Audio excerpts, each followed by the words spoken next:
Wait, we have a push-up? actually steals a turn. That's another S3 back. Wait a minute.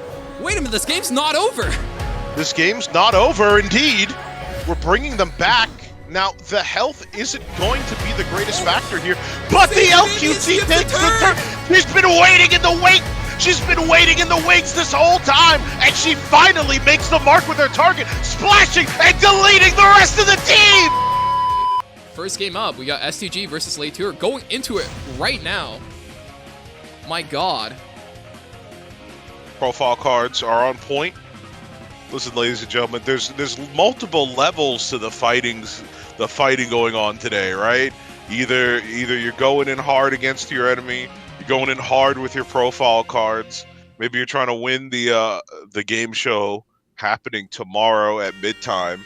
But there's definitely a lot to fight for, and fighting's happening on all grounds.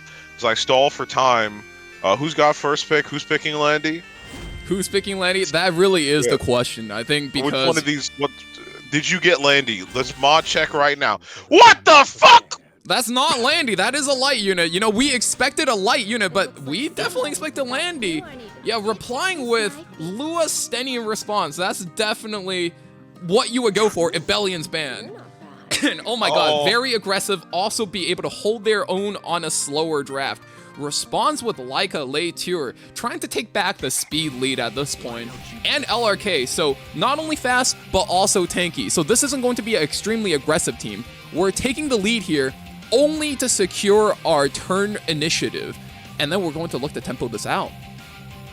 I'm catching up, Valk. I'm 15% waking up, put on the side, like the Mob Psycho bar, where he's just like slowly becoming his final form. I'm at 15% right now after seeing the first big K-Ron. But now slowing back down. I'm back down to 10%, falling asleep from the A-Ravi pick. A comfortable third that she's become, as I predicted, or as I noted, or as I said at some point.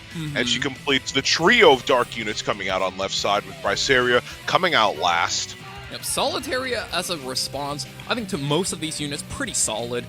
Very strong unit in the meta right now. You can control so many things. And despite units like Handguy and Designer Lilibet existing in the game, even Ed to some degree, right? Solitaire is actually making a comeback due to all of these focus units being such good counters to, you know, what we mentioned above. So you take the Solitaria, which protects your own focus unit, because now Solitaria is off the table for your opponent, right? Now you can pick a variety of things. Rylan might not be the best pick here into Bryceria, but you do have access to things like Shu, as well as Arya if you play an ER-focused gameplay style. Speaking of VR, you know, everyone's been jam-packing thetheir Ocean Breeze Lulicas with her. You know, one of the newer units has come out since the last time, and she's come out with a splash and a 400-pound vehicle that'll put the fucking ground. Lulica comes out. We're looking at an extremely low damage team coming out from late tier side. Only 2 damage dealers, true damage dealers, by the way, being that Twista Eidolon K-Rod. Last Rider Crowd not being a full-fledged damage dealer, but for a tank, he kind of outputs quite a bit. And Solitaria with that T-Time artifact is, you know, also going to be doing quite a bit of chip damage. K-Ron comes out for STG, and wonder how this post-ban is going to break down. I'm expecting Solitaria to get removed here, but Lulica having no Solitaria to check her actually comes through really clutch with no cleanse on STG side. Yeah, I gotta say, I like Later's double focused. I like the strategy really going on here. It's on multiple levels, right? Because this guy's obviously drafting like a psychopath, right? Let him go out first, because his units are never going to be banned, and so it opens up the flexibility when he does win. It definitely shows the pool of diversity he has and what he's able to pick. And more to a point, he's coming out here heavy hitting with a strong strategy with these 2 late game setups he's got here possibly, right? Either the Eidolon K-Ron is going to get to play his game, he's going to get to pop off, or we get so many bikes out there that ML Crow is just going to steamroll through the rest of the team, and that seems to be the strategy he's working with, and I approve. Immediately getting the sleep on our boy Crow, following up as Lua does. Let's see some cooldowns get robbed, taken, absolutely stolen for no fucking reason.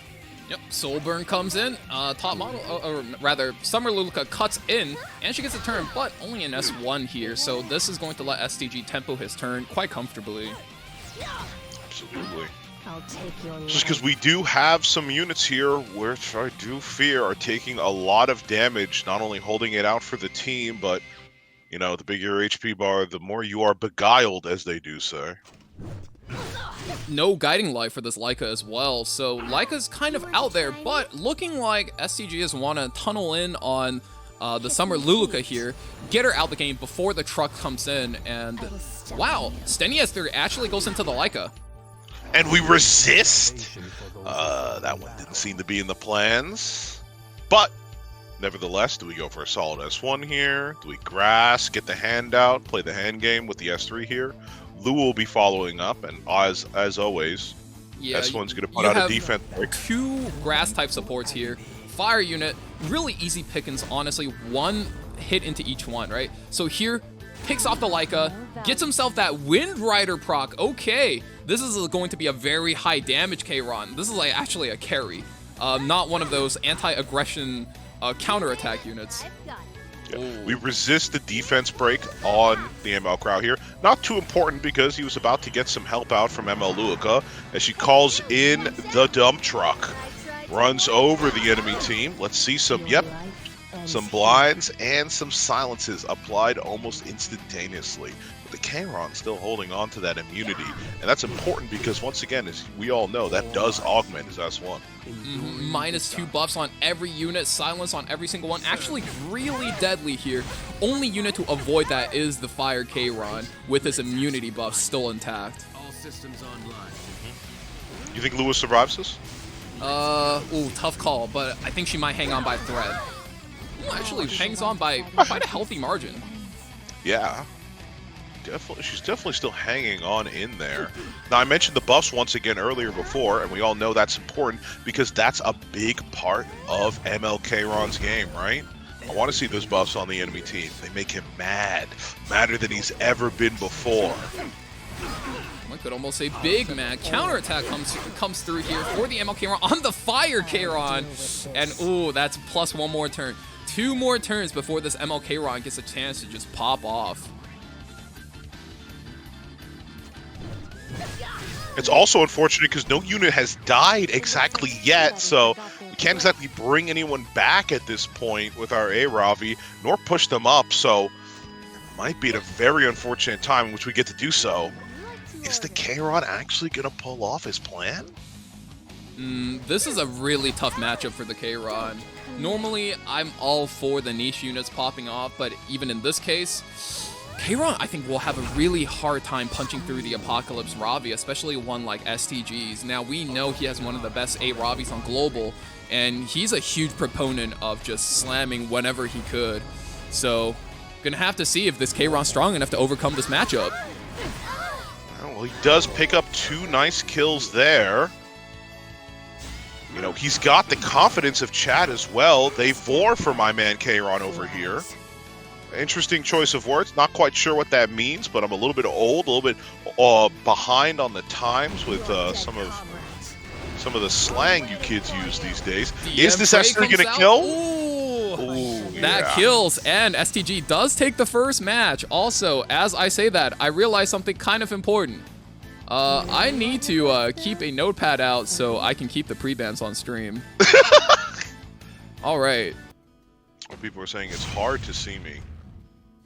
And I would try to remedy that, but that would require light entering my room for the first time this year. With the light entering your room, huh? There's a lamp on the ground. Fuck it. I'm not opening these shades though. Fuck that. Divine's really struggling out here in prison school.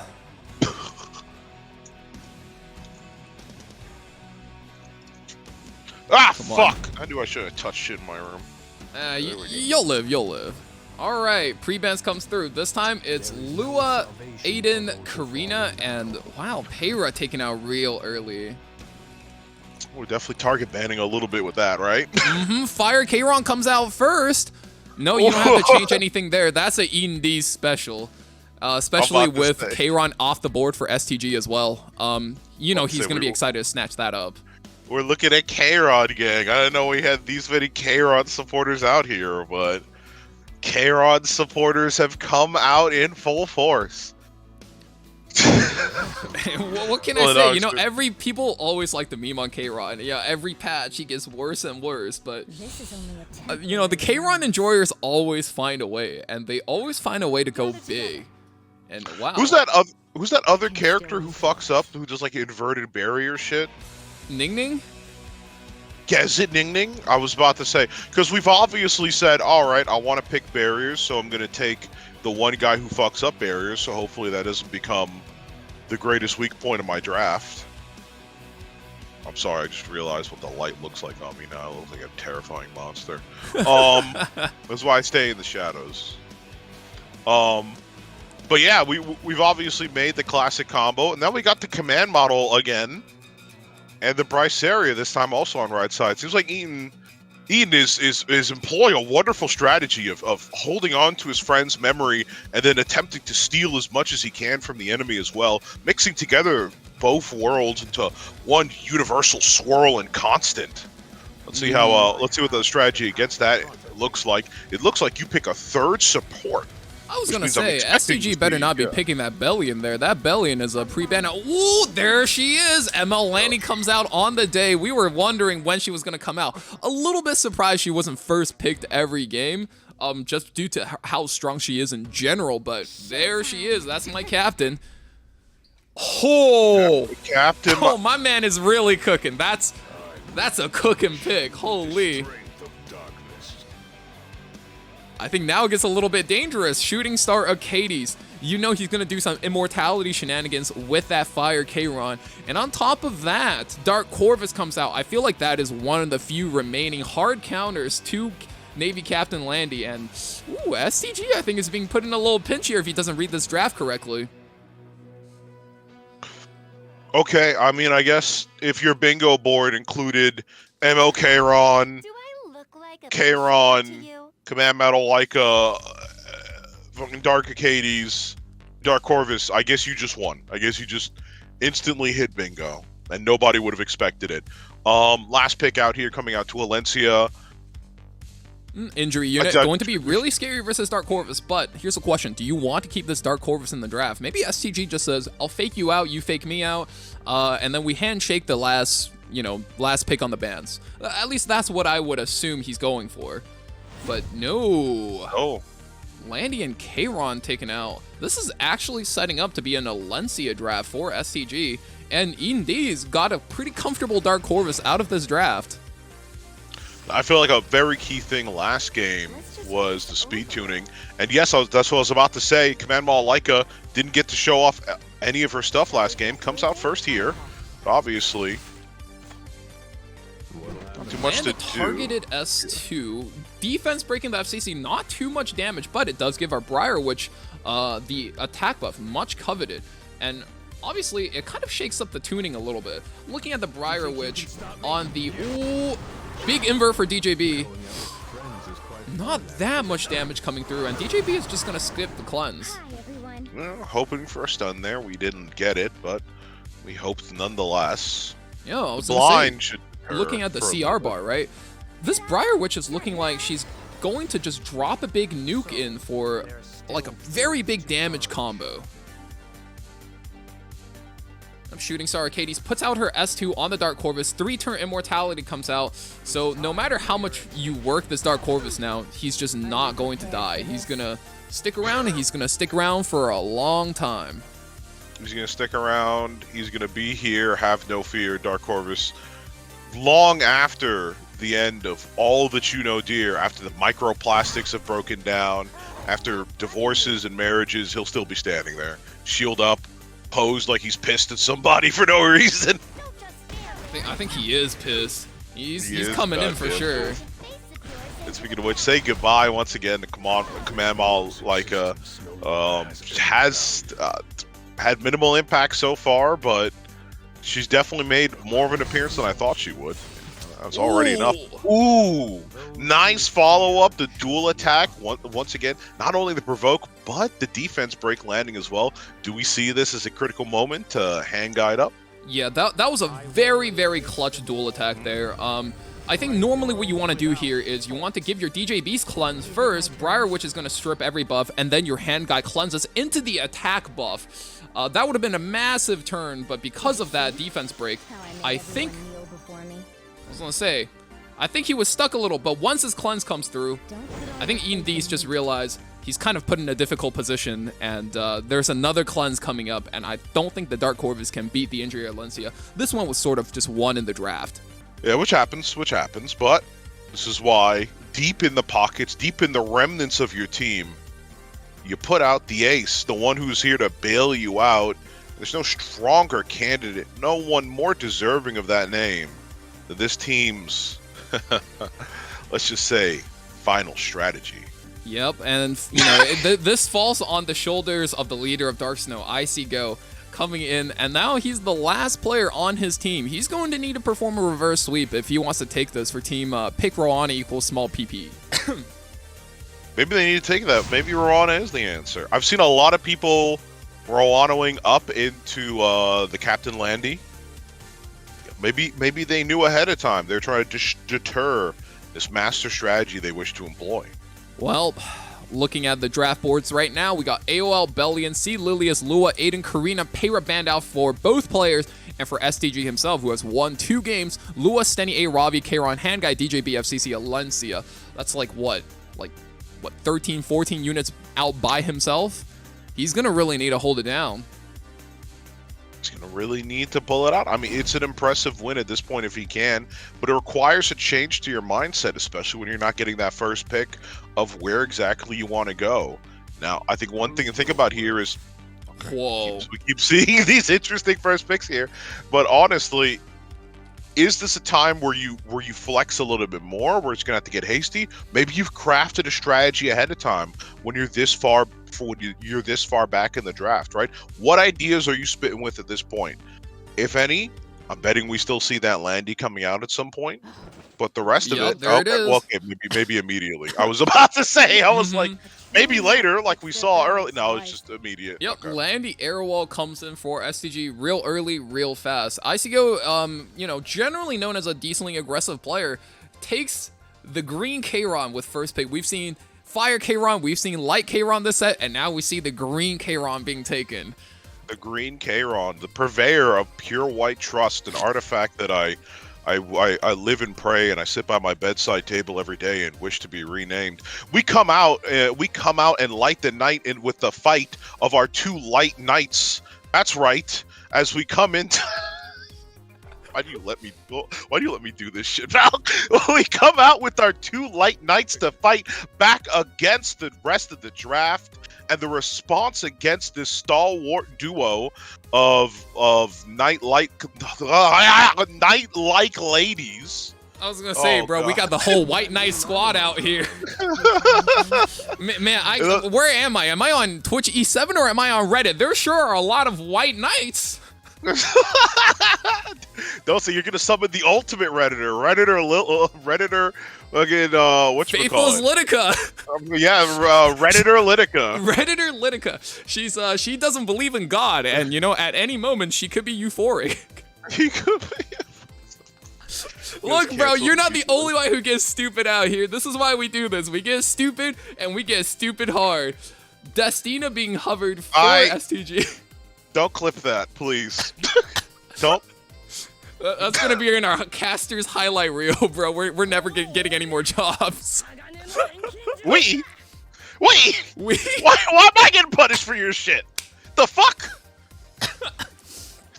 Ed comes through for STG as well as Summer He Luca comes coming through? up. Ed comes through, yep. You need Ed to come through a lot of times for that Briar Witches area. So that's a common pick you're going to have to see a lot of the time. Plus, he's a fire bruiser, so you're hoping he survives Versus as a Hawk. Yeah, Ed somehow transported into another land where he's forced into the one situation he hates the most. Being stuck working with a group of highly opinionated tsundere-esque women. Truly a difficult situation for any isekai protagonist. And fuck it, the Kairon, ML Kairon's coming through again. It is his night to shine, and just as we predicted, as we said, yeah, sure, fuck it as well. Just throw in Reddit or Luluka while you're at it. Absolutely. Here to teach everybody. Kairon, we got white Kairon, and we got atheist Luluka. Oh my god. We really are on Reddit today. You ever notice how, like, most of the, like, MLs are just like, yo, this character's mad edgy now? Yeah, yeah. We've got like 3. I don't know if ML Kairon's edgier, but Pirate Captain Flan's certainly a bit edgier than her normal counterpart. So's Litica, obviously Bryceria. Somehow Operator Secret is even sadder than normal Secret. I'm just saying, bro. A lot of this is just like, what if this character suffered a teensy bit more? You know? What if they just suffered? What if they suddenly become a VTuber? Edward Elric's suddenly remembering this isn't his property and goes back to save his brother. Watch the anime; it'll make sense. I was about to spoil shit. I don't know. Is it possible to spoil Full Metal Alchemist? If you haven't seen it at this point, it's your fault. Just like it's your fault if you didn't see this green Kairon going first. I mean, he's absolutely the valued unit of this draft. First picked for a reason, and his speed is showing exactly why as he's eyeing up and preparing to go in. He's also going to drop it on the Landy, hoping he the over crit takes him into a big hit, but that's not looking like it. It doesn't even break the barrier. It certainly did not, but it was a nice attempt. Luluka here just going to skip her turn, drop the S3, and wow, Faithless cuts. The push was not enough to get the DJB up here, and I wonder what the Faithless is going to do. You're going to need a big turn. Opsig gets a pretty huge turn against you. Your team's got barriers throughout. Briar Witch's area also pretty scary, but going to rip the S3 onto the DJB. Is he going for a reset? He's got to be going for a reset. No, resisted. He just wants it for the skill nullifiers. Oh, it's an interesting play. Obviously, we want to avoid some semblance of the Opsig damage, but there is an interesting note to be made. Kairon, master planner that he is, actually did the maximum amount of damage he could without yet hitting the breaking the barrier on the Landy, which would make it a perfect follow-up for the Opsig. Just as I say that, the DJP comes in to get rid of all the barriers, so now I look like a goddamn idiot. But we do get the Opsig turn coming up after all. We just dropped the S3. It's a good way to push up our team to get rid of those nasty, pesky skill nullifiers anyhow. Just skill nullifiers out, attack up for the team. Briar Witch's area, S3 coming through, and this needs to be big. Wow, that's maybe like a third of STG's team total HP. Lots of unbuffable and defense break both landing, but doesn't do enough, I think. Methinks it does not indeed. Fortunately, Kairon's being... Me don't think it do enough. I was actually doing like a Shakespeare thing. Oh, Kairon, once again, in his master plan, seeing through the enemy's attempts here, and we don't get a salvo from Landy. That thing does not feel like fucking 40%. I've seen that. I've seen those dice roll every time. Oh, say goodbye immediately. What a to the mitigation. Yeah. Yep. Zahat comes through, but ML Landy's not giving up. 2 counters already on 2 single target skills. Oh, that blind is really stopping her damage output, but you know when she pops off, she is going to pop. Faithless Litica out here remembering all the tragedies, all the minor inconvenience she's been through, takes away right team's buffs, you know. All your blessings, all your splendor. Trust's going to come out. This is going to peel back a lot of buffs. And ooh, blind on every DPS right now. You know, we were looking at Icy go push a lot of tempo, but it's looking like this ML Landy's about to go sicko mode. And ooh, drops every DPS, puts Briar into the immortality right here. See, we're looking in a position where maybe we swung there at some point, but it's looking difficult at this point. We do get the Guiding Light proc, but you know, this Landy gets lucky here with the salvo. Oh no, I don't even think she has to get lucky. She's a full fighting spirit. You know, that means, everybody, full steam ahead. The ship is out and it's sailing south, coming in and blasting through the garrison and the rest of the team. Clean sweep for STG. Yeah, that looks hella clean on STG's part. Just a pure sweep by himself. And you know, as STG's teammates, that's just one of the downsides of this format. If your first player just goes crazy on the opponent, what do you? There's nothing for you to do. You just kind of, I guess you're just here to drink afternoon tea and vibe with the boys. All right. So that being said, that will be our first set of matches between Predators and Pick Roana equals small PP. So after this, we got slow players only versus hoshiyomi. And speaking of superpowers, Byaku's gonna need to put some superpowers going into this match with Mace Pex. Oh boy. I wonder if he's gonna be able to do this. Oh, Red's saying hi. Red! Fuck in here. All right. Yeah, I think this is looking like a pretty tough set for the boys. Byaku coming up versus Mace. Oh, big team, right? Slow players only. Man, I feel kind of bad, right? Like there's some preferential treatment going on because both sets we watch now are going to be from boys from my guild. Well, I gotta say, I have confidence. I mean, Mace is on. He's only on a 10-month-old account, right? That's what we he's know. No longer on that account. This is. Oh, Mace he's Pex not? is not the same account. All right, good luck, Byaku. You're fucked. Yeah, this is probably the best account in my guild. The guy quit, so he gave it to Mace.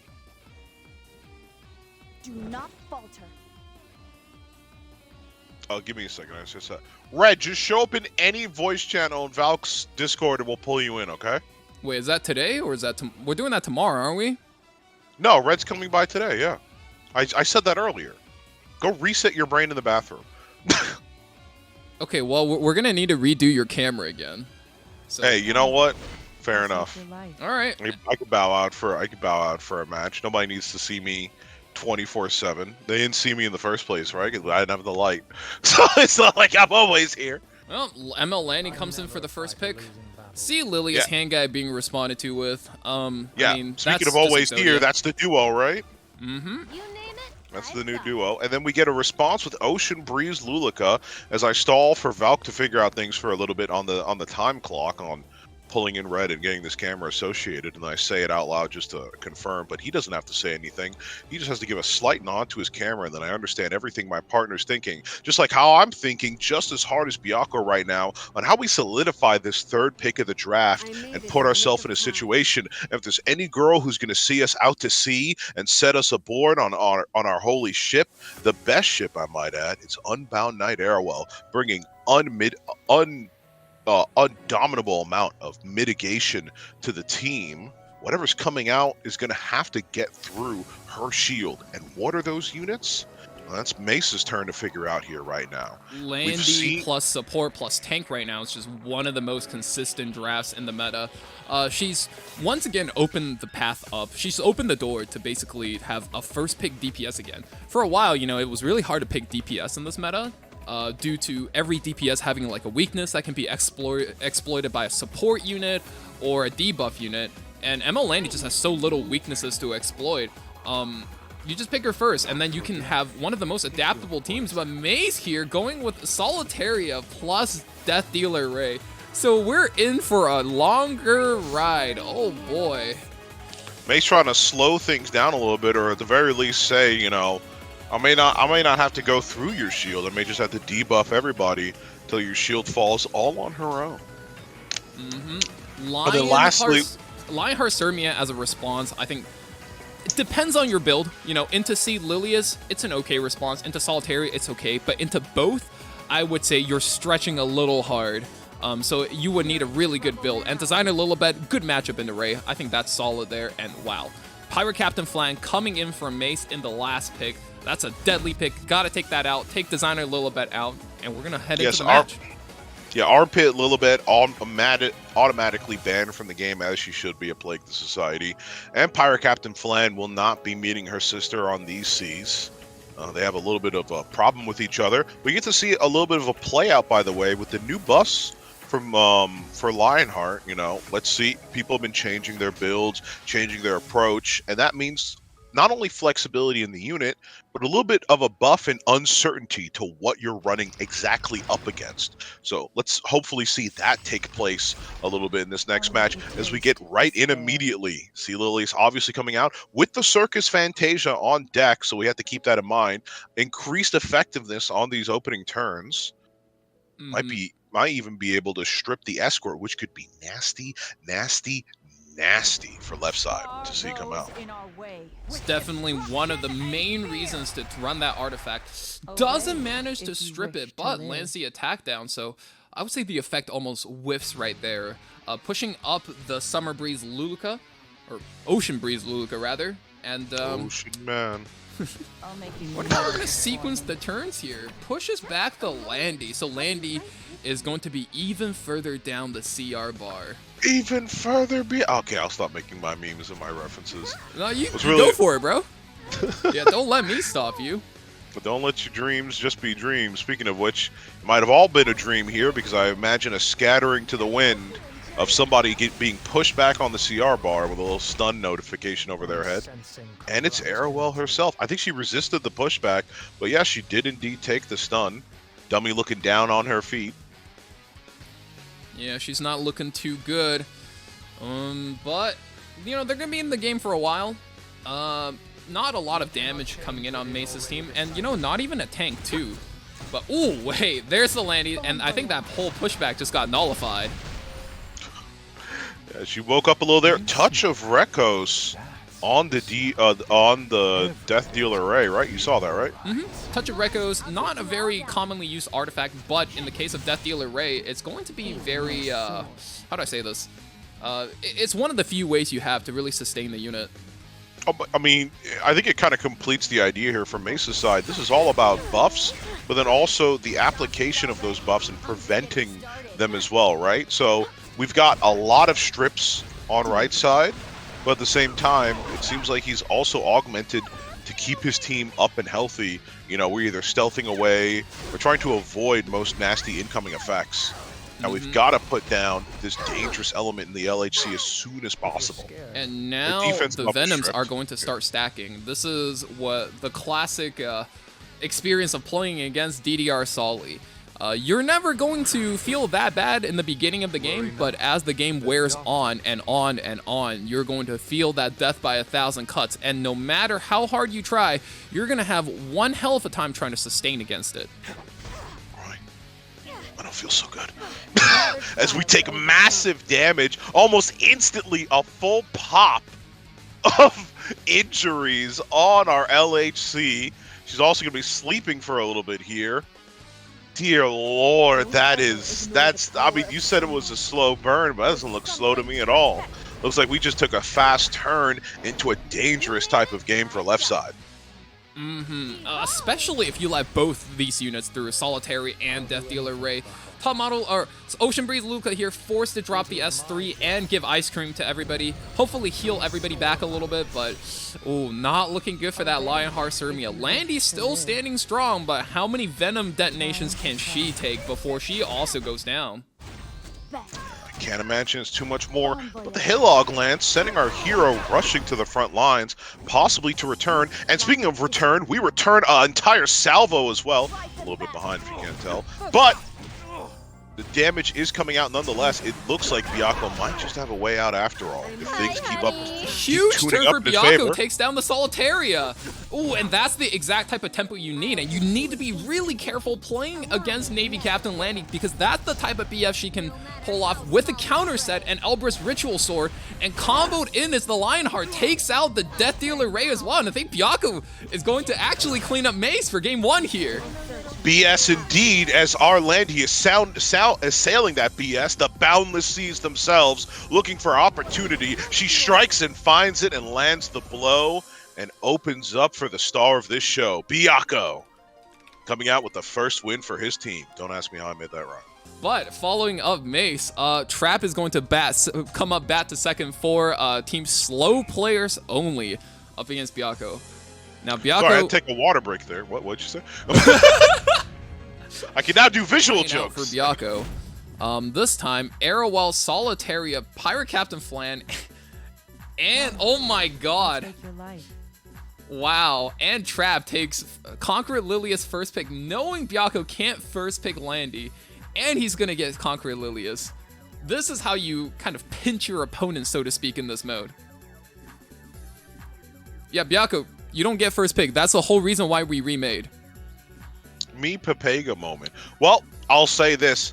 I've been talking to some of the women around Paris recently, and they've told me that Byakko is a man to be feared. He's not a one pump wonder. He's got more than enough tricks in the bag to bring back an assault on the second stretch. So let's see. And he starts out that assault with two lovely ladies, pretty much the dichotomy of what you might find in France right now, the gentle, pure spirit, and the one who's gonna take everything from you in the cruelest abandon. And we get an absolute draft of Exodia on the right side. All the pieces have come into Trap Chick's hand, and it's time to duel. What do you answer back with when your back is against the wall like this, Roy? That's very, very tough.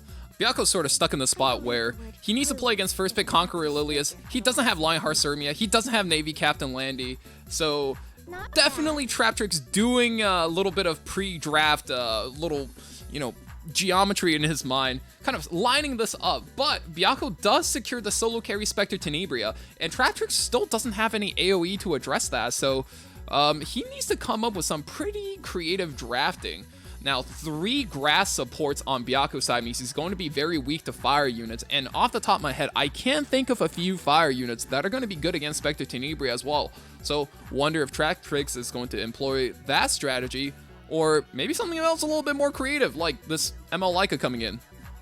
I don't mean to get too punny here, but I believe, at least in my estimation, that going with what you just suggested there might be a little bit of a trap. In all honesty. And give me a second to elucidate on that as I try to run out the time, so I can at least say the strategy without influencing the match too much. Yeah, I don't think picking fire there actually works, because I think honestly the best play for Byakko might just be to look over to his teammates and be like, all right, I'm throwing this match. Whatever unit I ban, he can still use. So what is the best ban I could make, not to win this match, but to take units away from Trap Chick's side, right? If he puts out a fire unit that's so specially that you're not going to really worry about it too much, but you might still have to ban it to win the match. But we might be beyond winning the match at some point. I think that's something to think about. He's certainly not giving up. I know Byakko, he's not a give-up kind of spirit. He's a man to grit, bite down, and fight back with all he has. And he certainly envisioned that in his plan, and he might just throw an upset here. Who knows? Always. Really if you're not confident, you can 100% take this match. You can put your opponent in a position where now Trap Tricks, should he win this match, next game, he no longer has access to C. Lilia's hand guy, as well as Apocalypse Ravi. Those are 3 really important units of this meta, and he doesn't have access to Bellion as well. So for whoever is following up behind Byakko, be it Drac or Inori, I think those guys can actually just like cleave with a Bellion out in the open. And that's why we talked about this before. This is a game about the game you play in and out of the game, right? We already have a metagame going out in the draft section, but even now, you're not only you're the rest of Byakko's team has to be thinking, if our captain does fall, how do we avenge him? And so, but ignoring all that mindset aside, you can already see Sharoon pissed as fuck seeing those buffs on the right side. If Faithless Litica is a Redditor, definitely Sharoon down there, strong proponent about equalism, saying it's not fair they have all those buffs. My poor team is out here attack broken, naked as hell. What are they going to do? And misses Provoke on the Alencia. That's really, you really hate to see it, because the whole point of provoking the Alencia is to make sure your hand guy can buff up. And instead of your opponent playing with 2 strips, he's only playing with 1. And in this case, your opponent, Byakko, kind of gets away with doing whatever he wants on the opening rotation. So he just gives the Sharoon S3 straight up out the gate. You want to try me? Don't count him out just yet. Now, I'm thinking about what can happen here, and if it's applied, it's going to be a nasty little surprise. Yep, going out towards the Belian, and our chair girl is sitting this one out. The Warhorn means a fast response is coming, and we resist actually on the Charon there. What might have hoped to see a turn increase for him, but now we have to think this Belian's going to be a threat soon. That is a Counts on her. massive resist there. Not having to lose your hand guy cooldown. The moment he takes his next turn, he just inverts all the advantage you've just kind of stolen with that first rotation there. Yep, and just another resist coming out on the Apocalypse Ravi. Didn't get the defense break, so we didn't get the increased damage, therefore the increased injuries on her as well, which by the process of inversion would mean decreased damage. And there's certainly no decreased damage on that Belian. She's coming swinging through, and when she takes her turn, I think it's going to be the end of a dream. Counter set Belian, that's going to be really strong into almost every other unit except Yulha. So this Yulha has a big decision to make here. Does he have enough damage to one-shot the Belian, or does he need a hold? I wonder if Byaku kept track of this Belian's HP. I think regardless, I think you got to go for it now. That's his decision. Going for it right now, about 17k damage. Does this come through? Oh. That's about 14k. Actually, 17k would have killed. Little bit unfortunate there. And now the Shroom has no more strips. And that's why you always want to, have that additional buff strip with the Shroom, with the Alencia versus the Meteor Core. Meteor Core getting that lucky resist there was just so huge for him. Yeah, I mean, there are 50% all over the place, but that was the critical one that did see at least some kind of tide change in the match, and unfortunately, big soul burn from Mace or from Traptrix as well. Attack of Vigor is just going to clean up both DPS, and that's victory coming out for Traptrix. Super clean match, and for Traptrix, wow, Belian MVP. I would have never guessed. I'll give you that. He's a warrior indeed. Oh Beautiful. My God! What a beautiful These profile cards are cooking, though. I'll tell you what. Jesus. Absolutely, just stare into your soul. Stare into your soul. I swear. Oh man, I'm a big fan of that one. The boys definitely cooked it up. And on screen right now, if you guys are joining us, Trap, because he won with those 4 units last game. Conqueror Lilius, Hand Guy, Apocalypse Ravi, and Belian, on top of everything else that was pre-banned, comes in for Traptrix. And that's what makes streaking in this game so high skill ceiling, but also so challenging. Challenging not only on your skill, but of your gear as well, right?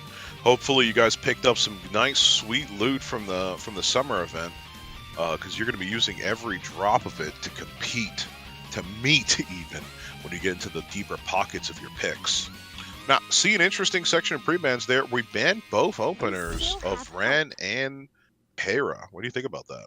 Ran, Pera, I think that's kind of in the books for Drac, right? Drac is a player that plays fast, but not that fast. So removing anything that's remotely fast just gives Drac a really comfortable myriad of any unit opening that he prefers, right? If you think about it, Ram, Pera, and Conqueror Lilius in the game kind of blocks out a lot of things. And now that these units are out, a lot of these 115 speed openers like Blue Flan, Closer Charles, Faithless Litica, maybe even a Shy Elfel here and there. Those are all viable, but Trap says none of those shenanigans now. Karina A. Tywin comes in. Oh, that's very defensive. That's saying, hey. Don't fucking cleave me, please. I'm begging you. I'm telling you. No, I'm demanding of you. Do not cleave me, okay? I think it's also interesting to see from Traptrix his bans, right? If I don't get the openers, no one gets them, right? If I'm not in a position to pick C. Lilius and our new leading lady Landy, then I definitely don't want to see them on the board. Not against me at all. A little bit wary of what he did to Byaku in the first turn, which makes complete sense, right? And I would say those are the 2 best first pick units in the game. One is off the board for him specifically, while the other one's open to both of them. Taking both out makes it so that, with that first pick, Drac only has a limited amount of things that he can really take advantage of. Right now he needs to commit a bit more. Obviously, Aiden is a very high commitment unit. Once you commit her, your team doesn't have a lot of total HP. And Rylet as well, 2 evasion units. These units do not so great into Karina, and right there, when a predator is on the hunt, and you see them kind of posturing themselves, right, ready to spring. That's what I see Traptrix doing, and he's getting ready to spring with this Briar Witch Asaria, going to hit quite hard into both of these evasion units. I'm assuming he has some kind of plan, and keep in mind, it's not only the evasion units that she's dealing with as well, going to be denying resurrection opportunities, and finally with the Abigail as well, whatever is going to be in the backline is going to be protected to a certain degree, but Redditor Litica coming through once again. Going to be enabling this team somewhat. I'm starting to see the strategy come together here at the end. I'm interested to see how it unfolds in its truest form. You know, we've got a lot of muscle groups for Drac on his side working their best right now. We've got a strong core.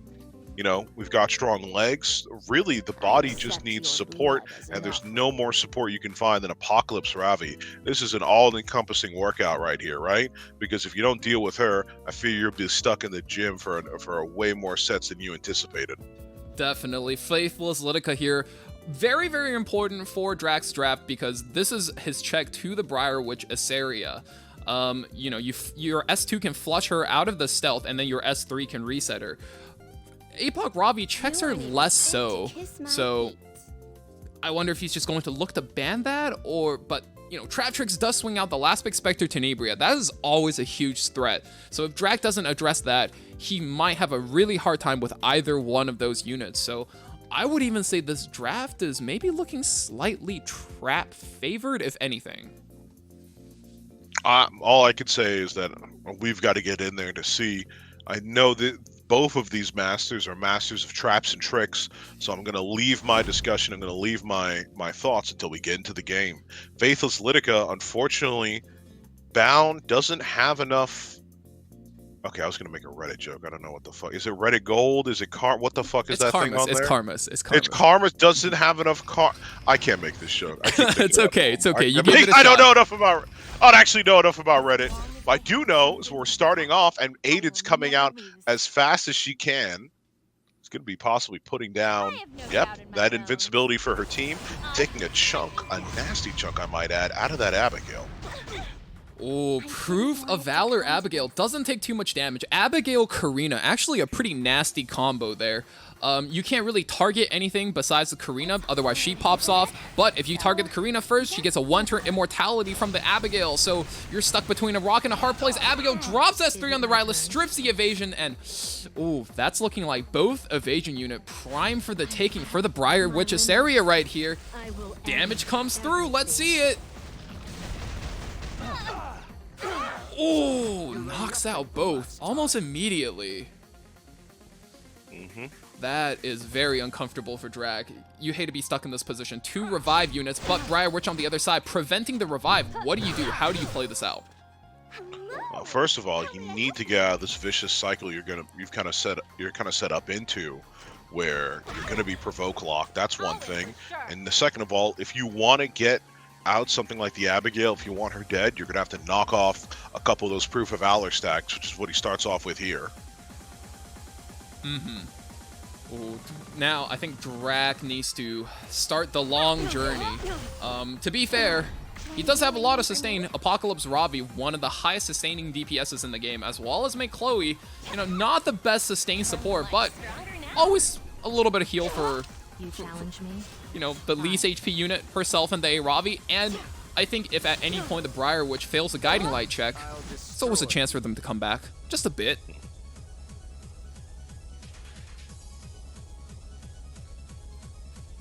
You're going to have to pay attention here, yeah. This heal coming off on whenever our maid Chloe takes a turn is going to be integral, I believe, towards keeping us alive, because we're not going to be able to get a revive off until the Wicked Witch is dead, right? The stun comes out as well. That's important. We'd like to see those. A good first step towards swinging things back. And as I always like to say, right? You can never underestimate the damage that the Soul Burn from A Ravi does, right? That thing will pretty much put anything in a grave almost immediately. And he wants to keep that defense break applied. Small wonder. But still, every time you chip away at A Ravi, you're just giving her more and more of what she needs, right? Right. Giving her that CR bush, giving her a little bit of health. We're in a tenuous spot, so we've got to take things slow. And I'll tell you what, those defense breaks are definitely doing works. That's the only thing giving Traptrix the damage he needs to hold down this Ravi. Otherwise, oof, Briar Witch, Abigail, and Karina, not known to have the best matchups into this Apocalypse Ravi here.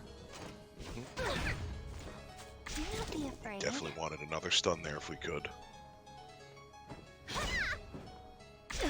I'm ready. Do we drop the ball? He's definitely thinking about it. This is going to be his turn. He held it for 2 rotations now, and he's finally coming down into it. Pop! Come on, Pop. come at me. Pop isn't enough. It was sort of a pop. I think Drak definitely needs, you know, like you said, he needs that Ravi soul burn. It's going to knock out some units, and on top of that, it's going to heal the Ravi herself immensely. But Taiwan's doing his job here, holding it down. Burns 4 souls per attack, and that's barely enough to make sure Drak has no souls to burn, and he's keeping down this Ravi tempo. It's at some point, you know, he's looking like he's about to gas out. And we're holding on, but we got the provoked lock once again. The maid heals are coming through, but unless we can guarantee stuns, it's not going to do too much, I fear. Yep. We're still holding Trap on got to the himself S3 another as 10 well. souls, and I wonder if he's going for it. Burns right into the Ravi. That's going to be... Ooh, resisted. That's a big one. Are you waiting for me? That defense break was carrying his damage output this entire time, and missing one, that is huge for him. Yeah, so we're going to have to take a chance on the Abigail S3. Ooh, no defense break. So she's going to hang on just barely, though. I was questioning earlier the decision to hold on to the S3, but I suppose now I see it. If we survive this turn, we're going to need to cleanse off and bring us back into the game, but no. That's where we have to say goodbye. Yep, Briar Witch Asera is going to just knock out this Ravi. And that's W coming out for Traptrix. It's fighting time. I put 50 rolls in that banner. I didn't even get a 5-star. I didn't get a what is it, Mort up there. I didn't get a Bloody Rose. Nothing. I didn't even lose a 50-50. I just lost. Oh my god. Yo, these profile cards are really cooking from Hoshiomis. Those are some real Hoshiomis coming in. And I wonder how the pre-bans are going to go. You see a lot of these players exercising their pre-ban very intelligently, banning out things that their opponent cannot play, and like they know their opponent cannot play certain things, so they ban out the next best options, really starving out their opponent. So it's really hard to stretch your roster against good players in this format. Let's defy the odds. Ooh, so Steny, ML Laika, Faithless Litica, as well as Kisei out. And Inori is going to snag for himself Last Rider Crowd for first pick, so if he wins this, he has no LRK comp for his final match. I'm going to end you. Wow, the pre-bans really spam my entire screen already. I'm going to have to figure something out if we ever have a set that goes to the last match. Like goes to the last match, we're gonna have to hit that enter. Have to get a new line started on and everything. Now you see a very interesting, very much slower, I would say, than usual opening for Traptrix over here on right side with the Yulha, followed by the Shuna. Almost said Sharoon. Sorry, I apologize. I saw SH. I just assumed Soul Weaver. Understandable. Yeah. I think both of those units are very omnipresent in the meta right now. Both of those units can strip so many buffs. In Shruna's case, her advantage is she strips contactless. So wow, taking a Rylet into a Shuna, now that's big balls. I was just saying, you can strip units like Rylet with no consequence, and there he is. He just takes a Rylet. Now, God, I almost said, you know what? I will upgrade him right here. God Hunter Byakko, big believer in his Lord and Savior himself, Rylet, and his ability to come through and just mess up an opponent's plans completely, right? In God we trust. If you just give him a chance, he'll show you the world and all the wonders it has to offer. And that's what we're relying on here. And then obviously following up, if you need somebody reliable, you're going to be looking at Armpit Lilibet, right? Right there. laying it out for everybody. She's got what it takes.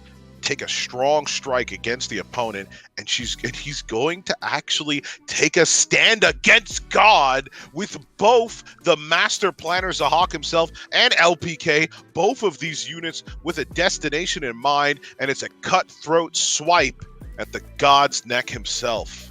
Yeah, both of these units are excellent against evasion units like Rylot, and that is exactly how you want to punish something like a Rylot early. But them being single target means now they're open to being punished by the likes of Landy as well as other stealth units. You're going to have a hard time fighting these Guiding Light units. You do have the Shuna on your side, but is that going to be enough to try to strip that stealth buff, to try to knock them out of Guiding Light, knock them out of stealth? Otherwise, you're going to have a real hard time going through Designer Lilibet, going through Last Rider Crowd to hit the Rylot. And the Master of Masters picks the specialty master unit herself, Green Celine and her Mean Bean Machine. Green Celine comes out with no fear here, and she's going to be meeting at the tip of her blade another master, but a master of darkness instead, Strays. You can already hear a certain copyrighted theme playing in the background as he makes his tragic appearance at once and always in this band. Strays has to be banned out there. You almost have no options, right? Because the moment a Strays is in the game and you don't have a speed opener like a Conqueror Lilius, like a Payra, because you're already out. Those are already banned out. You have to take that out, or, you know, unless you're okay with just losing your LRK early. You know, most interesting of all is actually that we're not running, I should say, actually, the skin on Celine. I think it gives us a bit of a buff here, and now we've got to have both units diving headlong into our Rylot back here, who's just tanky enough to survive without the attack buff. So Celine actually doing a little bit here. Not going to be enough, but certainly doing a little bit. Zahak S3, LPK S2, both just knocks out the Rylot, but they put themselves into invincibility and stealth respectively, just to try to survive a little bit longer. But here's the question, what do you do? Skips the S3. You know, for a second I think the Shuna might have considered just putting everything to sleep, but we're gonna skip everything. LRK goes in. We do knock out the last piece Corinne, and we still have the Zahak on board.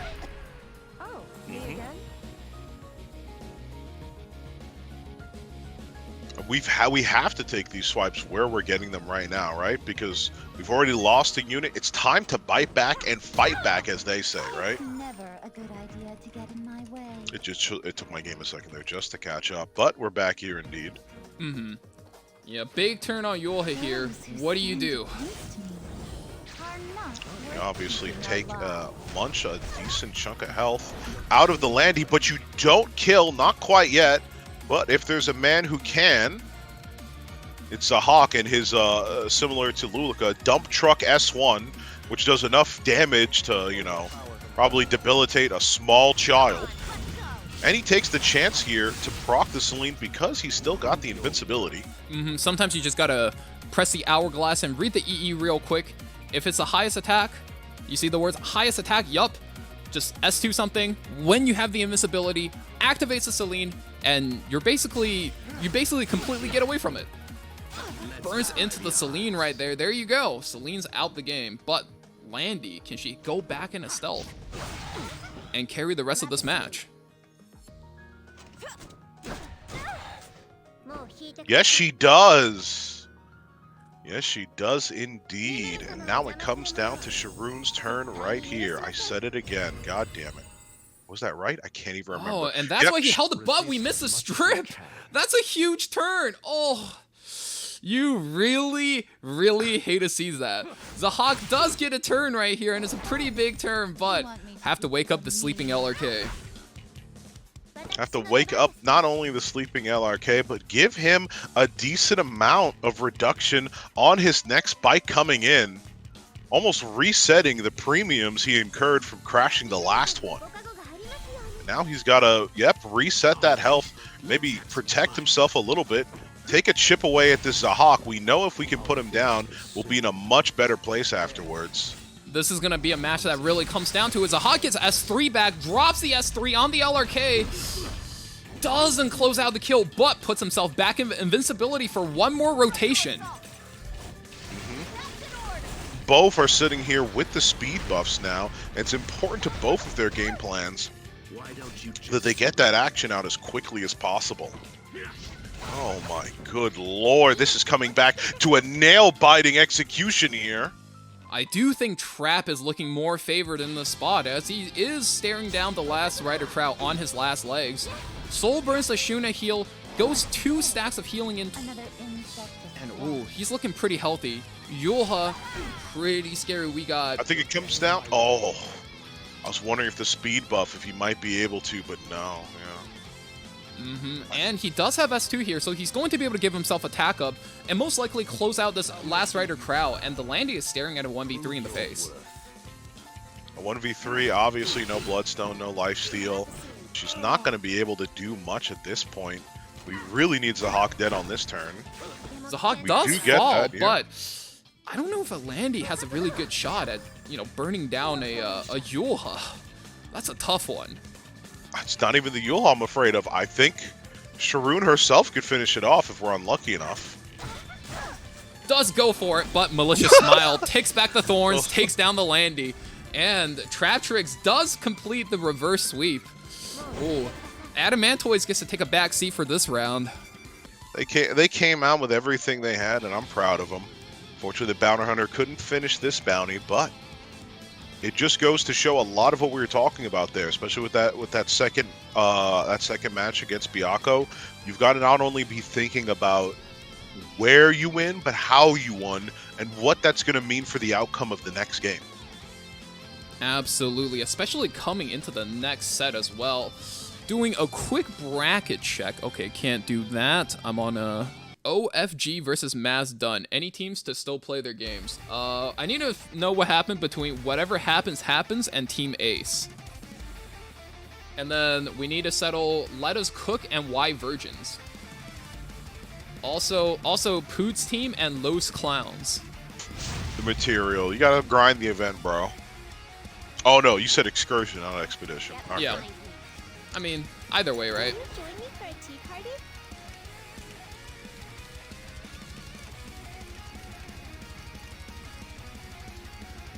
All right.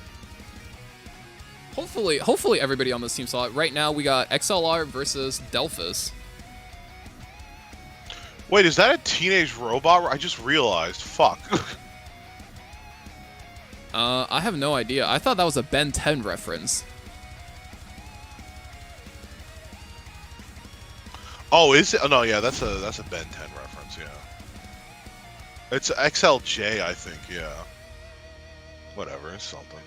All right, Oh, God, my I'm face is dragging too in close. red, and your camera's gonna look really fucked. Hey, it adds to the quality, the decrease in quality I provide. That's how I like to look at Okay, it. so Red wants to know what he's doing here, because I have no idea what he's doing here. Red, you're just here to what the fuck do you mean, what are you doing here? We're commentating a tournament. Have you seen a tournament before? I don't think so. Unfortunately. No, I haven't, unfortunately. All right. Sadness. Immense sadness. 40 fucking souls. You love to see it, ladies and gentlemen. Where you're just jam-packed with the ability to fuck shit up. Is that Milim going to be able to kill? Does she got to double dip and take some more of those souls? I don't know. She's gonna have to go. I'll tell you what. This reminds me of my college days. I used to be in a casual League of Legends rank 5 team called Fuck Shit Up University, and this Milim, I'll tell you what, this Milim's about to be Fuck Shit Up University. She just drops it, full stack, wahahas on the first damn turn. Extinction as well. Obviously, the Wahaha coming through. A classic Steal Your Soul moment, as if there were any stalls, they'd be gone, and immediately revealing and putting this Briar Witch at death's door, ladies and gentlemen. Immortality lets her do all she needs, but without effectiveness, without any souls, it's gonna be pretty tough for her to make a play.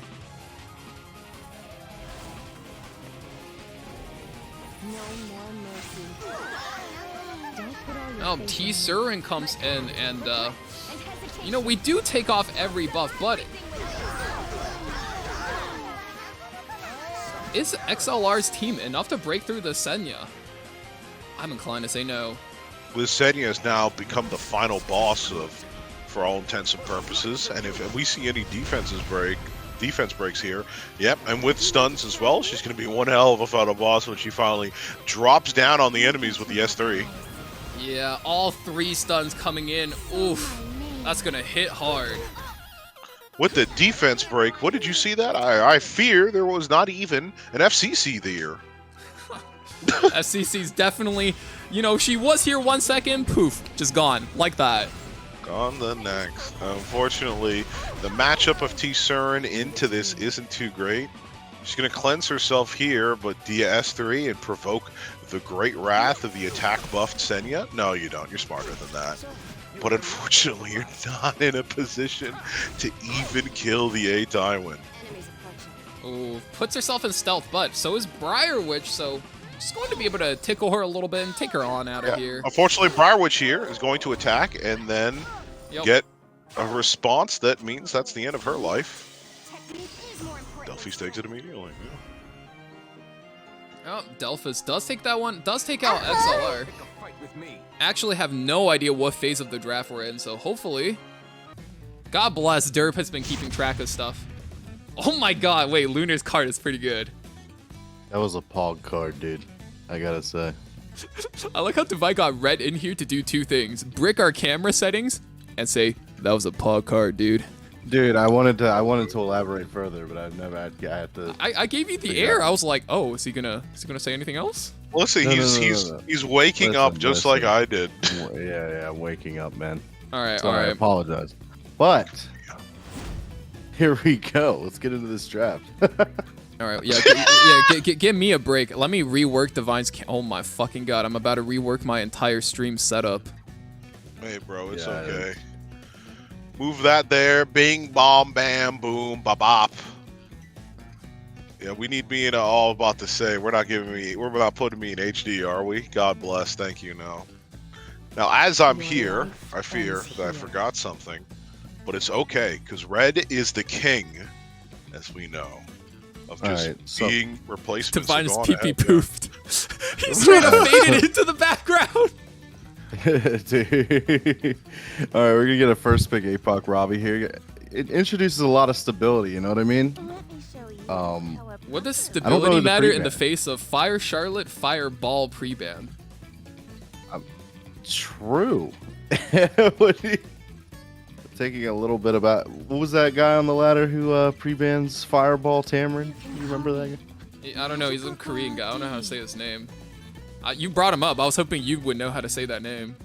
Oh man, I'm not even gonna try here. As we do see the LQC DN slapback here. You know, LQC offering high damage into this APOC and DN giving the pivotal attack buff. So.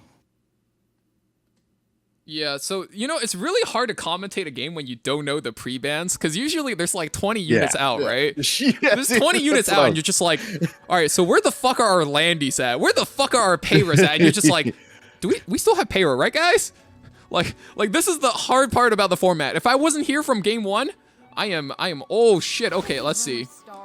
Yeah, if you ever want to look, They're Destina, Ran, Anos, Handguy, Bellion, Aiden, Captain Landy, Zio AOL, Lua, Luluka, Payra, LRK, Airwall, Amit, C, Lilius. And for Delphis specifically, Milim, Steny, A, Tywin, and Senya. Holy moly, what a list.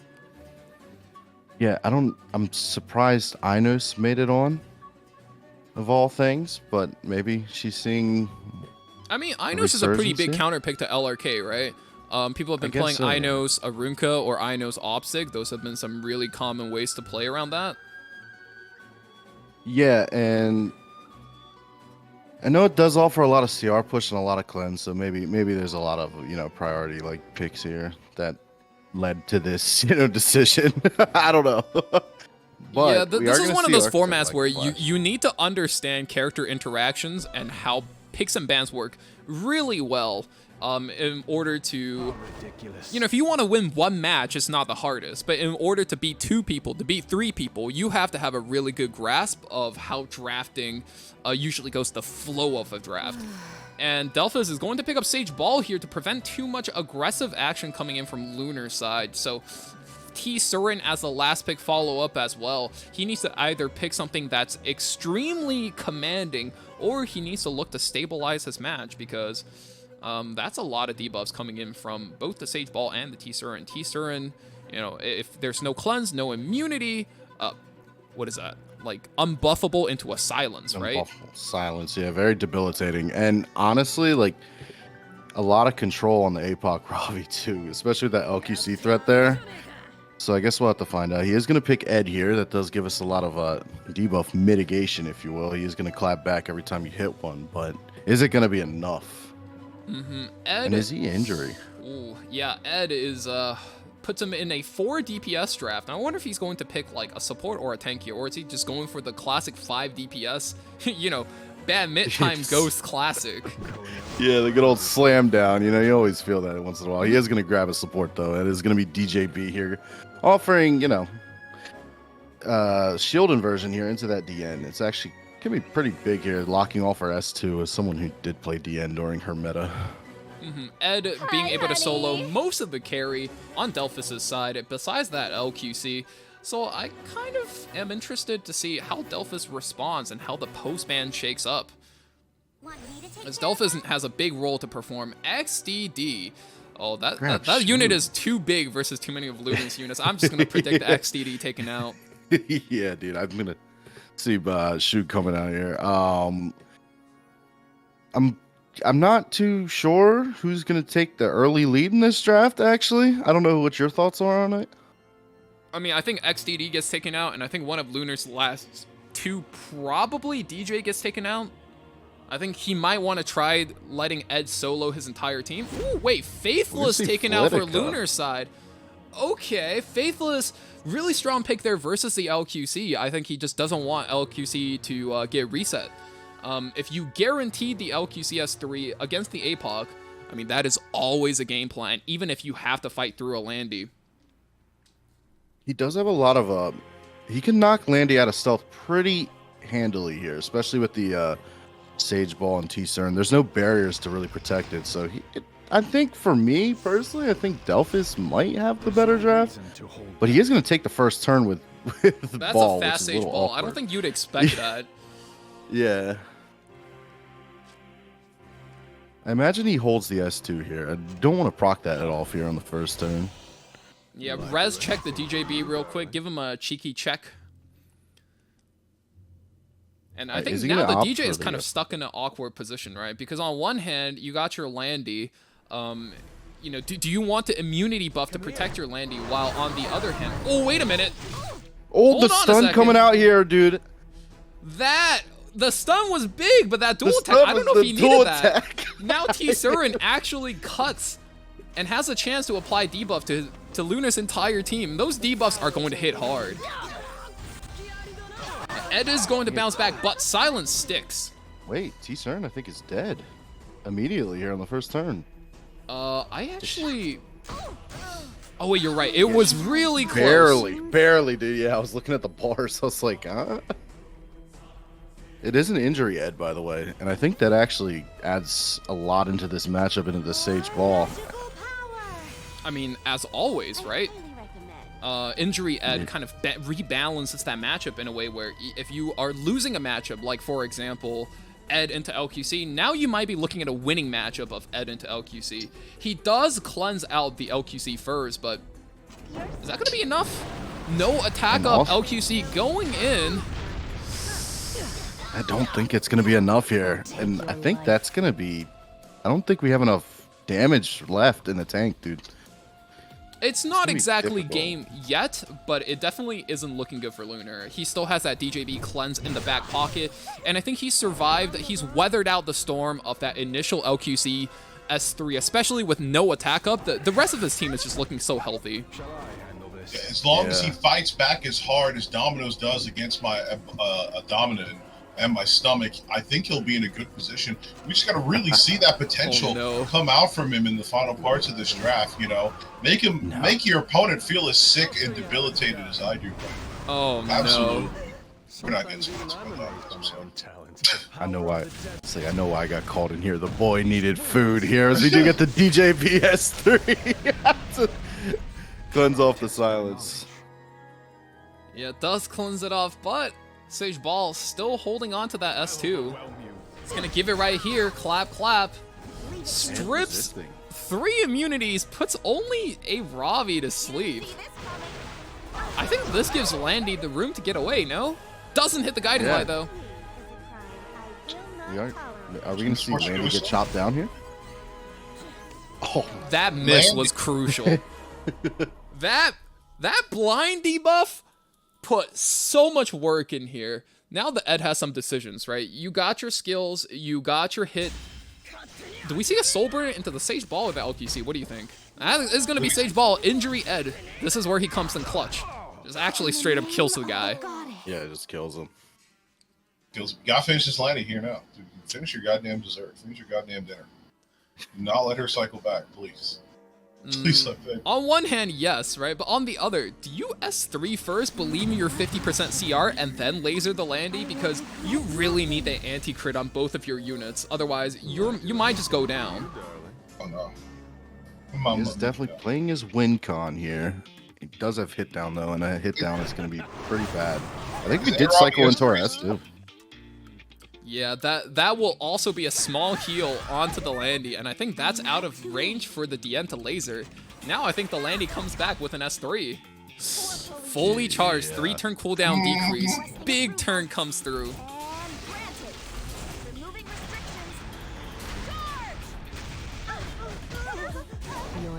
Yeah, LQC's going down here, dude. A lot of tempo taken away. Big S3 comes out for a Ravi as well. Yup, that's a mine kills and takes him out right here. So I think that puts Team Ace what, 2-0? And I think Team Ace does clinch this. Was that the winner match? Mm-hmm. Okay, cool. Absolutely. We got I Quit E7, AB as the Vanguard, locked in and loaded versus Mace Pex. Slow players only, first players of each team. Whenever these guys are ready, I think we're ready to send it, aren't we, boys? You're giving me that little head tilt smirk. What am I missing? I thought you were going to come in with a, yeah, and if you guys want to participate in the game show tomorrow, make sure you hit up ! survey for the Family Feud. That will be running tomorrow with a few guests as well. Oh no, I was just trying to be creepy while you were saying it. I thought I'd just throw out another visual gag there. But yeah, we've in addition, you know, we'll be hosting the game show tomorrow. We've got Red here. Thank you for coming on, Red. Good friend of ours, good guest as well. And tomorrow we'll be doing another participation event for everyone in chat. Not just you want to try as hard. We'll be doing a little bit of a Family Feud session, and then of course, Red will have to come up against the hardest challenge he's fought just yet. Waking up and getting quizzed on random questions about E7 by me for charity.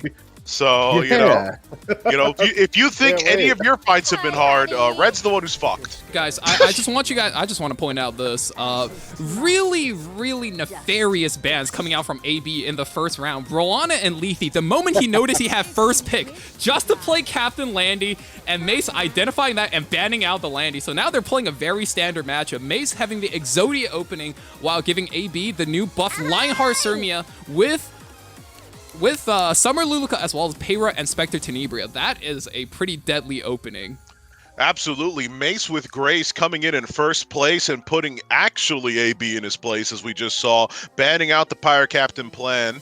Banning out the Pirate Captain with the plan of going in and assembling the hit squad that we've seen come out more than once now, which I'm surprised to see. Absolute Exodia draft on right side. But what do you pick after you've got all the best picks in the game? I suppose that's why we're coming down here. Those the last couple seconds. You have it all. The best job, the beautiful wife, the couple bodies in the basement, everything a man could want. What do you pick now? To lock this in. Designer Lilibet to reverse some of that tempo that Payra's going to bring, and Zio, I feel like Mace's composition overall could be a little bit stronger, and it's going to get closed out by Aiden from AB side. Also, thank you, Hez, for the 15 gifted sub. I really appreciate it, man. I hope you're doing good. And Matt, if you're in chat right now and you got a gifted sub, don't forget to thank my man Hez. I appreciate that. Yeah. Yes, absolutely. Coming in, exposing some people not being subbed. How dare you? But we're going to find out who isn't safe in just a couple of moments as we get into the game. All right, once again, Mace running his Circus Fantasia. See Lilius, but obviously the king is here to go first. Let's see what he has to say as he puts down his royal decree. Zio taking the first turn here. Have to, I'd imagine, control the Payra. Drops her down, puts the silence down. Now you have the opportunity to walk for honor. Do you put up that vigor buff, but potentially enable that Summer Breeze, Ocean Breeze Luluka? That's a big question you have to ask yourself. Are you ready for that? I ask myself the big questions every day. And what's your thoughts, Fred? Come on. Give it to me. Really, are we going to be able to one-shot through a defense buff is the real question. At the end of the day, that's what it's going to come down to on the Dilibet. I don't think we will, personally, but... And you don't think if we don't one-shot, like, there's no shot that we just grind through the, we can grind through the whole process? The line art here, the offer with the new buff. I'm not sure how AB has her built right now, or how he has her built right now, rather. I guess we'll find out. Truck comes in, lands 5 debuffs, which is enough to cleanse the Dilibet. Vigor defense buff going overhead. Dilibet rips the S3, cleanses all debuffs. Prelude to the new era. Lots of extra damage, but ooh, not a whole lot going through that defense buff. Yeah, it's pretend. Yeah, and the ice cream practically healing it back, honestly. Yeah, Spectani's looking a lot healthier than you'd like her to be in this position, especially when you're not really demonstrating enough reach to feel comfortable hitting her in the back there. Ooh, big dual attack on the Stenny. You reset her, now she's hitting 2. So off on a dual attack, that is going to get so much value. Burn comes in, Dilibet hanging on by a thread. Hanging on by a thread, but I think we're going to have to say goodbye to the poor gal here. Yep, and top right comes in real fast for Mace. AB taking home that first win real clean. Yeah, and that's kind of what you have to think about here. I'm sure between these two, we could have seen a back and forth develop, but you only get one match in these circumstances, and AB sure made it count. He's going to be going into the next match with some weight on his shoulders. Well, it's a weight I'm sure he's he's ready to bear for his team. Naval Captain. You're good, you're good. Oh, whatever. We saw Trap actually hold down his like, team quite hard earlier. I think he cleared all 3 opponents. Called it a draw and moved to last player. I need verbal confirmation from Light because I don't have his stream on. Let's go Jinx versus Lunao. Okay, cool. He confirmed it for me. So I'm down to do Jinx versus Lunao as the last game of the set. So whenever they're ready, let's send us into it.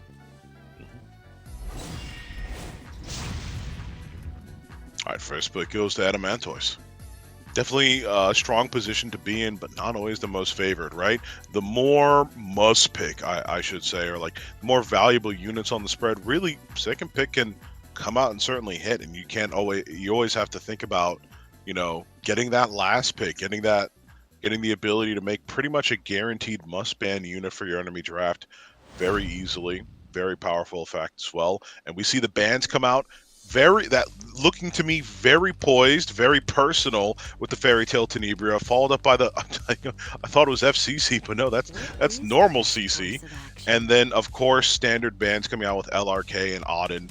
LRK, we've seen him plenty today. Auden we saw earlier thanks to Drac, and we get a Belian first pick. That's some level of cooking. Usually this is not a unit you first pick, but with LRK out of the game, do you still get punished for taking this first?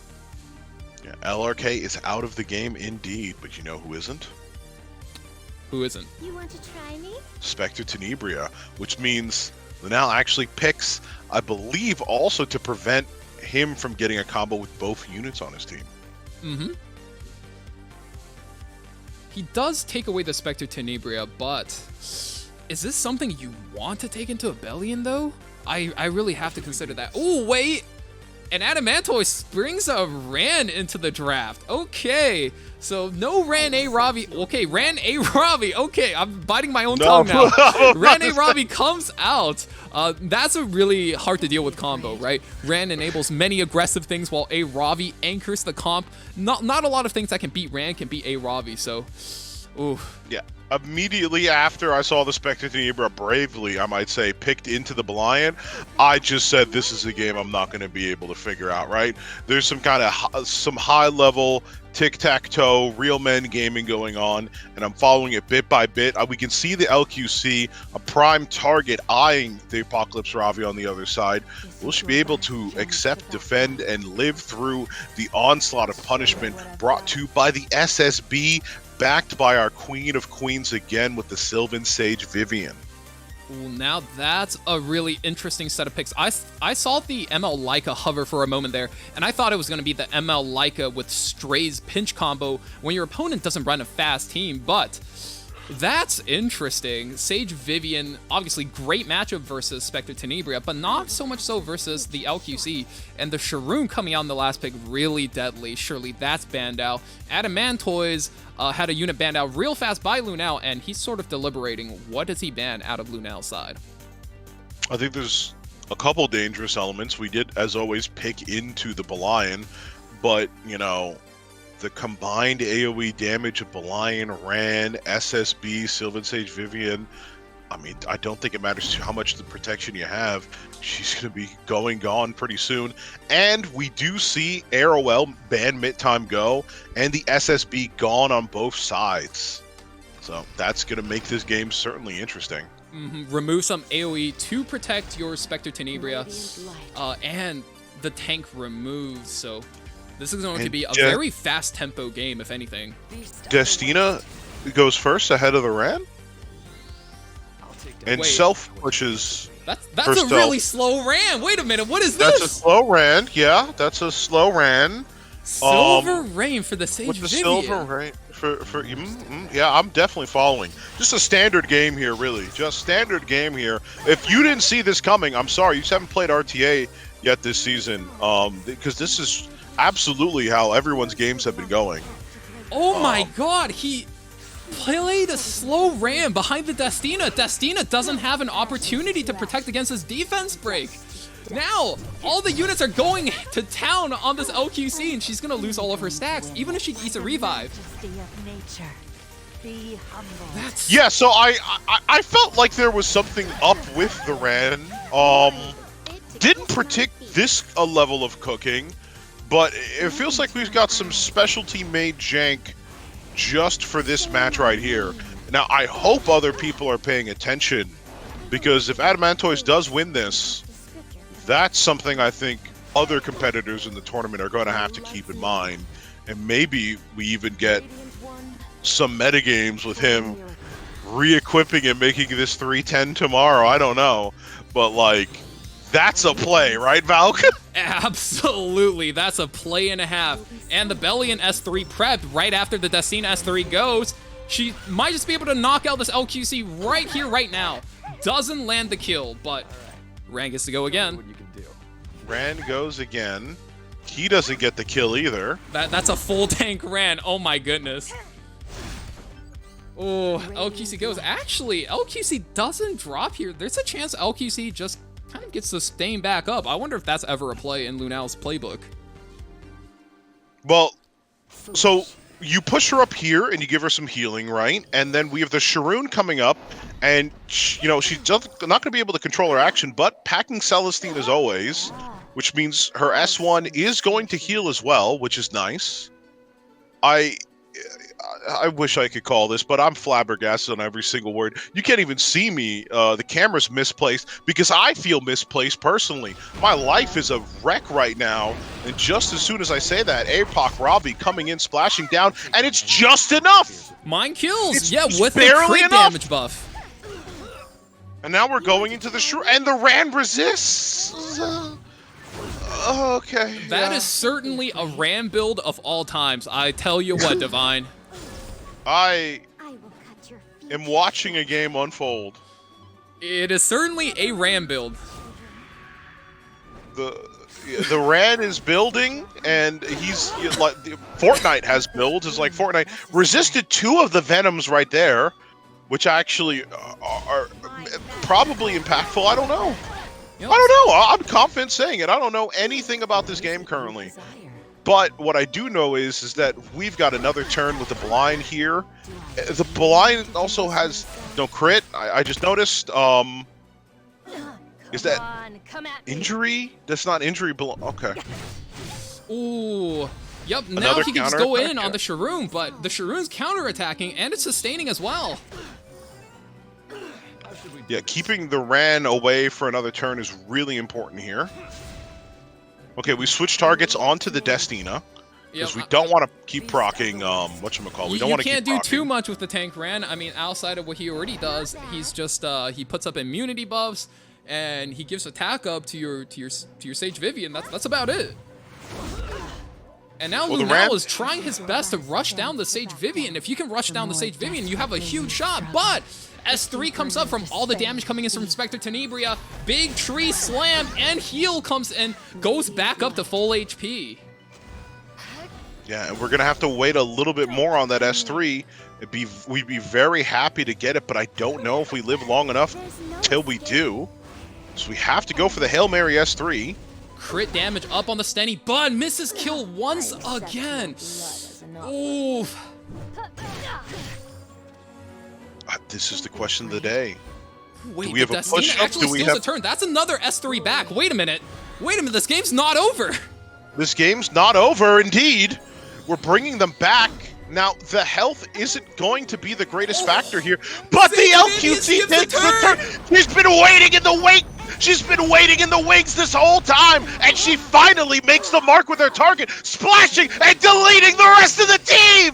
What in God's name has just unfounded before my eyes? The Destina sustained all the way back up from her full cooldown on the S3. Ultimate Destina's Grace revives all the units. LQC's been waiting so patiently at the top of the CR bar for like 5 whole ass frenzies. That's something like 50 turns just to slam it one time to close out the entire set. I'll tell you what, we had a lot of scuff in this set, but oh my god, that LQC made this entire set worth the wait.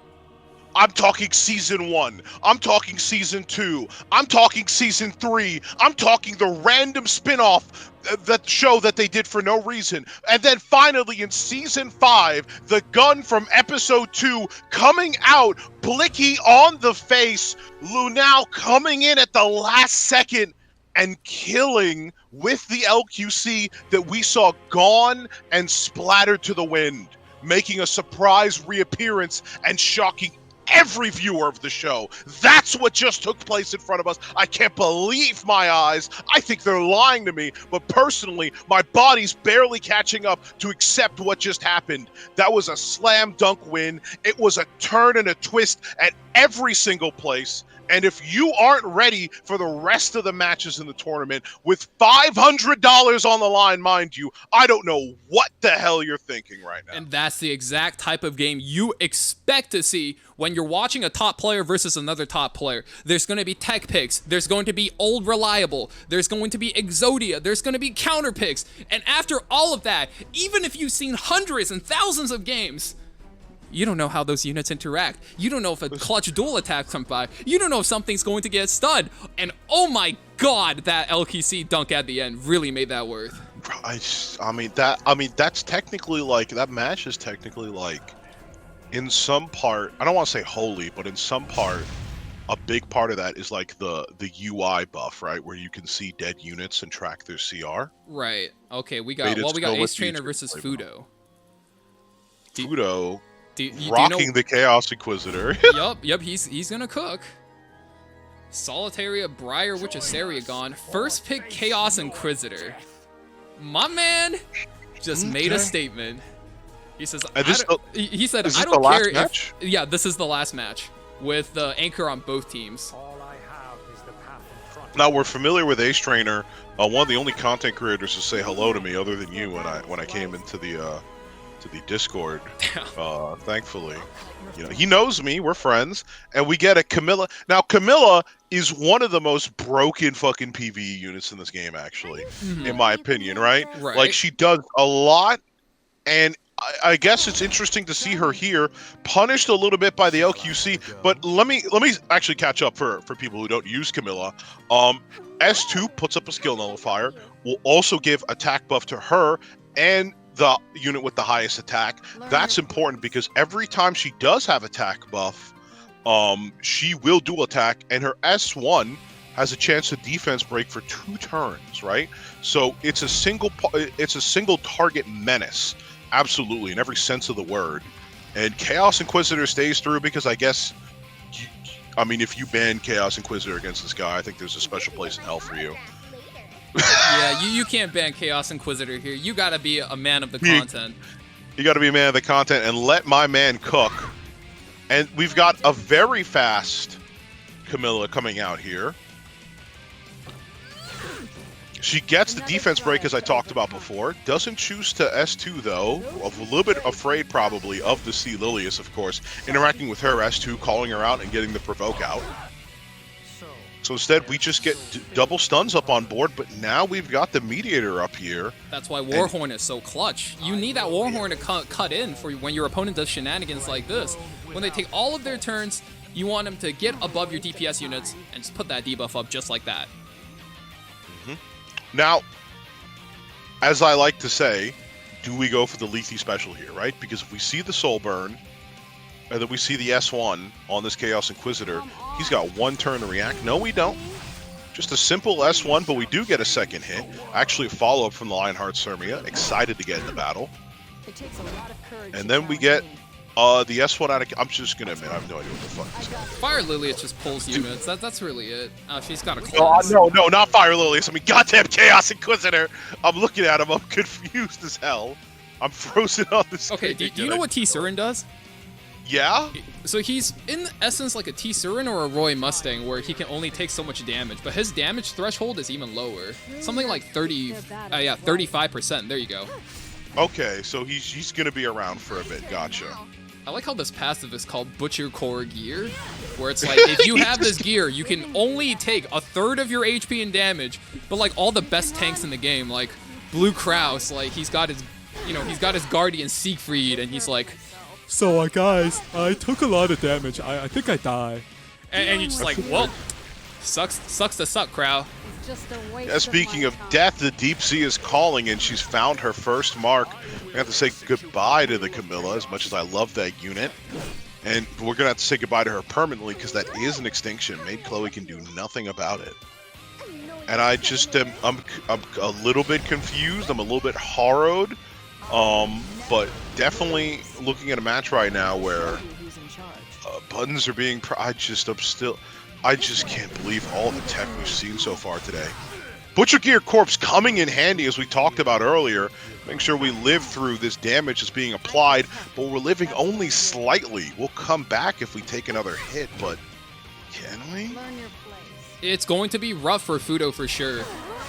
But I'm sure he knows this matchup in and out. And, you know, Lethe doesn't do that much damage outside the Kraken, so there is that saving grace for him. Although he does have 2 stacks now, which means next hit means he's getting dragged to the deep, and a revive buff can't save you from that. We do get the stun. Oh, that does wake up the Lionheart, though.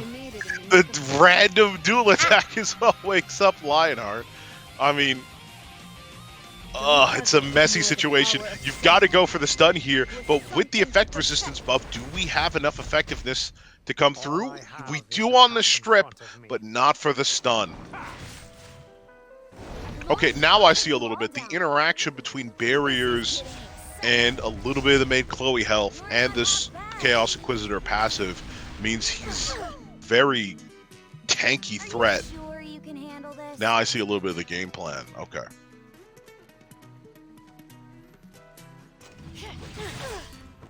You can't escape from me. Chaos. Endless chaos. Okay, but what is the S2 do? Some Oh, damage. is this like an execution? Okay, it just does a bunch It of does damage. a good amount of damage. Yep. And he follows up with the S1 afterwards. He's put LHC on death's door itself. And he heals back too. It's crazy. He man cooks. Now we've got to get these buffs off as soon as possible. I mean, these debuffs off as soon as possible. Lethe needs to take her turn, but I'm afraid second verse, same as the first. Butcher Corpse gear might just save our guy here. That was an unintentional run. And you know what? Even though, you know, the Lethe is a big threat, if you kill one of Ace Trainer's units, he doesn't have any form of revive. So when this Lionheart goes down, there's nothing bringing her back. That's it. But can we survive this Lethe, though? I still think that's a pretty big question. Yeah, we stripped the buffs off the Lionheart there, and that's going to be her gone and goodbye. And right now we're back to. We really wanted to stun there. Yeah, that's a big resist. That could have bought him another rotation, but Airwell looks like she's about to get cracking right here. And now the mitigation's gone. How many turns on the Chaos Inquisitor S3? Holy sack! Extincted, extincted even with the holy sack. Yeah, there's no coming back from that. It seems like he's really made a team around the idea of this happening, and unfortunately, was this enough? That's another holy sack! Oh my god.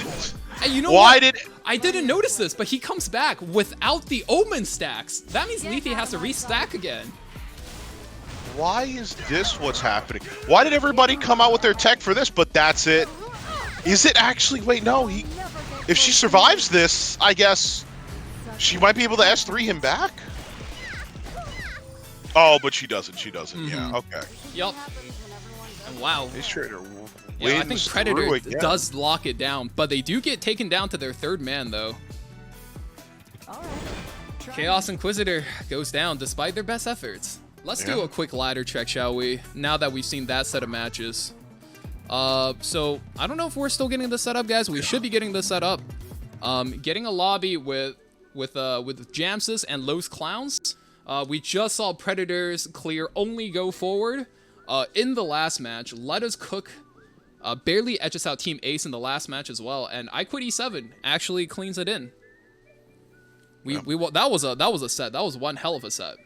All right, but yeah, looks like the boys are lined up. So whenever they're ready, we'll send right into it.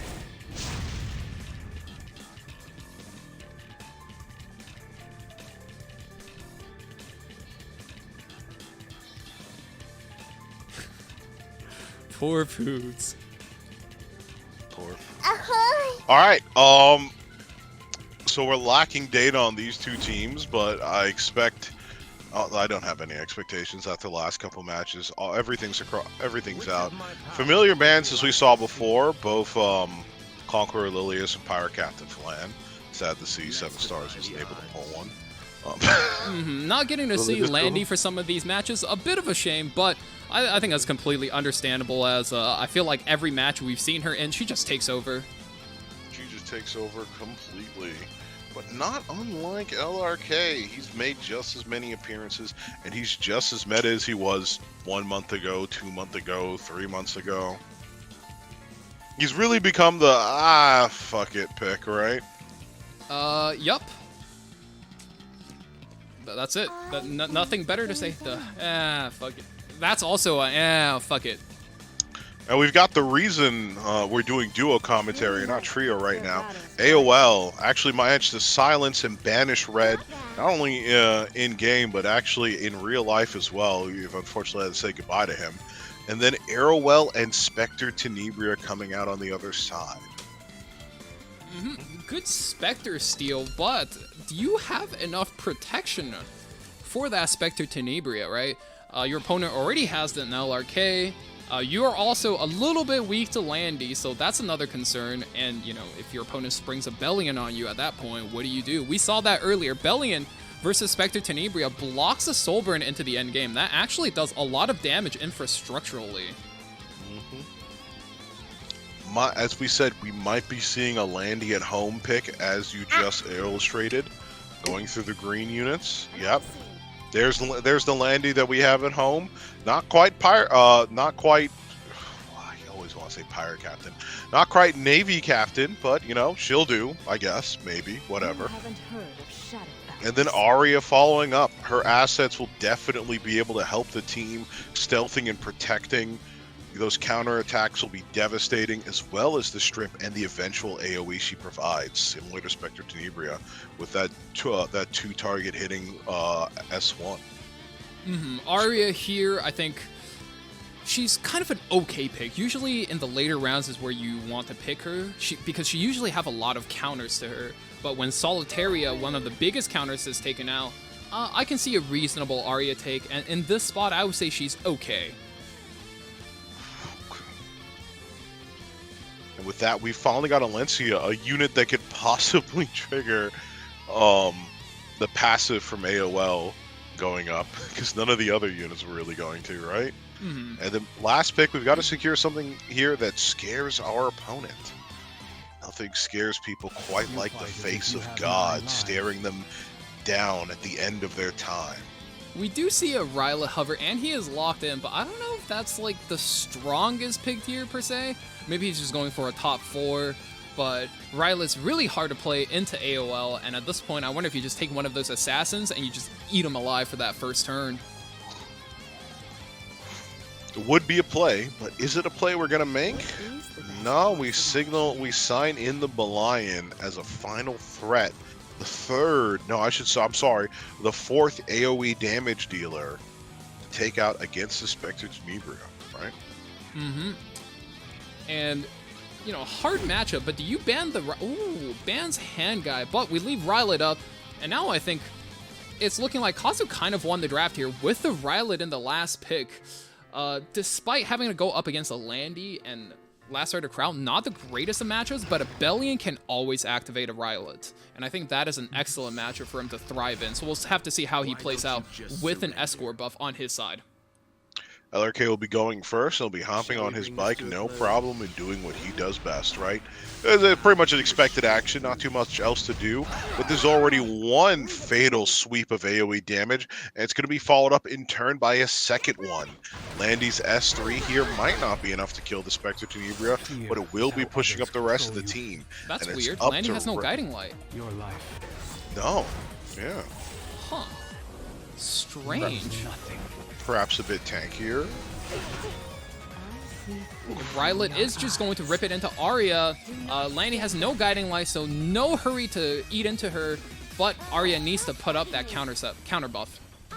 And just in time, because Alencia is here, have no fear. Let's see what this S3 does. A little bit protected from its full damage because of the stealth, but we do indeed resist. I've got a little bit of healing going. We've got the barrier up as well, thanks to Last Rider Crow. We're gonna need a... okay. Opts to go into the Landy here. Enough buffs on right side to trigger her for sure, so keeping the threat stripping Landy mitigated. Out of the stealth bug given by Arya. Now the Spectre Tenebria can go to town, and if anything, this is the start of the Warhorn for Kazu to start making a comeback. 3 yawns in a row out of me, but I'm not tired yet because Chair Girl, as people like to affectionately call her, is making her move. Any of these land hits the Rylet as well. Wouldn't you know?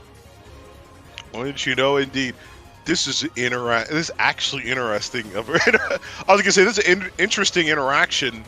She's stealthed, but she's provoked, right? So she's gonna get attacked. That's funny. Yeah, she's gonna actually get hit out of stealth because of the provokes. Exactly. I mean, yeah, all according to plan, right? But a little bit of an interesting interaction, don't you think? Definitely. I don't think you want that. You actually, no. You probably do, right? Because otherwise the Landy's already out and exposed, and you try to protect her to the best of your ability for a turn. Not the worst of plays. But speaking of that, that does tag the Rylet. Rylet's at 4 stacks. If this miss again, that's a big turn for the Rylet. Yeah, oh no, but it hits and strips all the buffs! Wait! Oh, it always fucking strips at the worst time for your guy, doesn't it? Oh lord, that's looking a little bit dangerous for Kazu now. Rylet being left out here with no evasion buff and a whole team barreling down on him. You go. You have to go into the Belian here because you only want to risk a counterattack at this goddamn point. Why not surrender? Oh, fully charged Landy with no evasion on Ryla. That's massive. It's not even that because it's also going to push up the Let me show Belian. you my secret weapon. This guy's dead. Very much so. Yeah, there goes the mitigative elements. I love how I'll I tell you said what though, mitigative Ryla's still hanging on. He's still got 4 stacks. He's probably got 20% evasion from the artifact. Doesn't dodge the first hit, loses the shield, misses on the second, survives. That's 5 stacks. Let's go. Right back into the belly and no defense buff. That's what you want to see if you're Kazu right now. Trust! It's just in God we trust, right? He's finally got his quarry, his target down, but we still don't have that goddamn evasion buff. He needs to take a turn to get it back. LRK takes a turn, slaps 2k damage off of him. Yikes. I'm betting that we say, yep, goodbye to Landy at this juncture, but, you know, the damage is done, and it was heavy indeed. Also, we can make or break back from it with our trusty steed. LRK will be on that bike and almost what the hell did I miss that? Yep. Okay, Ryla he's got gone. hit. Ryla got hit. Sad as shit. Ryla just gets hit. Yep, that's it. Bye. I'm just imagining like a poster of Ryla. Like sometimes you get hit. You haven't heard of Life's shadow cruel that battles. way. Is there Course of action. is there a timeline where Alencia pulls this back? No. Not versus Velian, I don't think. Not with all these injuries either, right?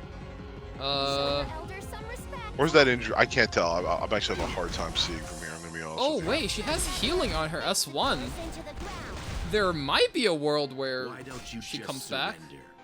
It's really hard to All say, systems but online. LRK S3, no injury on the LRK. Let's go. I don't think Alencia surviving against this. Nope. Yep. She's done. That was nothing. So. All right. Well, we fought till the bitter end. Sai does clinch 1 game so far. The boys are ready. We'll kick this right off and see what type of drafts he's going to be able to cook up to hold down as many games as he can for the team. These guys taking their time. So adding to the 4 already pre-ban units, we should be adding 4 more pre-bans to the pool. Yeah, I really do want to see some vicious pre-bans as well. The ones that, you know, taking a look at the pre-ban list already show that you're thinking about exactly how to corner your opponent in the draft here. That's the advantage you have. And as the person with on the streak ban notice, you have to be able to see that coming as soon as possible and try to head it off with the versatility of your draft, which is why, as we always said, the first person you want on your team is the most versatile player of them all.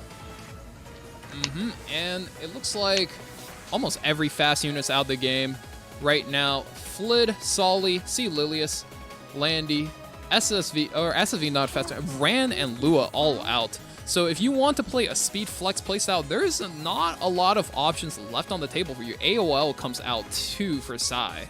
We still have fun. You want me to put you a meaning. I do like the AOL. I think she definitely had a place in that last game. Able to be picked here once again because she was banned out. Holy moly, Yulha as both a tank as well as a slight counter to the Aiden picked out, but also a Pillage. Shadow Knight Ashes Pillars. to ashes. Haven't seen her in a bit, you know. I guess with, you know, With once- just better once your units Unbound coming out. Knight Arrowell, yeah, I was about to say with Unbound Arrowell.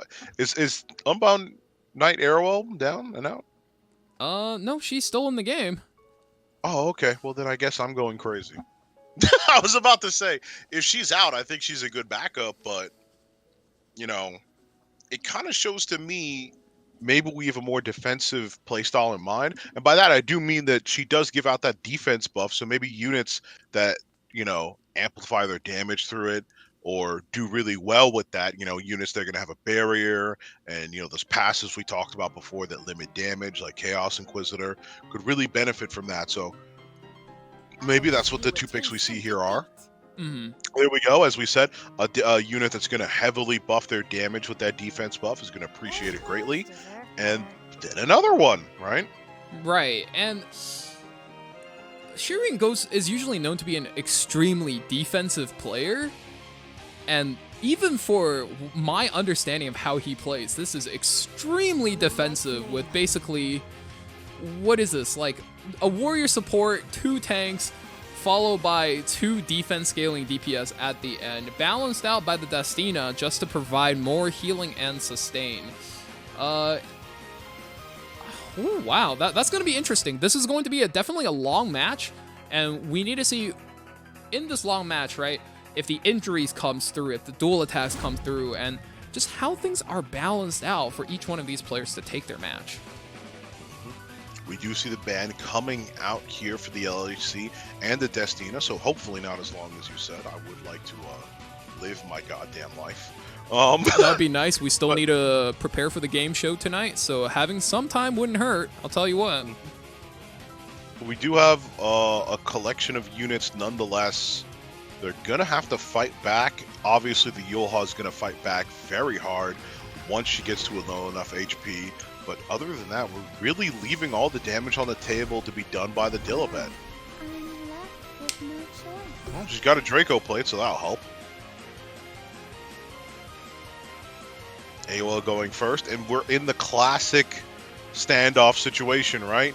Do I S3 because that gives Hangai a perfect excuse to S3? Nope. We hold it, and thus does our Hangai hold it. Now the question goes off.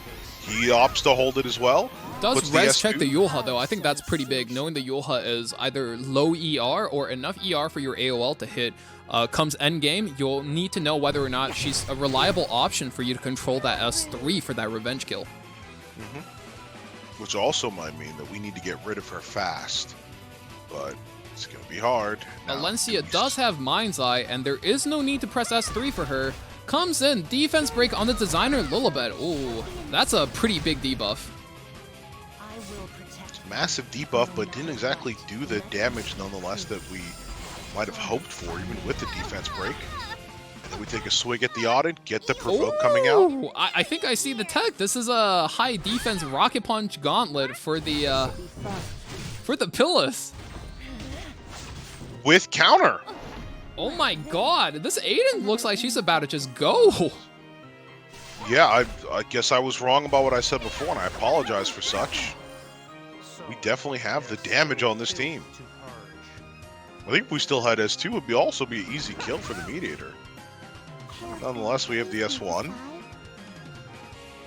Now feels like the time we might get that S3. No, we're still holding on to it. Yeah, when you play these slow matches, you kind of have to take it slow and steady.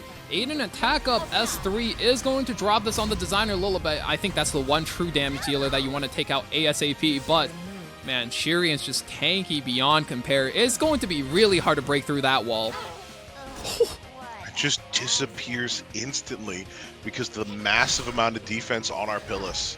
Now, we're going to be forced to attack into the AOL there because we don't want to push up the other units on her team thanks to her... we don't want to push up AOL herself, sorry, thanks to her passive. So we're going to take some shots at her even while she's invincible. Big turn for the Alencia. Do you fish for the injury or do you try to set up the kill? Defense break tells me he's trying to set up a kill so the A-Ravi can swing. Which of my powers would you like to see? Question of the day. Do we S3 here? No, we just take another simple swipe. Dust to dust. No revive for Shirian, so he's just gonna go. And that's -1, +1. Sai actually comes up +1 unit after the exchange is all said and done. Never lose. Yeah, and this is the kind of exchange you really do want to see, right? Your unit came back, she's at the top of the CR bar, she's going to do a quick little poke, get some of her health back, and now she's a threat once again. Absolutely, that's what kept A-Ravi in the meta for so long. You know, not only is that S1 doing so much damage, not only is she a sustained machine between the S1 and the passive, but on top of all of that, when it comes down to it, in the late game, one big swing, -1 for your opponent, +1 for yourself, and you're just looking so safe and steady. Yeah, we got actually, I would say, a good amount of value, and we don't get, we get the hit there on the Savior Auden. But yeah, that dual attack value was through the roof because, you know, as you hinted earlier, we might have tried to use it to control, but now we lose a turn to control with our AOL because she's forced to go into the mediator. And Frenzy, we're getting into Frenzy 3, which means, as we saw earlier, the AOL is also starting to get provoked as well. Usually when you see slower AOLs like this, they tend to have a bit of ER, and when an AOL starts to get controlled by the tanks, I think that's where she starts to get outscaled a little bit. The defense buffs finally coming through from Pillis to the rest of the team. You know, some of our other dead units might have benefited from that, but I'm sure Designer a little bit has no hard feelings about it. As we finally get the rip-roaring S3 on the Savior, on the AOL herself. It's going to be harder for her to be controlled, and we heal right back up. Yeah, this Rocket Punch tech is nothing if not creative. We knew his team was going to be slow and steady, but we didn't really think about how slow and how steady. And oh my god, that just straight up kills the Aiden. Yep, absolutely. Puts a barrier up too. Do we have the S3 back here? Yes, we do. Alencia forced the S3 here, at least to put up 2 defense buff, and I think now we found out in a game where we're trading hit for hit, Alencia can't outvalue this Mediator. You need your defense buff put up, whereas the Mediator doesn't have to put up immunity, doesn't have to put up attack, but now he gets to do that for free because you dropped your S3. Now Mediator is shying and eyeing very close to the end of his HP bar here, but he does get the counterattack. Jesus. So much tech on right side. I gotta say, I love it. Now, we can freely use our skills, and we do use them here. Yep, to get the defense buff off of the Alencia. Now I think the real question is, we see Shirian actually wrestling control of this game back, and A. Ravi's put in a 1v3 scenario, but the thing I'm curious about, really, which one of these units is responsible for closing out A. Ravi in the end game? How do you beat A. Ravi in a Frenzy 9 scenario when all you have are 3 low/chip damage units? But this A. Ravi's just gonna do her thing. Even if she's provoked every turn, she's gonna be swinging S1s, and she has a full bar underneath her, and that's what gives her sustain. I think it's right here where you say we got to poke away first of all at that proof of valor, get those numbers lower so we can start doing some more damage, and once that occurs, it's just hoping to God we can keep her locked up long enough to keep this Cretan in jail for the long road. But she's breaking out with a vicious S3, gonna take out Mediator and big hit brings back Alencia. That's his injury back on board. You need this for a wet noodle tank fight.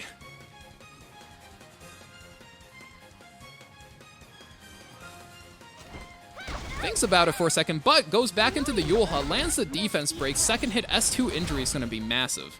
What's this? Another insect to squash. Gets off the skill now fire. She does resist this time.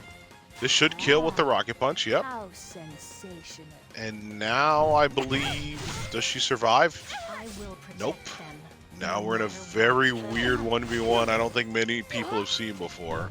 I don't even know how this plays out. You know, I'm under the impression A. Ravi wins every single one of these, but hey, maybe Rocket Punch Gauntlet does something I didn't know it does. Ooh, Get the provoke here as well. There prevents the soul burn. Yeah, I was about to say, we need to keep that soul burn out of her hands, but we need to keep landing these provokes. We go again with the S3. Is this close? Ooh. It is. Is it enough? And one more. I think it might be. It has to be at this point. Oh, and We the really Shadow Knight came all the way back with that. He just closed it out versus an A. Ravi. You know, my understanding was A. Ravi can't be beat in the end game like that, and Shadow Knight Pillis with Rocket Punch Gauntlet just beats her down. Jesus. Using a high value artifact to get the high value win. I did not think, oh my god, artifacts are going crazy today. I'm still thinking back to the double Holy Knight. that we saw earlier. But yeah, that definitely made the impact there. If that wasn't a Lethe match, that double Holy Sack definitely would have jumped some people by surprise. GG's across the board, and this means that we're 1-2, right? We're 1-1 each. Or 1-1, 1-1, 1-1. Right, so Alito is coming up to bat for the team subscribed to Jamsys. All right, so whenever they're ready, think we should just be able to run it. Shuriken now losing access to all of the nice he played last game. Pick your poison. We're gonna hand guy into the. What was his last unit? I legit don't even remember. His last unit that got banned, or like the last unit he picked? It was Dilibet. Dilibet, okay. About it. Dilibet, yeah, 'cause Dilibet died early. Right. Yeah, I was like, that unit was so inconsequential. It was just the Pillis solo carrying the entire match. I think she felt like the hidden danger, right? She felt like she felt like the threat, right? She was the big bull who was like, oh, be scared of me, right? Right. So you dump your resources into her instead of the real threat, which is big mommy Dami Pillis in the back there, I suppose. Belian, a Ravi, and AOL. Wow. It really took us like 3 games to get AOL out of that pre-ban list. That's crazy. It seems like it's going to be real hard for left side to pick now that Pillis is not available anymore. No, I'm joking. Not available only for right side. But yeah, what shenanigans are we going to cook up? Well, not too many. We're going to stay pretty safe and secure with a standard LRK pick.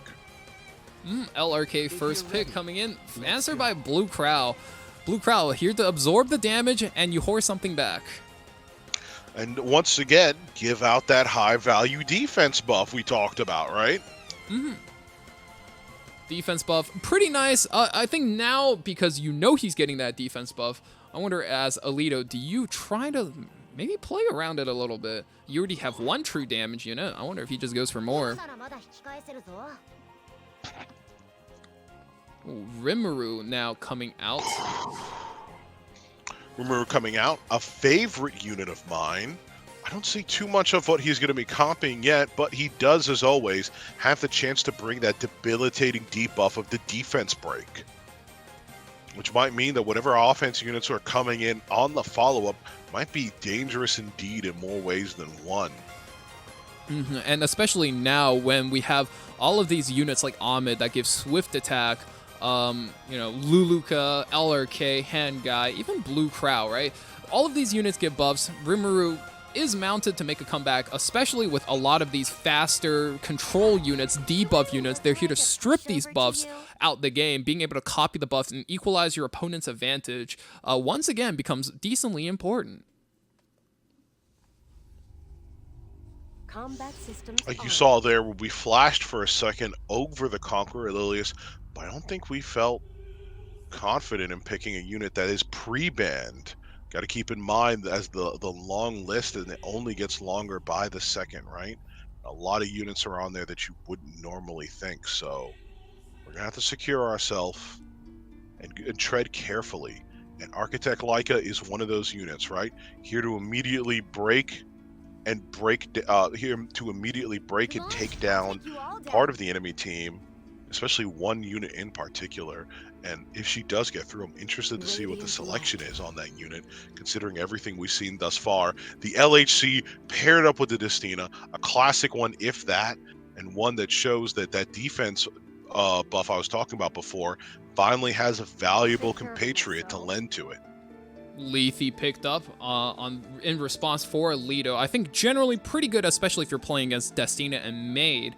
But versus Lionheart, Sirmia, especially Destina, if you can't land the kill on the Destina, or you can't land the kill on the Rimuru,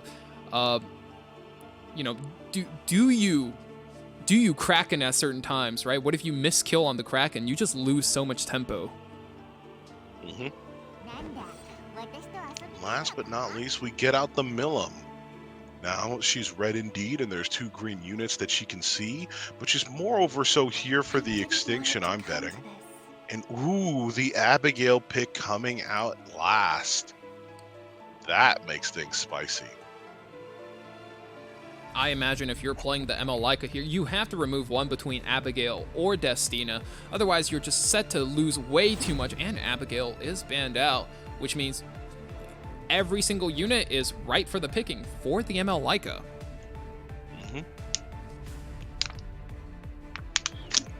All right, that being said, both units lock in their imprints and their postbans. Let's get into this, see how this breaks down. I'm especially excited to see what this ML Leica does to influence this fight. I'm betting this goes on the Rimmer. That's my personal objective guess, but we'll have to see. I feel like this needs to go on the Destina, no? Prepare for hostility. All right, yeah. Soulburn comes in, does go on the Destina. Does this have enough damage to punch through? I didn't even think that you might have the Soul Consideration artifact. Ooh. Does beam out the Destina, so revives off the table now for Shirian, but Rimuru steals the turn and gets his team immunity plus attack buff for 2 turns. Yeah, I was kind of hoping he was on the super nuclear giga damage die instantly build, and he does go after the Milim. Damage decreased a little bit because of the frenzy settings, but still doing more than a healthy chunk to her. LRK really deliberating his turn here now. Wonder if he should hold, especially considering that he's looking down the face of a blue crowd, but think he's definitely going to go with that. Milim might be looking like a lost cause, and tempoing up whenever your opponent is on the back foot. You're fighting a 4v3, never a bad idea. Now we've got to start getting some of these units out, and he knows it. So Crow Horse comes out and it's slinging its sword straight at the Milim, getting a good amount of damage on the LRK as well. Now see if we can strip those buffs. Absolutely. Can't keep them around for too long, or they're going to start building up and becoming very dangerous indeed. Is your existence Ooh, Defense buff Arctic put up, and that extra 50 CR is going to let Alito cut that Lionheart Sermia. So Lionheart Sermia looking to go down here. Extra attack tracks onto the blue crowd, so we're going to soften him up for future values. Let's have some fun. But future values can only come if the unit lives long enough, and I'm afraid I don't think he does. We got a Proof of Valor Rimuru here. We got the follow-up. About Little cheeky haze bow bow, coming in. yep. Yep. He recognizes it. That's not a state you could win from. Shirian yields. Now he's gonna leave the hopes and let the burden be shouldered by the last member of his team. My God, what is NTR, that card? dude, makes it. What is that card? Did we not notice that before? I don't think they signed up for the thing. No, I bet on his previous match. Wait, for Alito? Yeah. I didn't notice. Yeah, that's what I'm saying. We didn't notice the first time, yeah. But coming into this, the players each get 2 more pre-bans, and on top of that, Alito has LRK, Milim, ML Leica, as well as Alencia banned out in his name, so the extra +4. If he makes a sweep with that, it would be pretty crazy, but I think he might have a lot removed out of his tank, especially with the strays taken out, Aiden as well as Hefteni. Yeah, nobody wants to see Aiden, neither do I. And glad to see she's banned off the battlefield for good. And coming on, a real man of the man himself, Ambitious Tywin, recently suffering from a debilitating set of nerfs. Isn't that right, Valky?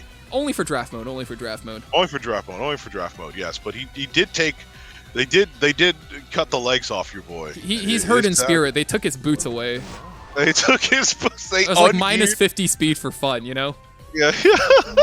They forgot to throw on a piece of equipment. Maybe somebody just mistyped. That could have been it as well, right? Yeah, they really, instead of typing in like 215 speed, they were just like, yeah, so let's just make it 250. Yeah. 255 instead, yeah, fuck it. Yeah, let's just make it 250. Why not? He's underplayed. Let's just give him a free boots worth of stats.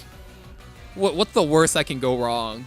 What's the worst? Besides, it turns him into a Greek god. Ooh, okay, so Alito does go with the classic DJB FCC, but Taiga does hit him back with that Sharoon. Sharoon, pretty big unit. We saw the fact that after her buff, right, all buffs minus 2 turn duration is nothing to scoff at, so the moment she comes out, can't expect to keep buffs around on your comp.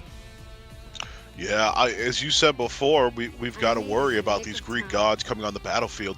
No one fits the definition better than Medusa herself, making the appearance with her slithering snakes set to prowl and pounce on the enemy, followed up by our classic Knight Airwell.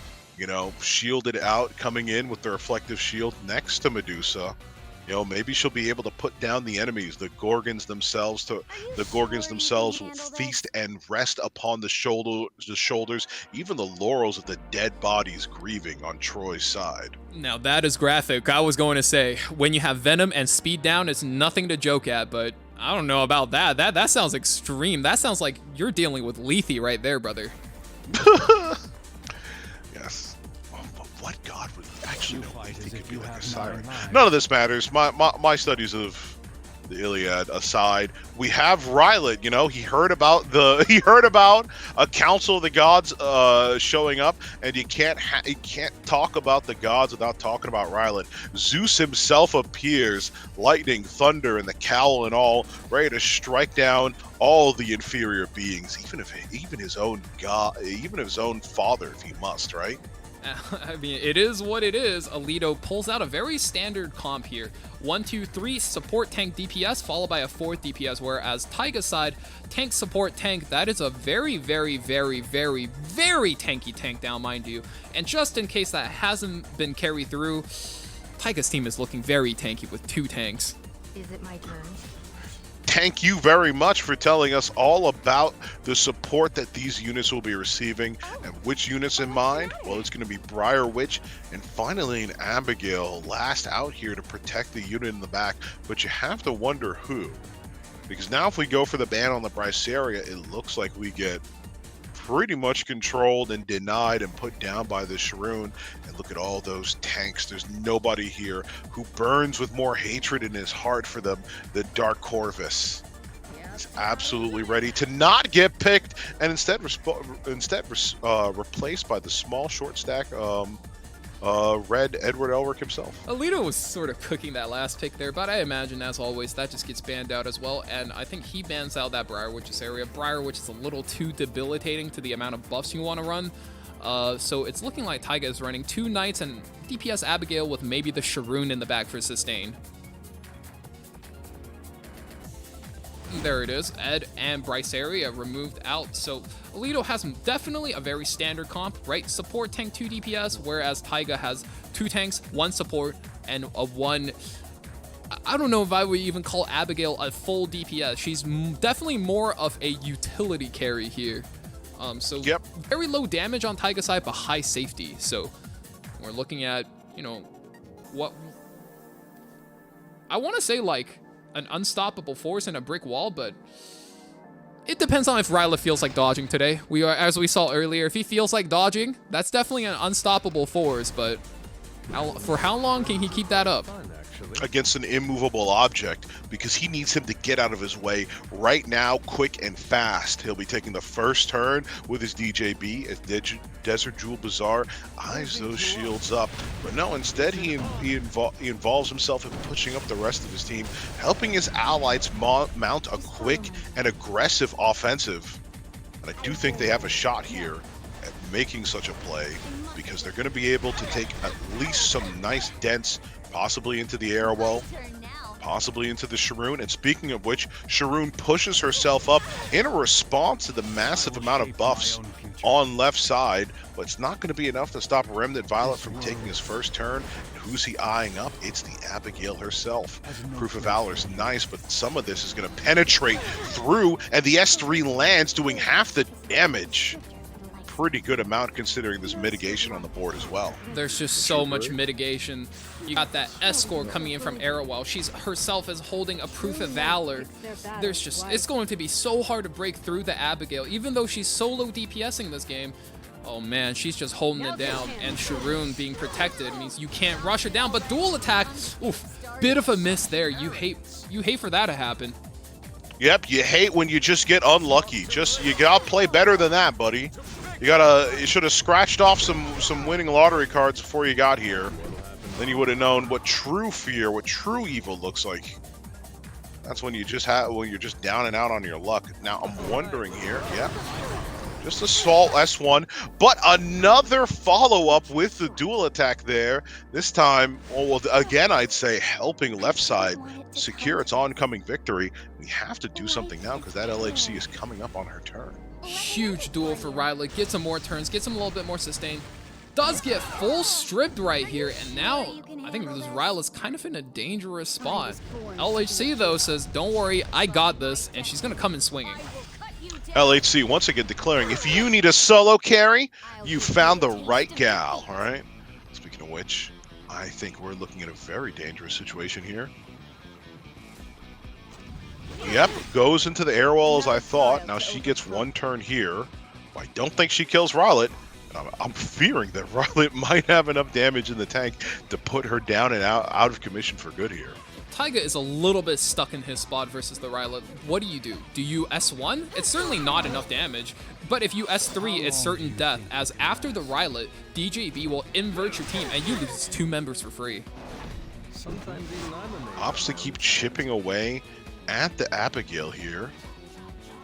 Figures there's not too much to worry about from the Airwell, and she'll go down on her own terms relatively soon. What we really need to worry about is the Charade. Oh, that's another dual attack into the S3, into the Sharoon, possibly proccing the Abigail here as well. No, not enough, but it does mean we're saying goodbye to Arrowell, and what a deciding factor when luck isn't on your side and has abandoned you completely. That's how you lose games. Is there a Unity set? Dual it was twice? We just put the entire game on a timer and just run everything over. That's crazy. All right, quick bracket check. So we got Subscribe versus Predators here. Both of these guys kind of really slogged it through to make it out. And then they will be playing in the semifinals in the top side. On the bottom side, we got I Quit E7, which we saw clutch it out in an absolute nail-biter, going up against Let Us Cook tomorrow. So we got the order, boys. We got the boys in the lobby. Games are underway, and at any moment they're ready. We're just going to get into it. Yep. Once again, we're coming back into the second day of the tournament. Valk's gotten rid of that god-awful fucking shirt he had yesterday, and I'm still in black because it's the only color that's acceptable in the void known between realms, and we're getting into the game. We saw these guys play some pretty competitive series yesterday. Sai actually did a lot of work carrying his team. So did STG. Both of these guys being the vanguard. I must imagine whoever takes this game off of their opponent must carry a lot of tempo coming into this. And speaking of tempo, mine's far behind because Valk needs to put up the stream, but I'm predicting some kind of boring first pick. I'm already... No value to me. We got Rancy, Lilius, Bellion, as well as AOL out the match with the Lua first pick. Oh, wow. Okay, yeah. You know what? We did have a bunch of other openers off the board, so I guess this would be the state of the board in a couple seconds after that, right? Especially Lua. I'm surprised we got to see Lua so much. This is a unit that's usually banned so ubiquitously. You never see her on a ladder. I'm not at all. At this point, Epic 7 is just like meeting up at a Scott Pilgrim. It's like being Scott Pilgrim in real life, right? You've 7 evil X's. You can't ban all of them. So what order are you going to start running into them, right?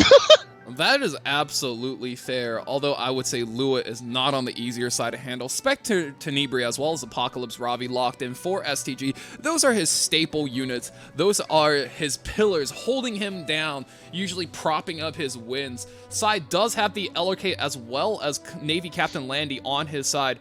We saw these two units perform real well yesterday, taking home big win shares as well as being big damage contributors as well. Looking quite scary with a Shuna as well. Very disruptive pick here.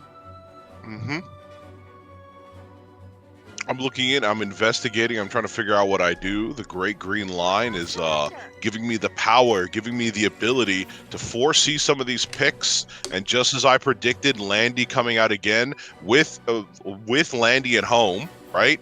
Got both Landys on left side team. On the right, we're sort of in a particular spot. I'm not seeing mitigation yet. I'm not really seeing any type of defensive form of support. So I'm wondering if this, at the tail end of the draft, is where we start to put those puzzle pieces together.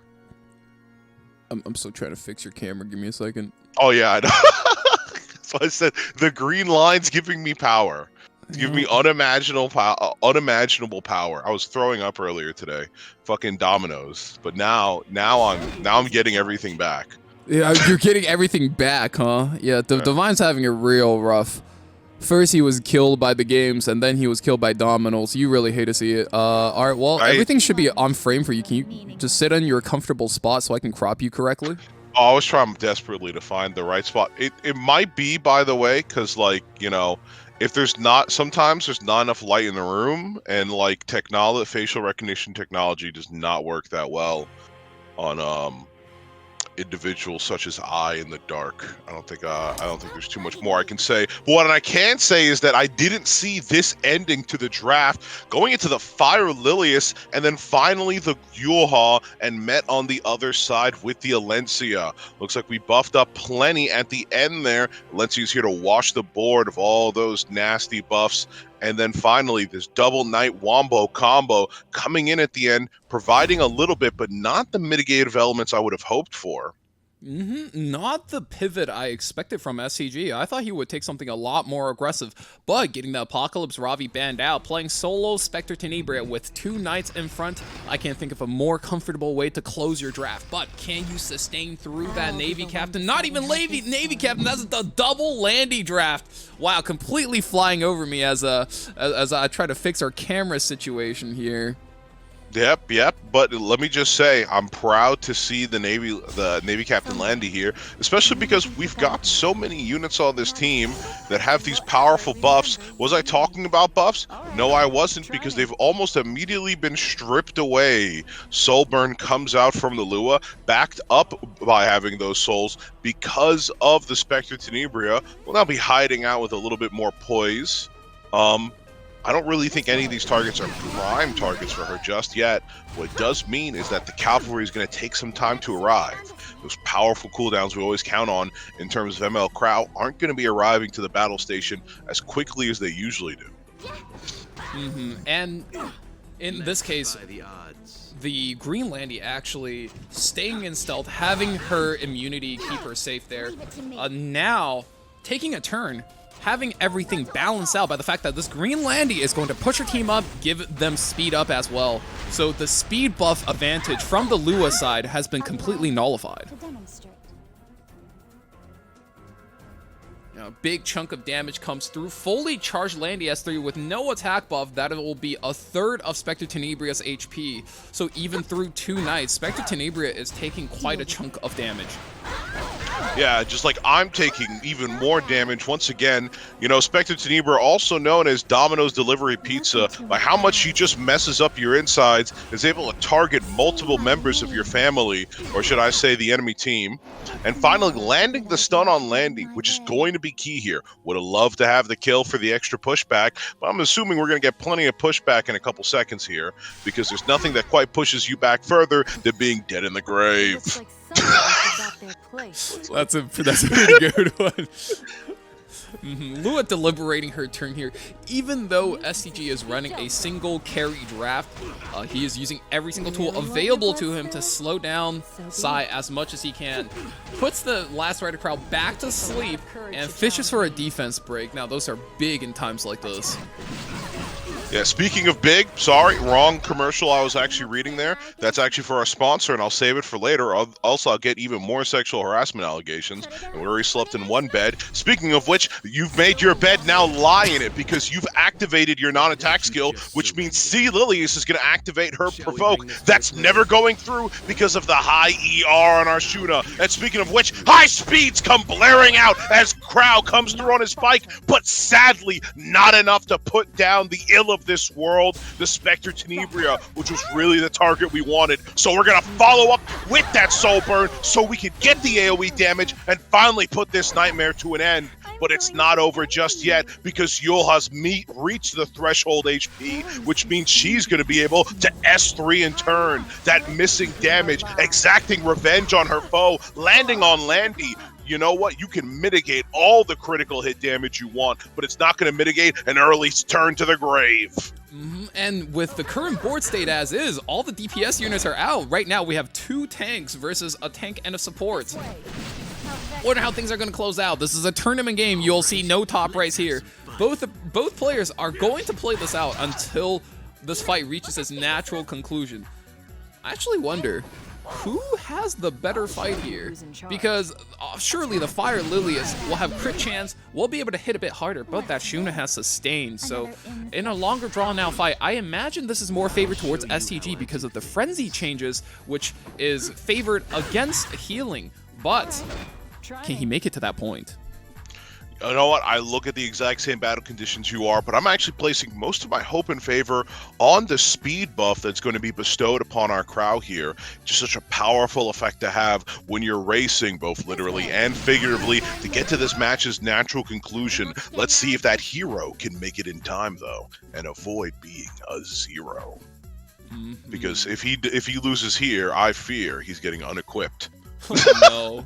We got unequipped every weekend, every other weekend. It's time to show up, hero. Oh yeah, speaking of every weekend, hunt buff check. This is going to be, I think, every weekend is free unequipped, so this is our get on it, weekend Grim. with hunt buff. You want me to give you a meaningless Does Grim even play? I thought he just crafts gear. He crafts gear to strike fear into the hearts of many here. And speaking of which, I'm here right now looking at the present. We get a check on the cooldowns on Crow real quick? Cooldowns on Crow. That is a big scary button coming up. He has 3 turns left. Taking it naturally, that's about the rate he would take them.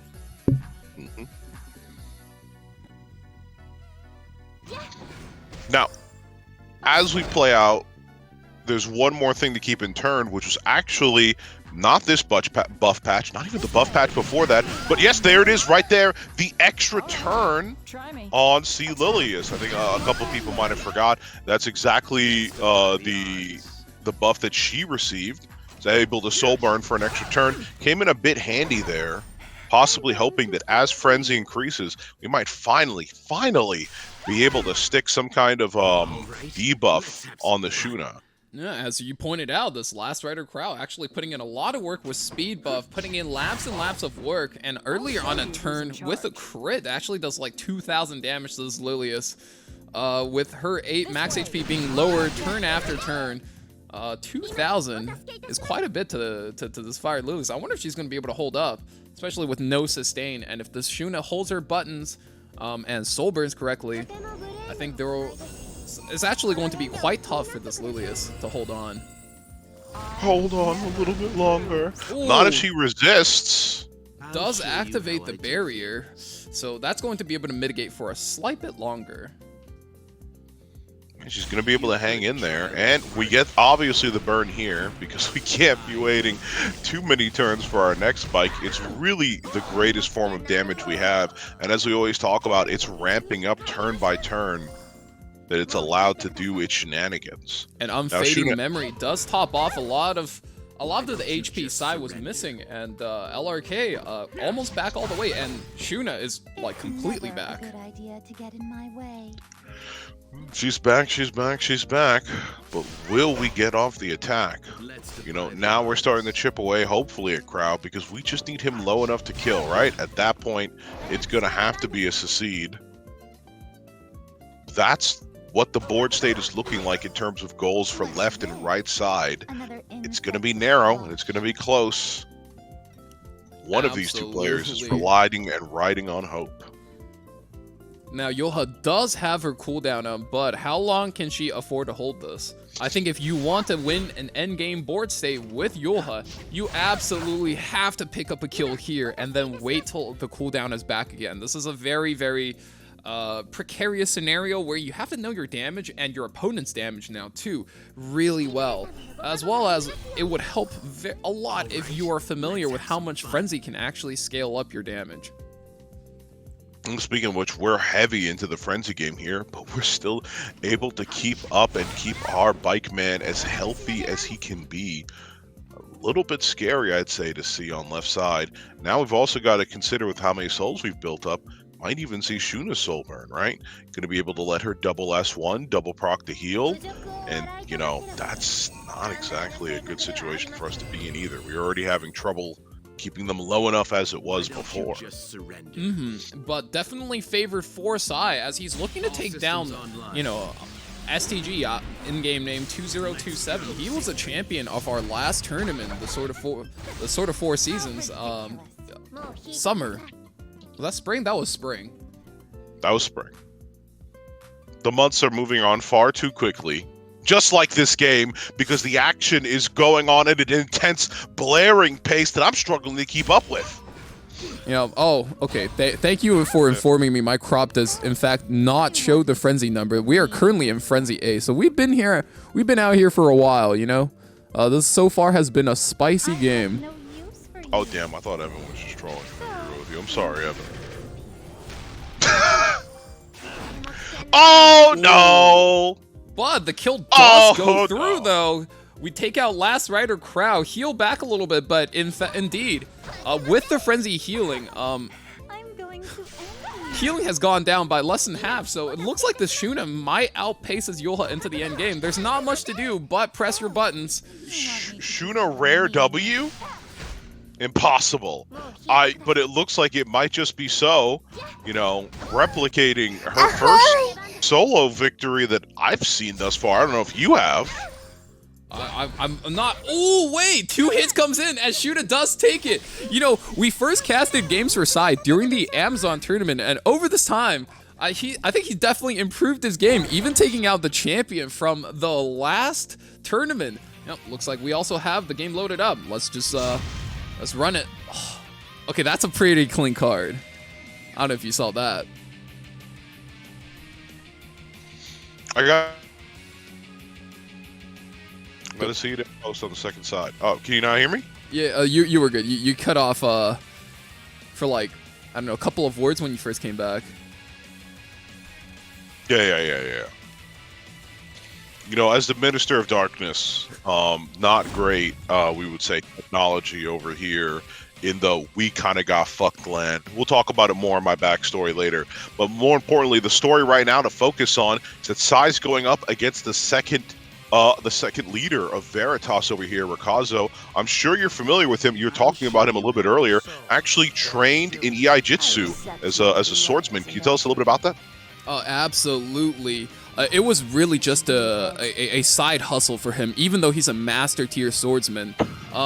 He really just did it to further his own guns career. If you didn't know, Rikazo was actually, for the longest time, one of the best guns player in Europe. And he was actually a legend in that scene. And he practiced a variety of sports and martial arts to sharpen his reaction speed and timing, as well as mechanical operations.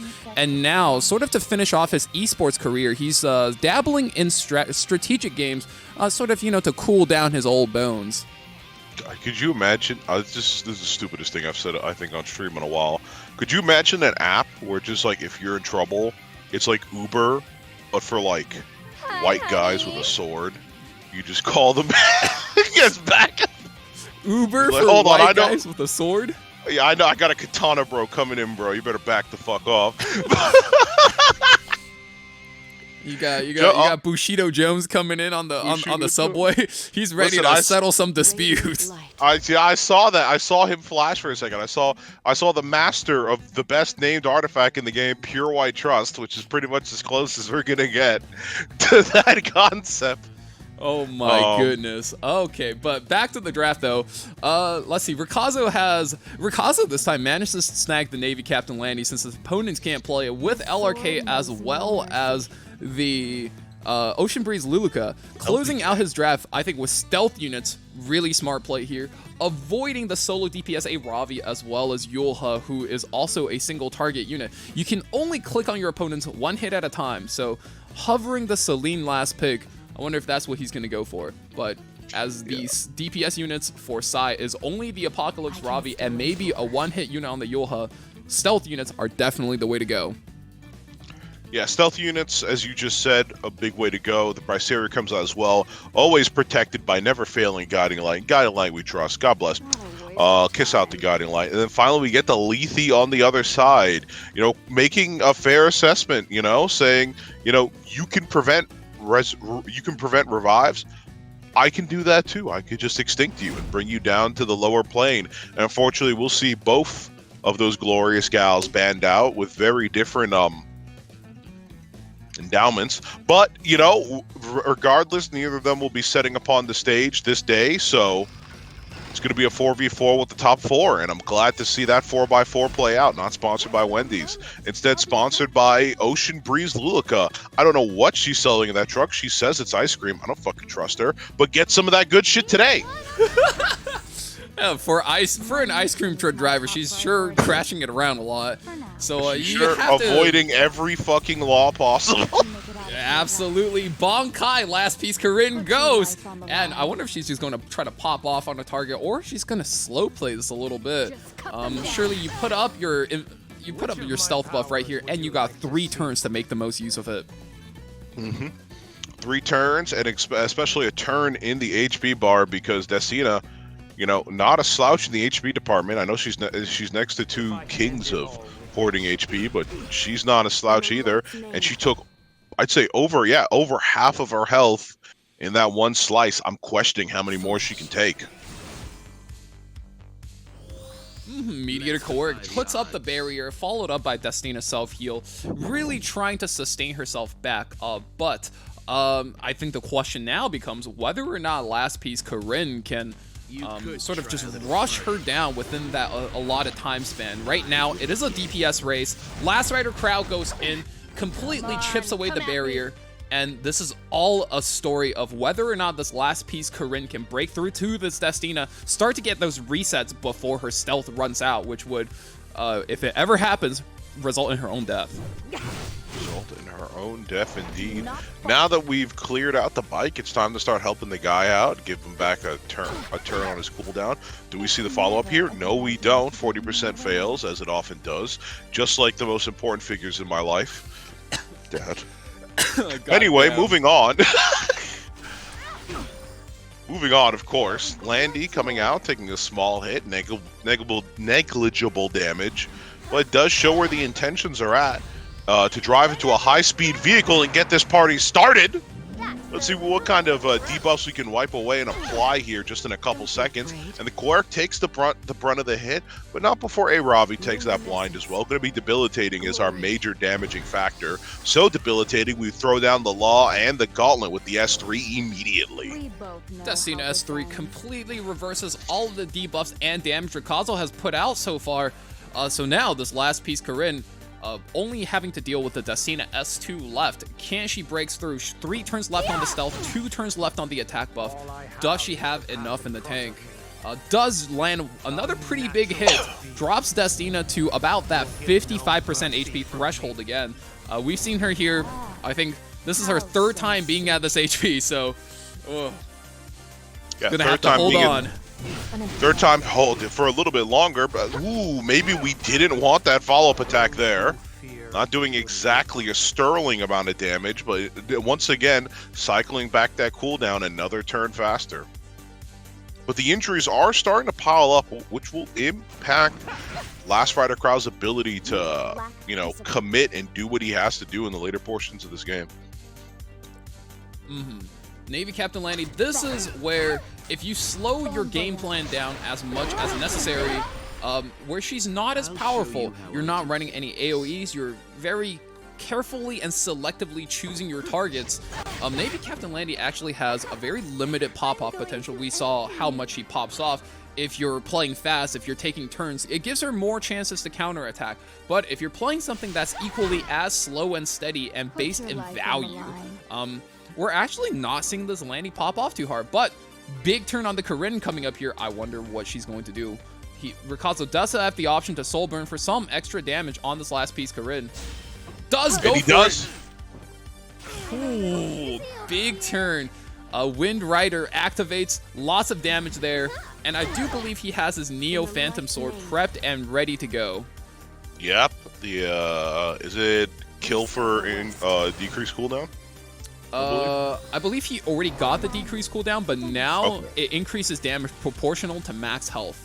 Oh yeah, that's what it was. That's what it was. Okay. So now she's an executioner, especially, and I talked about it before, these are some high HP targets. It's going to be delicious, delicious, delicious indeed. All right, let's have And some now we've fun. also got we've got our captain, our naval captain, ready to set sail with her S3.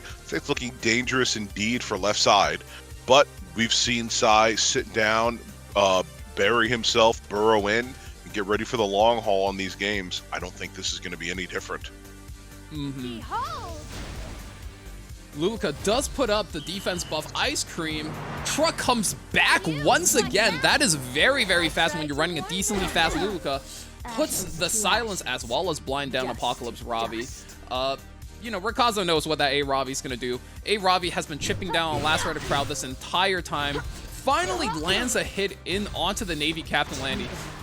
Counterattack, not sure what that's what you want. Oof. Severely punished for even daring to touch the captain. Oh boy. Ay, ay, ay.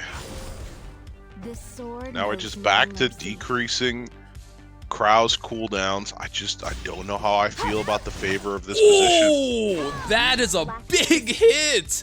Go straight for the Yulha, says I'm going to bypass everything, go for your tank, and then Landy is going to go for the kill.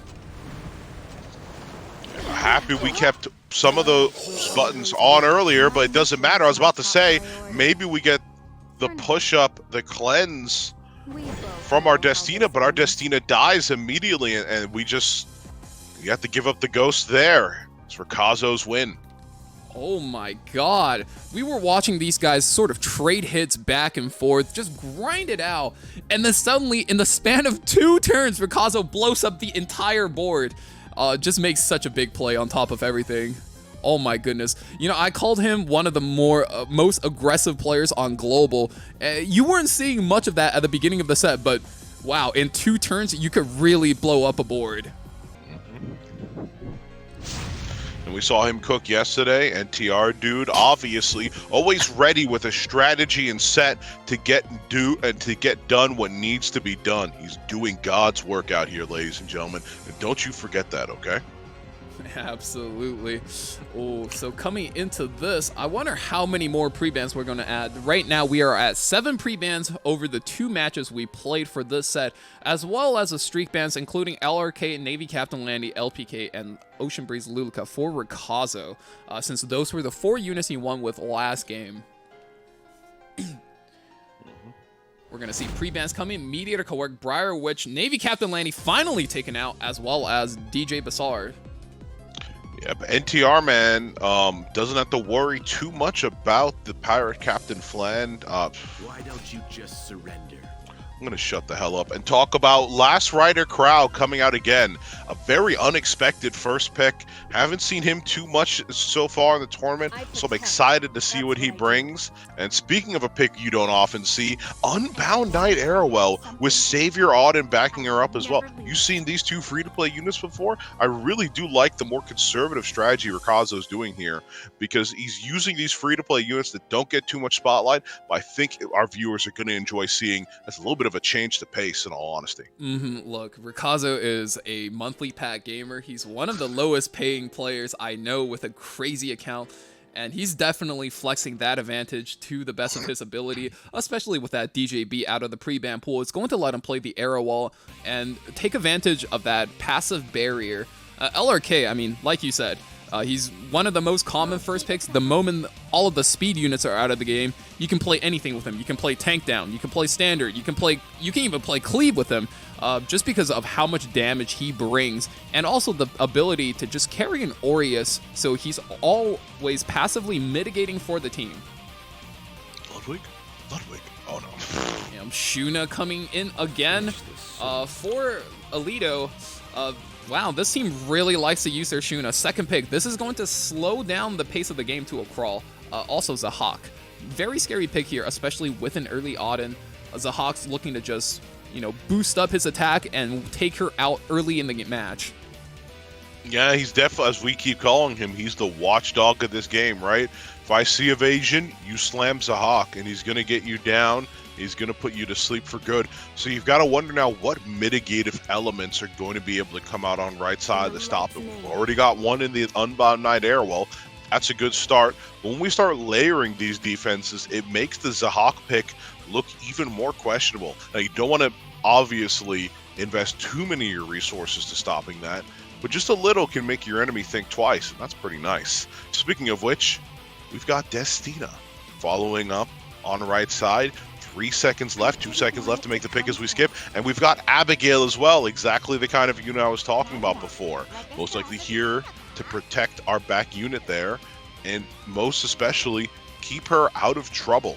Abigail, yum it is. Normally, when your opponent commits something early, like an aggressive Zahak, in the third pick, you'll usually see two responses. You'll double down on the defense to try to protect your Aiden, or you're going to suddenly speed up and pivot into an aggro or a cleave composition to try to kill the Zahak before he even gets a turn to play the game. But in Rikazo's case, he's going to default towards something more defensive, and Alito's going to be going on the offensive with picks like Milim and Landy. These units give themselves attack buff, they give their team speed buff, so they're looking to just pick up tempo, pick up pace, and double time their way to victory before the Destina can out-sustain their damage.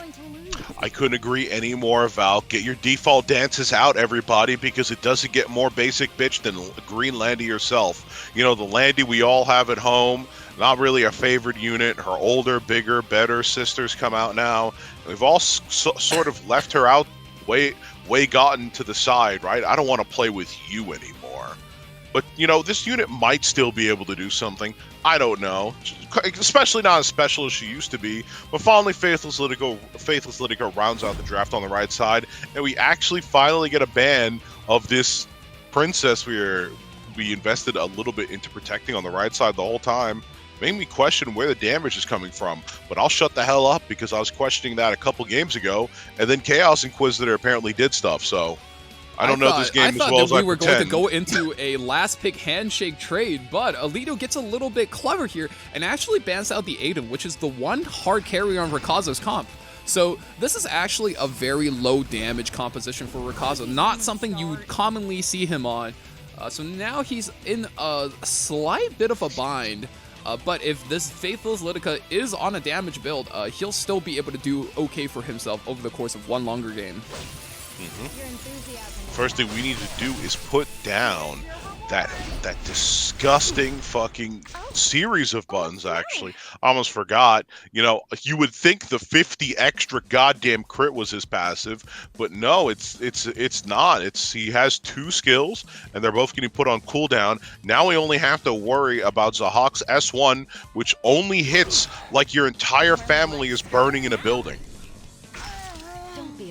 Pushes her entire team as well. That's a decently lucky proc, because now you can just sort of tap all of your tanks S1s in, unless Rikazo isn't feeling confident about his Destina S1, in which case you probably boost your arrow wall or something and then just slam an S3 into the Zahak and just hold it out and tank out the rest of the game. There it is. Looks like he's yep. Pushes. Boost up. Mm-hmm. It's really important to get him now, right? Because as much as it might seem unfair sometimes, left side is powered by the radical ideology of communism, and what we mean by that is Shuna's going to redistribute that HP if we give her the chance. And you know, what is equal for some is not equal for all, right? So Crowd will take a small hit, Zahak will be back at full HP, and everybody will be off for the Satyr, right? So it's important that he took the initiative to stop that ideology before it really planted its disastrous seeds on left side team. I completely agree. Seizing the day and taking advantage of the timing there Carpe diem. is the absolute key to winning himself that early exchange and getting that tempo and the momentum he needs to start running at his opponent. Now, Alito is going to Soulburn Milim one time and does, absolutely negligible amounts of damage into this Abigail. Abigail here protecting the Faithless Litica, even if she can't go back into the stealth. She's looking absolutely fine to me, as long as the Abigail is there to protect her. No extinction is going to come out as the S3 whiffs. I wonder if the Abigail is going to give the S3 and strip the 3-turn evasion buff. That's going to be a pretty big turn. Will be a very big turn indeed, but we're going to have to rely on a lot of barriers of other elements to mitigate and keep our Wahaha happy, healthy, and safe. Now, there's that communism I was talking about, a scourge on our people and our planet. I think the Abigail got resisted. The 3-turn evasion is still there. She's supposed to be able to strip before the attack goes through. So her attack does. Whoa, never mind. What are you just talking says, nope. about? I don't see any misstrip at all. It was just fate taking a little bit of a wider turn. It's like when you miss the highway on your destination, but that only saved you like 2 fucking minutes anyway, so who cares? That's exactly what happened there. Yep, skillful players don't care. Delay. Skillful players don't take the highway, they take the low road, and they enjoy every bumpy minute of it. Now, as I said before, we've got to worry about an incoming Waha. We missed anyway, fucking. Yep, We that's... still missed anyway with the evasion buff gone. Oh, that's beautiful. Now, even without the evasion, Milim still has 20% innate dodge chance, and she's only 1 turn away from her big Wahaha turn. Rikaza really needs to capitalize on this to, I think, give himself that chance, just because his units aren't the tankiest, nor are they the highest damaging, so taking advantage of it, not the easiest. Misses again with the Abigail. We miss again after we soul burn. Might as well use it before we lose it, right? I've never seen somebody get, oh fuck, that's a banned word, right? I was about to say a bad word that I forgot was a bad word on Twitch. Apologize. We get unlucked, let's say.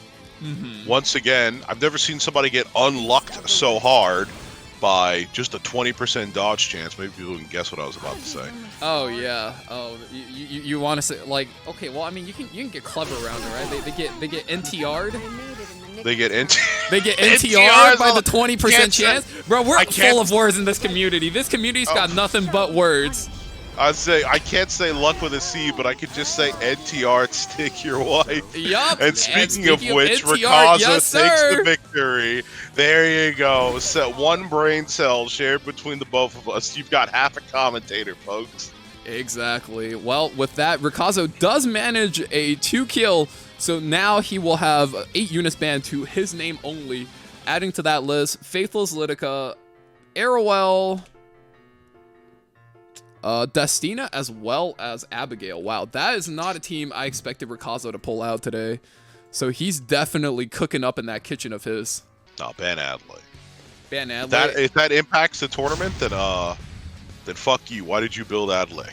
Oh, I don't know. I don't know, Divine. Chadley, as some might call him, is actually a really big counter to Faithless Lidica. Yo, no, I'm serious. Chadley is a counter to Faithless Lidica. Fine, then ban Enot. Nobody's Enot. using that guy. That's the real NTR guy. Don't get that guy out. We finally got LRK out, to be honest. That took a bit longer than I expected. But on top of that, Landy as well as Faithless Lidica once again taken out. First pick, Apocalypse Ravi going over for Unihero, which is going to enable Rikazo to pick up Aiden.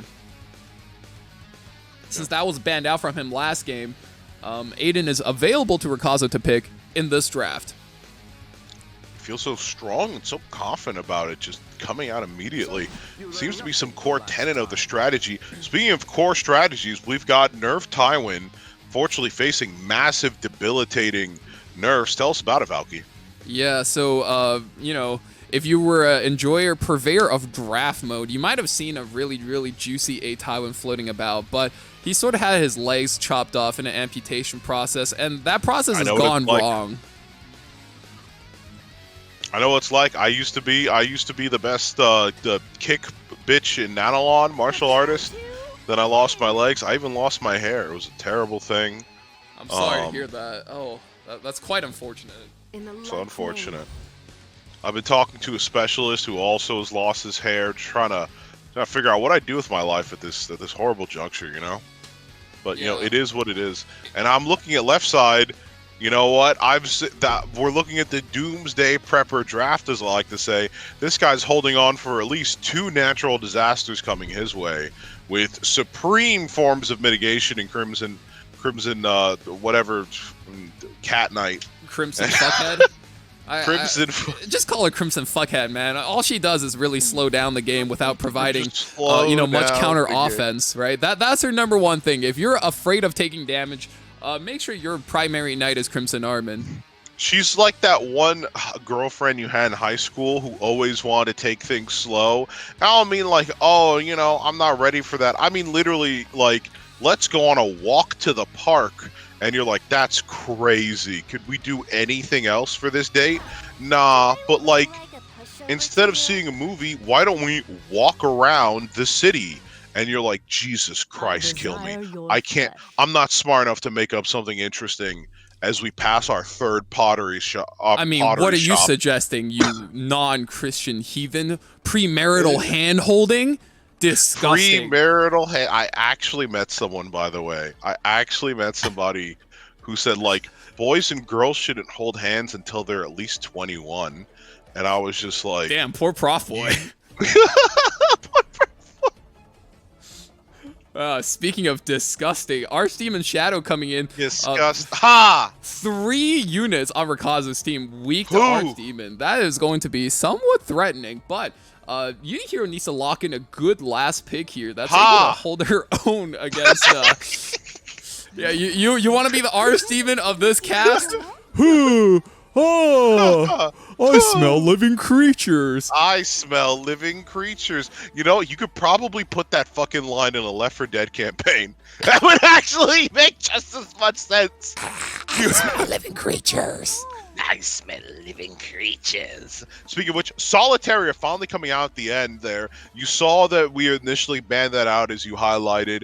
Didn't get to because of the small mistake. Now she comes out a little bit to bite us in the ass. Over here, is going to be stopping the focus stacks for both of our units there on the bottom left. So kind of putting herself in a must-ban situation, I'd reckon. We're taking a long time with that must-ban, if I must say. Yes, we do eventually do it. And then we do get our Archdemon banned out as well. I'm sorry that you played the story. It doesn't matter. We'll be taking away that valuable unit from you and ensuring that this game takes 18 and a half years. Yeah, 18 and a half years is a long time. What can you do with 18 and a half years instead of playing Epic 7? Pay attention or you might regret it. What can't you do? Yeah, I think we do anything else than watch 18 and a half years of Solitaria versus Archdemon Shadow. So, God bless for that. Now, we've got, I presume, the damage push-up on the Auden here. If she is in that one artifact, which I forget the name of, and she does slam on Aravi, you think this has the potential to one-shot? Well, I guess we won't see it because it's actually landing on the Milim instead. Wahaha. Oh, that's a but near no survival. kill comes through. Oof. I don't think it matters too much. This is really the big problem here with this type of draft. Steal 4 souls, by the way.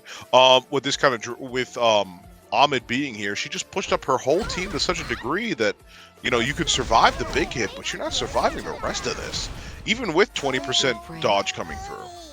Now that Destina's stuck in an awkward spot, do you revive? Don't you revive? If you do revive, can your team actually cycle their way past so you can actually protect this Milim for her to get her turn? It is looking like this Auden doesn't have enough in her tank to lap, though. If a lap does come through, that'll be huge, but for the moment, it's looking like a soul burn coming in and attack up on Milim now. Actually, hold on for a second. So we got some of our souls stolen by the ambitious Tywin there. Did we actually get just enough back because of that dual attack? Was that actually no Weaver dual attack that mattered? That's crazy. Dual attack actually changes the course of the game quite quickly like that.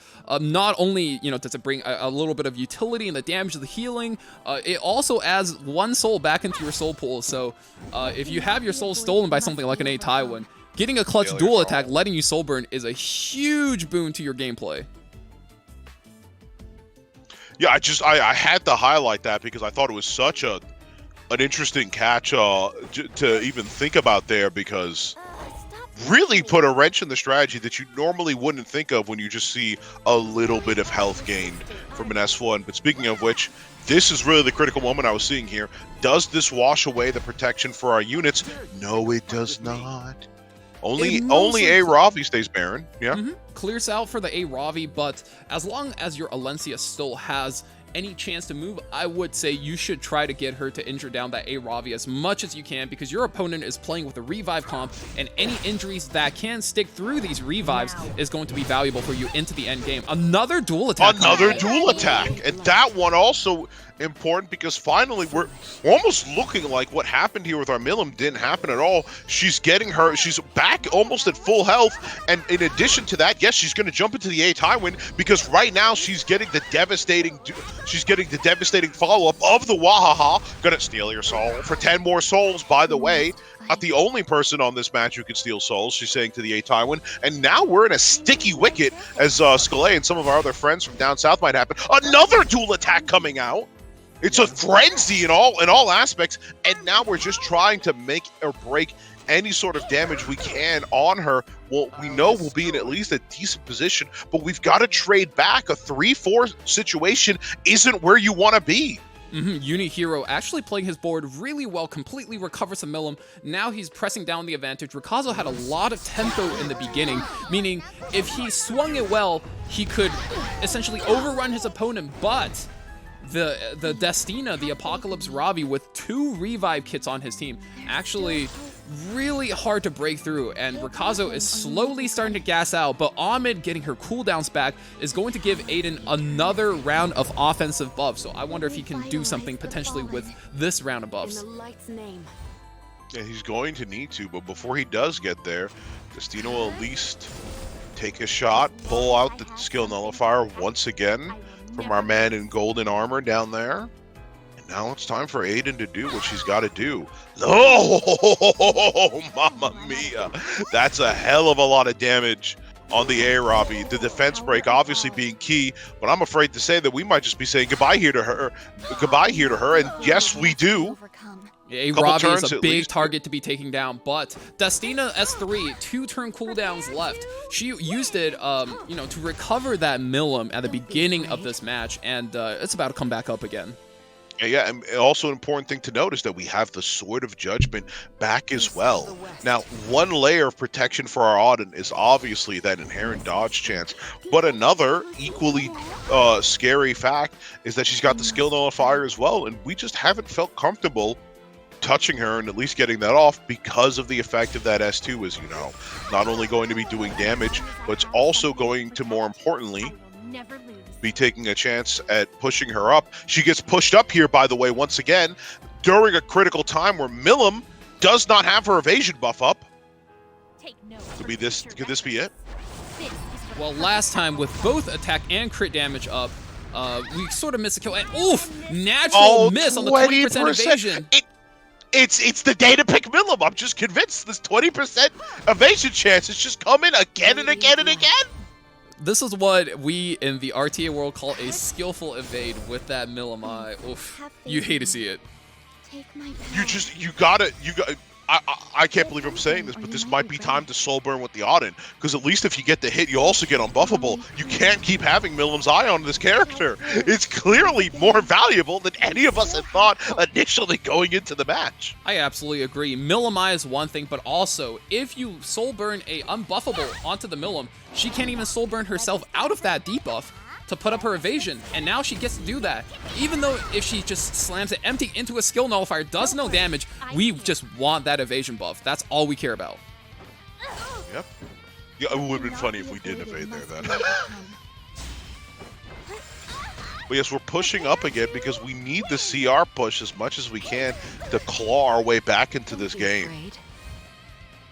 As I said before, we're on knife's edge. But we're going to get a lot of help from the Destina finally. Coordinating this team, bringing it back to healthy numbers. A-Ravi's here, have no fear. But also notice we're just one more move away from another Wahaha. Brings A-Ravi back, even as 0 stacks, just absolutely slams the Ahmed out of the game. Now we're looking at an Aiden solo in the face. Burns in, attack buff comes through, takes away the skill nullifier. Ooh, if this hits, this could be big trouble for Rikaza. It's not going to be big trouble. It's going to be big dead, but luckily it doesn't. Ooh, yeah, not going to survive Even another hit on this that Aiden build, there. Yeah. The light will always win. Just like that, Unihero managed to keep his team alive, brings it all the way through. We've had upset. We've had a back and forth going between these two the entire time. Now it's going to come down to this final match. You know, take a look at the prebans if you can. The list is getting a little bit long. Don't wanna ruin things a little bit with the same mistake there again. But Ace Trainer, you know, climbed his way up the legend ranks. He's done what he's done, and he's the best. He wants to be the best, and he's achieved it. He's definitely up there in good company. And just like no one ever, just like no one ever was, he's bringing his team back at the end with the strength and a little bit of the handsomeness. If you guys haven't seen his appearance on the E7 podcast, just quite a healthy looking bugger there. Anyway, jokes. Once again, comments that are gonna get me banned aside. I'm fading in and out of the darkness because I just can't believe what I'm seeing before my eyes. Solitaria band coming out again. You know, Unihero clearly plays that for a reason, but the Ran and the Architect Leica coming out on the right side as well. Interesting to see that mixed together. We get the Airwell, we get the response with the Ross. I love the free-to-play attitude we're putting out here, followed up by the Amelia. Don't worry, guys, you'll be able to get her soon if you don't have her yet. Yeah, Ross Amelia is a draft I haven't seen in a while. Back when Amelia first came out, this is a very popular draft. You can just attack, push, attack buff, CR, push a carry, have them take a turn, and then a Ross, if it's like a Landy or something, just drops S2, and then you CR push the unit again, and it's just so much tempo. Wondering if Unihero's looking to enable something like that into Ace Trainer, does lock in the Airwell, does lock in the Karina, so he's going to look to really tank and hunker down. Hovering the Destina as well, knowing his opponent doesn't have that option, he's going to think about it. He's going to think about it nice, long, and hard as he eyes up his response in this draft. Now, I'm a little bit interested in the Karina, usually coming out when your opponent is solidified, more of a Cleave-style draft, but coming out a little bit earlier here. I think it's fair. I do like the synergy between her and Arrowell, and I love it even more when the Destina's in the mix. Those three lovely ladies know how to put pain and punishment on the enemy side, but speaking of pain and punishment, nobody puts it down harder than the Putty Princess herself. Top model Lulika, able to push up the rest of her team and deal a devastating amount of damage down on the right side. So we're not going to see her at all as I start to hype her up. Instead, look towards the lovely lady of the night, Lethe herself, sitting by midnight skies and azure blue waves. She's here to make way and pave the grave for the enemy team with all of that pain. And you can't talk about pain without Mort, the Dragon Lord himself. He's recently been bestowed a handful of healthy buffs, making him a more consistent pick, but one yet that people might not still be prepared for. Obviously, they're familiar with his kit, but how that kit fits into the overall draft style of the team, that's what is going to mean the means for victory or loss for Ace Trainer, I feel, unless, of course, he gets banned out and I look like a fool. Alencia, really good counter pick though. A good amount of injury set up right back into the Moor as well as the Lethe. I think setting up injury into Lethe is going to be one really key way of being able to beat this unit. Thinking about one last pick, I think Ace Trainer really needs to take into consideration whether or not he can survive the Lethe. Archdemon being hovered right now, you'll be able to seal away a lot of survival utility on this Moor, as well as damage on the Lethe, as when she gets sealed, she can no longer tick up her Omen charges. So very big consideration here, and Ace Trainer does lock it in. ADS Trainer once again going back to familiar grounds, and now we've got to think of the most devastating Flurry. Interesting. I mean, I like the idea. Banned out immediately as a result, as well as the sustain on right side team. We know that even if we are causing a bunch of extinction, we can't let the enemy team get away with it. So the Flurry pick banned out immediately. Feel like we were ripping off a little bit of the Heztech there. And the Destina, as I just said. And now we get into the game full stop. Amelia will be taking the first turn. I think you and me saw that a little bit, but it's going to be interesting to see what we get. Just a simple S1 here. Not ready to throw away those valuable skills. Instead, We're just going to press on with the attack, and ready and willing to show what he's got. Mort comes out nice and early. Nice and early with that crit net, with that resist buff. Very powerful, as we've seen from Landy herself. We are going to slam a stun. Ooh, no stuns. No stun. That's going to be a rough resist. Now, the Lethe can actually set up a lot of damage coming in with this first turn. A Roz gives out S2 real early, pulls the Lethe instead of the Mort.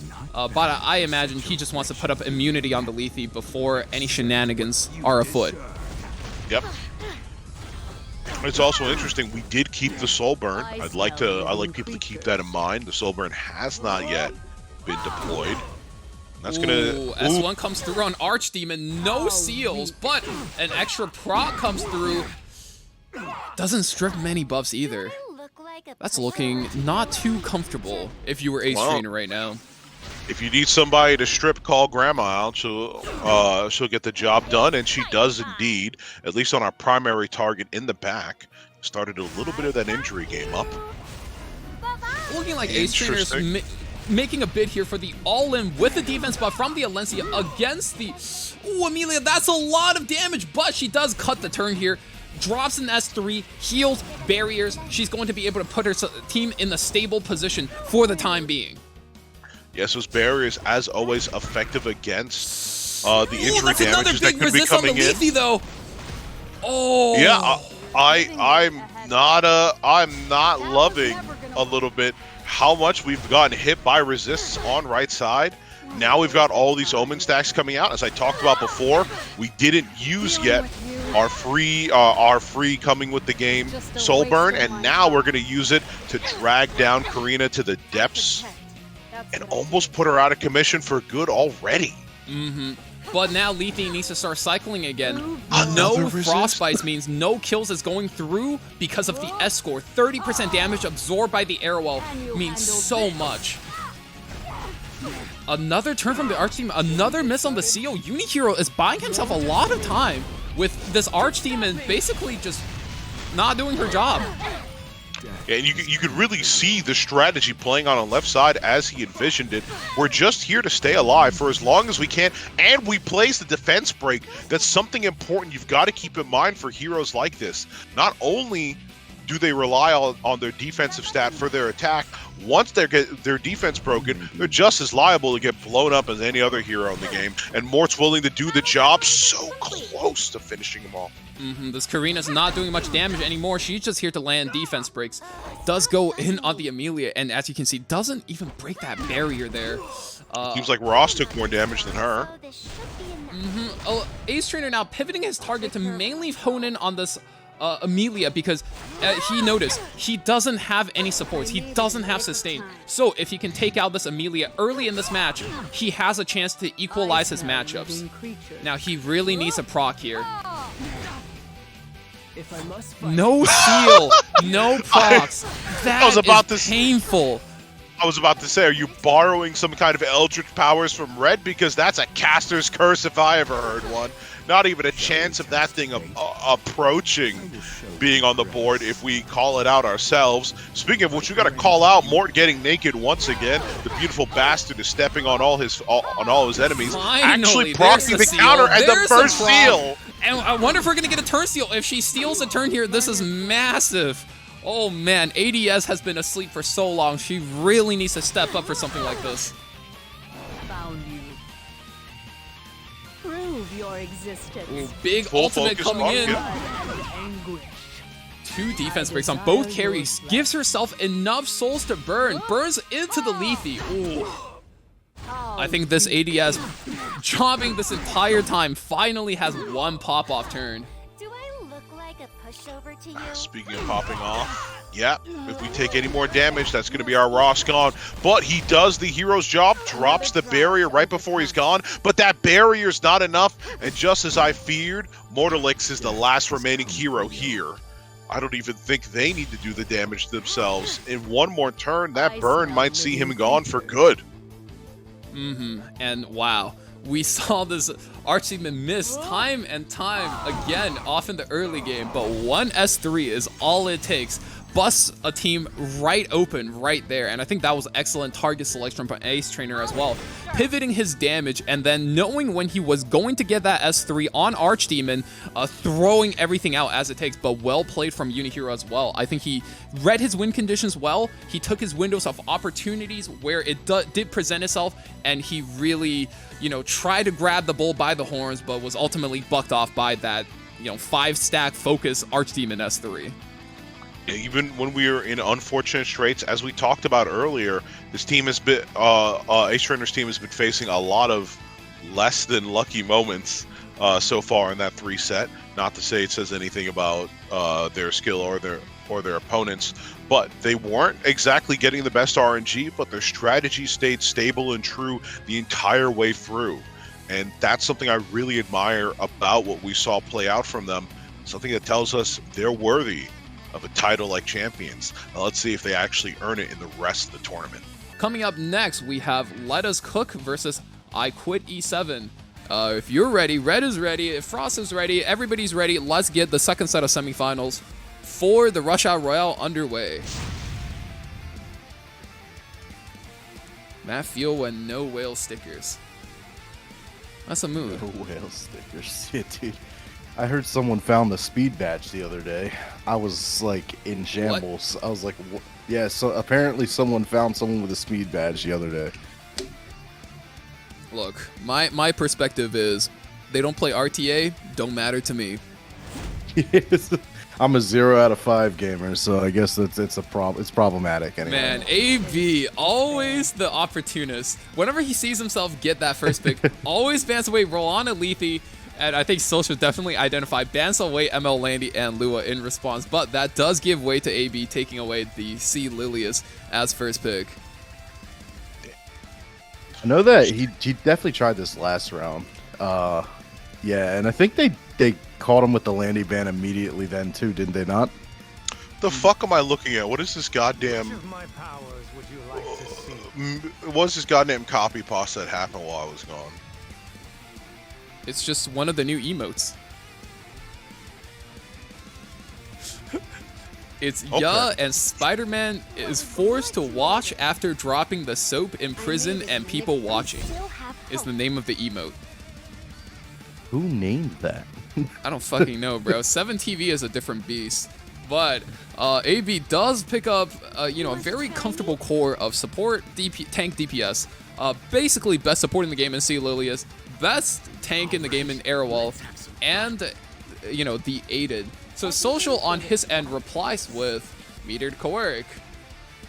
Summer Luluka, which kind of changes the matchups in very interesting ways, but also secures Spectre Tenebra as well as Last Rider Crow. AB is going to kind of come back aggressively, though, with the Architect Leica as well as the Solitaria Hover. It's a good bit of damage on his team, but yeah, I do like the OBL into the ML Leica, dude. It does offer a lot of pressure onto that non-attack skill S2. So you could draft something last year that can really pressure that Leica and actually kill her off here on the first turn. So AB is going to close things off. This is one of the most popular aggressive pivots in the game right now with the ML Leica as well as the Strays. Just being able to knock out so many things in succession. So Social is going to wrap up his draft with last pick ML Celine. So just hoping to cut a lot of these non-attacking skills. Is it a Sword Storm tech? Most likely, I'd imagine. So we're gonna put, yeah, OBL's putting a lot of pressure here on that ML Leica. It's gonna be a little I can't imagine her being able to get her skills off here. So we might not see target come out here. Yeah, it might not be a Vigor target, attack buff. but I would expect just a straight up S3 rip from the Leica to try to one-tap the Spectre Tenebria. So definitely a gear check on Social's part, whether his Spectre Tenebria can't survive, whether or not the follow-up damage can protect him. Uncertainty leads only to discord. Critical error. Yeah, this is a favorite play of AB's. I thought, you know, I ended up in a similar scenario once against him on ladder, and he just ripped the S3, lasers never 2 mind, units, bro. and the game is Oh looking as my good as lord. over. Dude, holy, dude. That is Amazing damage here on that Leica, dude. I'm just Okay, gonna start entering the streak bans on screen for next game. Oh my lord, dude. Yeah, AB's got one hell of an ML Leica at that speed point, and it just blasts the entire enemy team out of the game. Yeah, he's gonna play it out, but I don't really see any way out of this, especially with all the barriers up here. We're gonna get a counter back and naturally steal souls, but at this point, you know, the game's over with Auden coming down with the S3 into ML Choleric and killing him off here swiftly. If you wish to live, give all that you have for the glory of Harlan. Yep. Yeah, and game does come out for social. AB picks up a quick and clean game 1 W for himself there. That's what I do. You know, we were saying yesterday, this is the guy coming into the tournament, and he's definitely leading the charge for his team, just blasting his way in. Let's see that second match and see if AB can hold it down for as clean as he's been playing. Yeah, after a very convincing showing here, I'm hoping for... What's their team name on the left? Rather? I forget their team Let name. Us Cook. You can see Let it Us in the Cook, event page. If you go to the chat where there is a pinned message, you can check it real quick. There's a prediction over top of it. Here, I got you. There you go. There's our bracket. But yeah, I'm hoping for Let Us Cook here to stabilize a little bit, especially. I know AB's very strong, so we are missing Silius, but AB wisely pre-banning it off as well, so he's not gonna be seeing it he in this actually game employs a strategy where if he wins with a set of units that's really key to his strategy, he starts to pivot a little bit, and he bans them out, right? He has a very good grasp on this format. That's definitely a very intelligent way to play this if your team has a deep roster pool and you're not hurting any of your teammates by taking these units out. All right, so we're going to see Hand Guy here. AB responding with ML Bologna as well as the Sharoon. ML Landy is out for the count right now, so surprised to see ML Bologna so early, but I think that's a target pick, actually. Yeah, pick it away from Coven. That's one of the few things he really likes to align himself with and rely on. No LRK as well is going to make it really tough to play against this unit. So AB also picks up the Sharoon. Sharoon, really powerful unit, as we saw after her buff, can actually strip almost every single support in the game now, because -2 turns is the exact duration of the buffs most supports can give. I will actually say that AB hit me with a tech once when I was playing with Sharoon. He actually soul burned Hand Guy on the first turn, so there is a possibility of being able to counterplay this Sharoon, but we'll see if Coven brings the souls to allow him to do so. Yeah, Coven going to go extra turtle, taking out 2 white knights here, basically doubling up not only on the debuff but also damage protection. So what he really needs to do is on his 4/5, have 2 hyper carries that can single-handedly put the game out. But it's going to be really hard to do when there's an AOL on board. You don't have a lot of options for hyper carries, because what do hyper carries need in order to pop off? They need buffs. And if there's any unit that can remove buffs in the game, it's AOL. A lot of control. And with all that control, Hand Guy's stocks definitely go down here. We are going to see a hover over Maid Chloe, and we're going to drop Maid as well, who does offer her own sort of control in the way of Bonk stealing games from me all the time. So, So AB here is pulling a move where he's taking a lot more supports and control units as opposed to taking tanks or DPS. And in a draft where you're fighting against a lot of knights who are there mostly to mitigate damage, it's actually a really smart move to pick up sustain. We saw Sai employ that strategy versus STG in game 1, where you're using sustain to outmatch the tankiness your opponent brings on. But Coven here does pick up Spectre Tenebria. That is a hyper carry if I've ever seen one, albeit slightly dangerous into that ML Bologna, and he has one more pick to really make this draft work for him. It's always going to be that last pick that's your defiant stance against the enemy. It's where you come in and make a statement for yourself, and also where you try to shore up any holes before your opponent tries to bridge the gap and really go in on their last pick as well. You see the Archdemon Shadow, came out pretty well, I'd say, for Ace Trainer. Will it do the same for Shy over here? Mm-hmm. Into no cleanse, even though May Chloe is like a pretty... has some pretty good matches from the Archdemon, but there are one cleanse on the May Chloe, one on the AOL, and after that, no immunity, no cleanse. Looking like a pretty scary game for the Archdemon, but Kisei comes out. Surely Kisei gets the post-ban here. Just way too much damage being offered, unless Koven is confident about his double knight setup into this. I wouldn't be so sure about that. I do believe Kisei is likely to go down here. I can't imagine, especially if he bans an ROL or something like that, it would be a little bit difficult to deal with, I believe. Wow, and like you said, Airwall does get banned, but Kisei stays in, so this is going to be a quick check on the quality of AB's Kisei and whether or not she can just solo put out the game on her own. AOL gets taken out, so if the Kisei can't put this game out, there is very little ways to recover versus this Archdemon besides the May Chloe. Well, I think if we're checking gear quality on AB, I think we're in for I don't want to say surprise. I think we're just in for immediate death and pain. Yeah, there goes the 3-turn increase. I guess Crow will. Yeah, I'm sorry. I'm saying. I guess Tywin will get to use his abilities next game, huh? Mediator Korra does press the S3 here, but with no barrier, can you survive this Kisei? This Kisei, mind you, no attack buff, no nothing, chunked your ambitious Tywin by 50% of his total HP pool. That's looking kind of scary.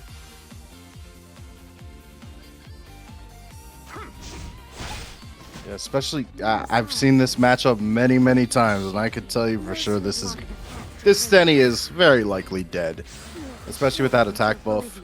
That's a lot of damage on that Kisei, so we'll be seeing it right here. We have the two-turn immunity here as well from the Sharoon, I believe. So barrier does come through though, so not the worst. I do believe Koven has one single play here, but I don't know how. Does Soulburn it, seals the Malona. Proc comes through, let's see it. Tick does not strip the attack buff. That was the key. He needed the Fairy Tale Tenebria artifact to really strip the attack buff off the Kisei, but I think Stenny's looking a little dead, boys. Let's kill off the ML Bologna here, but I do believe we probably are dead here. Windrider probably proc it. Oh, wait! We hang on with just a single prayer, ladies and gentlemen. Will the Venom have us done in instead? We get the turn increase on the Queric as well. So I'm not liking our chances. We'll have to see what happens when it finally rotates around to this Stenny's turn. In the meantime, we've still got a Kisei S1 to worry about. And if you saw chunky damage coming out from the S2, I'm sorry to say the S1 isn't too much of a different story. If you're scared. Oh, nearly putting out our Mediator almost immediately. It was almost as if Mediator not having any... Wait a minute. Whoa, that is a big turn. Dual attack comes in, actually just takes out Kisei from her passive. I was going to say, Mediator having all of his buff stripped was actually a blessing, because if he had a buff, Kisei does do increase S1 damage to buff units, and that surely would have been a kill. But dual attack again takes out AB's Kisei. Koven's certainly holding it down. This Spectre Tenebria will go, though. Yeah, not dying here. Is she gonna die to this? I can't tell. Oh my, that is actually like super close, wasn't it? But we are gonna get the duel that is gonna give us a little bit of CR push here. So. AB now dual attacking back with his May Chloe on his own, looking to claw back into the game. 3-turn cooldowns on the May Chloe. That's his key to winning. He needs to cycle back, bring it back, bring back the Malona, and try to use the Malona to close out this game. We are going to see no S2 proc here, so that takes a little bit of tempo, just ever so slightly away from this 80 Meru. And Sharoon gonna give those buffs to Maid Chloe, I believe, since she does have that attack buff. So I mean, Another round, sweet children. we're gonna see speed down as well here. So is Sharoon gonna be the one that really brings this game back here? Yeah, lands 4 out of 4. But does have the speed down cleanse. Crit damage buff on the Maid Chloe. I think that's really going to be the deciding factor. Listen, bro, if she listen does those hit crits, brother. oh, we're about to see it right now. Fuck, I was hoping 83 damage. Could you imagine if that crit? Could you imagine? If that crit, that was going to be maybe slightly more damage. Oof, that's 100, yeah. sort of the weakness of this effect resist Archdemon Mercedes. Very popular build right now, but the problem is versus a lot of Soul Weavers, you're gonna have a hard time busting through, especially with Maid Chloe having extra effect res. Even though Soul Burning gets you past, hard to land those burns, hard to land those defense breaks without a couple of stacks of frenzy. What's telling me is we're trying to build back up to the stacks we need for when the rest of the Scooby Gang comes through. So we're not going to like very much what they're going to be able to do to the rest of our team. Ooh, a Tywin though, Big Mad drops the S3 in. That's going to be stunts, but no defense breaks. You hate to see it.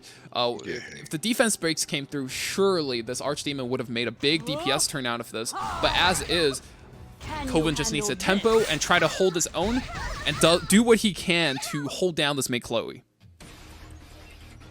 This menace to society. Ooh, gets the barrier here once again. Wait, did he just land a seal through immunity? Oh no, he just refreshed it. It was one turn. The game hasn't quite gone that bonkers just yet. Yeah, Divine's having some chicken. Don't worry about it. Maid Chloe does have the S3 here. Ooh. Brings back Malona. Attack buff, Frenzy 5. Does he just rip this into the Archdemon? Absolutely, you rip this. Now, it might be unexpected, just like how it was unexpected for you to have a PNG of a bucket of fried chicken. But, you know, you always have to plan ahead, right? Just as I'm sure you thought I'm going to have a co-host of a certain disposition on, I think that's going to be enough damage to see away and put down the villain of Archdemon Mercedes for good. And Vicious Tywin, her faithful knight, follows in suit.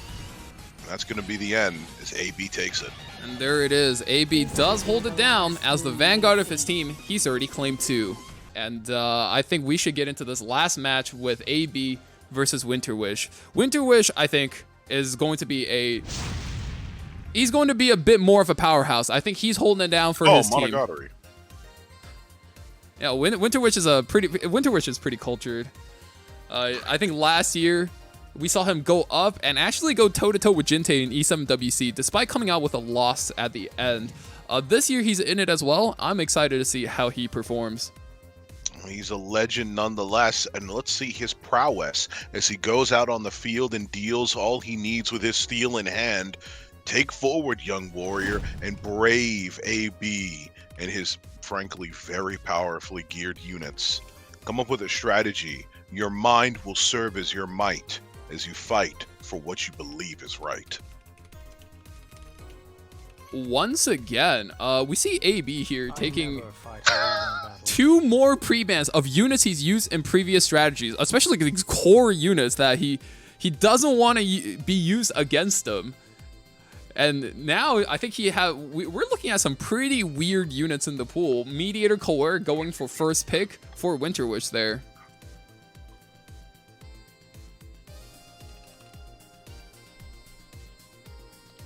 How did these rumors start? Such arrogance. Ooh, AB this time picking up the A Tywin as his primary mitigator. This is a utility tank mitigating both damage as well as debuffs in one singular pick. Able to bounce some debuffs back, but not the most effective pick into Meteor Coeric, so let's see what he's cooking up. Faithless Litica, however, is a strong pick, so depending on how things go, Winter Wish might not even have access to this Mediator. Yeah, and access is an important thing, especially when you're setting up the denier of rights for other people, the denier of access to human life itself.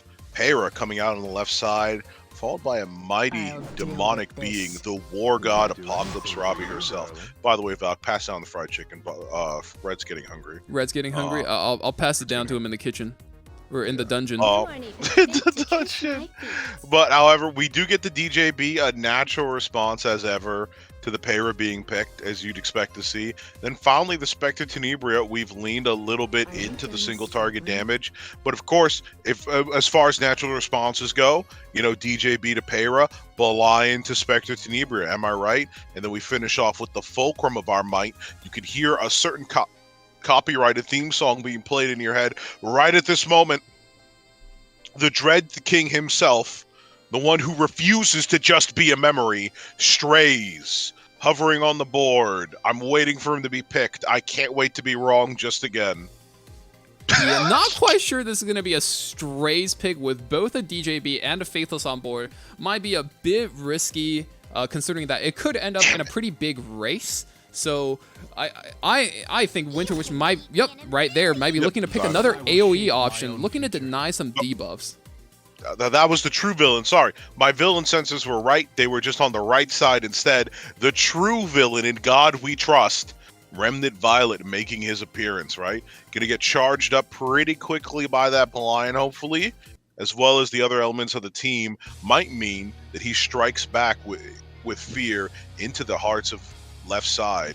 So now that's a that AB special. That Remnant Violet, I believe last year when he made his way to, I think, top 3 or top 2 in the Chinese tournament, I think his model was, let me show you guys how Remnant Violet is played since the ancient times. Let me show you Casino. Let me show you Get Lucky real quick, eh? Mm-hmm.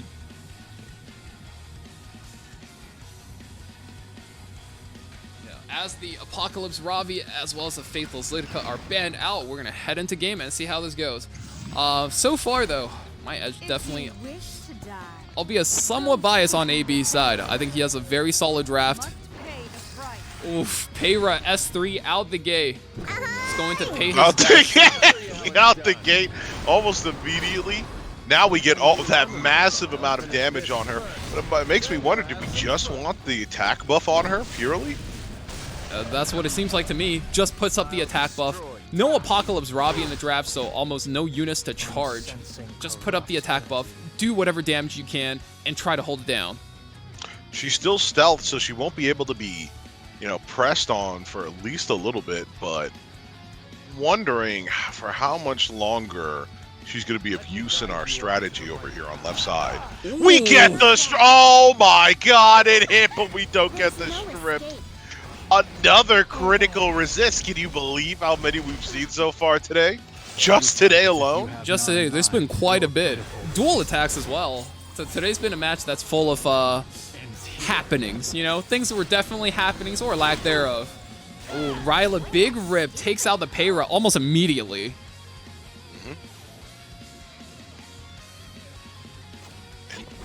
Oof, designer a little bit fishes for a hit, but we don't get too much out of that one. We've just got to play the game and hope and pray, right? We just have to force ourselves to keep going into the Rylet. It's our out in this game. Absolutely. Just hit him as many times as you can, as many times as you're allowed, and when it does land, you'll be looking pretty okay. With my authority as mediator, I will right what is wrong. How dare you interrupt my work? You'll pay for the dress you ruined with your life. Designer Lilibet S3 comes through. Ooh, Stenny barely survives that. But yet another hit missed on the Rylet. That's a pretty big miss there. Yeah. As intelligently as ever, AB piles every attack into Bellion. This way you avoid the Elbrus Ritual Sword proccing now that you know it's an injury Bellion. Also the reason why not everybody runs their Bellion on injury. As if your opponent finds out you're on injury, she's just too easy to run down. Absolutely, and finally, our gamer girl in her chair goes down just as much as we feared, and we have to surrender there. We didn't quite get the luck that we needed to overcome the mountain, the enormous struggle that God possesses, and AB takes it for his team. And that is another clean 3-0 sweep for AB. And I do believe that concludes our semifinals. Doing a quick bracket check right now. Let Us Cook has been eliminated, but they're still in the money. They get to take home at least their Burning Passion packs for the weekend. and I Quit E7 moves into the final versus Predators. Now, we got a prize pool of almost $500. We're almost at the size of one of those Evo prize pools. So, coming into... Wait. We're in draft mode. Top right. We forgot to swap this over to standard. A little surprise for you, ladies and gentlemen. At the finals. Listen, we're just keeping people on their toes, just making sure you guys are really aware going into the finals, you know? Stakes are up. That's one for STG. Shit. No. We're running that back. Standard mode, single round, 2 pre-bans. That's looking good. Let's get back into it. Hell the fuck no, you know. Y'all didn't read. It's actually look like he got first pick again. You guys already know what's going on. I wanted the chains of fate to be broken, but it seems no matter what the guide of this world, destiny itself, the Akashic records have written what must be done. Oh no, yup. When AB's in first pick, you already know. He's like a TFT player, me Landy / Def and All. He don't care anymore. He's going to pre-ban to play that Landy. No Roana. Oh, wait. He actually changes it up. STG takes Landy out along with AOL. Peyra Lua out for AB. AB actually swifted this one. Well, I think he was putting it out as such a strong front. You had to predict that he was doing it out here in the end. Now, Red, we've seen the classic C. Lilius pick, and now we're seeing the rest of what we've come to know as the Exodia draft. When you put yourself in this position, what are you looking to follow up for, especially when you see something as tight-knit and secure as his Arrowwell, followed up once again by the Savior Auden? I know for my case, whenever I see this open, I tend to look for Sharoon. Now, Sharoon does offer a lot of like pressure into the APOC and hand guy, but we are going to see a Shuna, which does deter her just ever so slightly. So it's almost the same name, just missing a couple letters, but a Soul Weaver nonetheless that's providing that protection for the rest of her team. And Lonely Goth Girl Iseria coming out last, reminding me a lot of some of your ex-girlfriends as you talked about them, Red. You know, dressed up, absolutely ready to too much. Too calling me out like this. I do indeed have a type.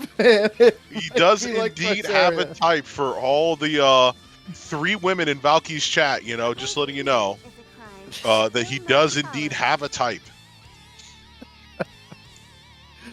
All right.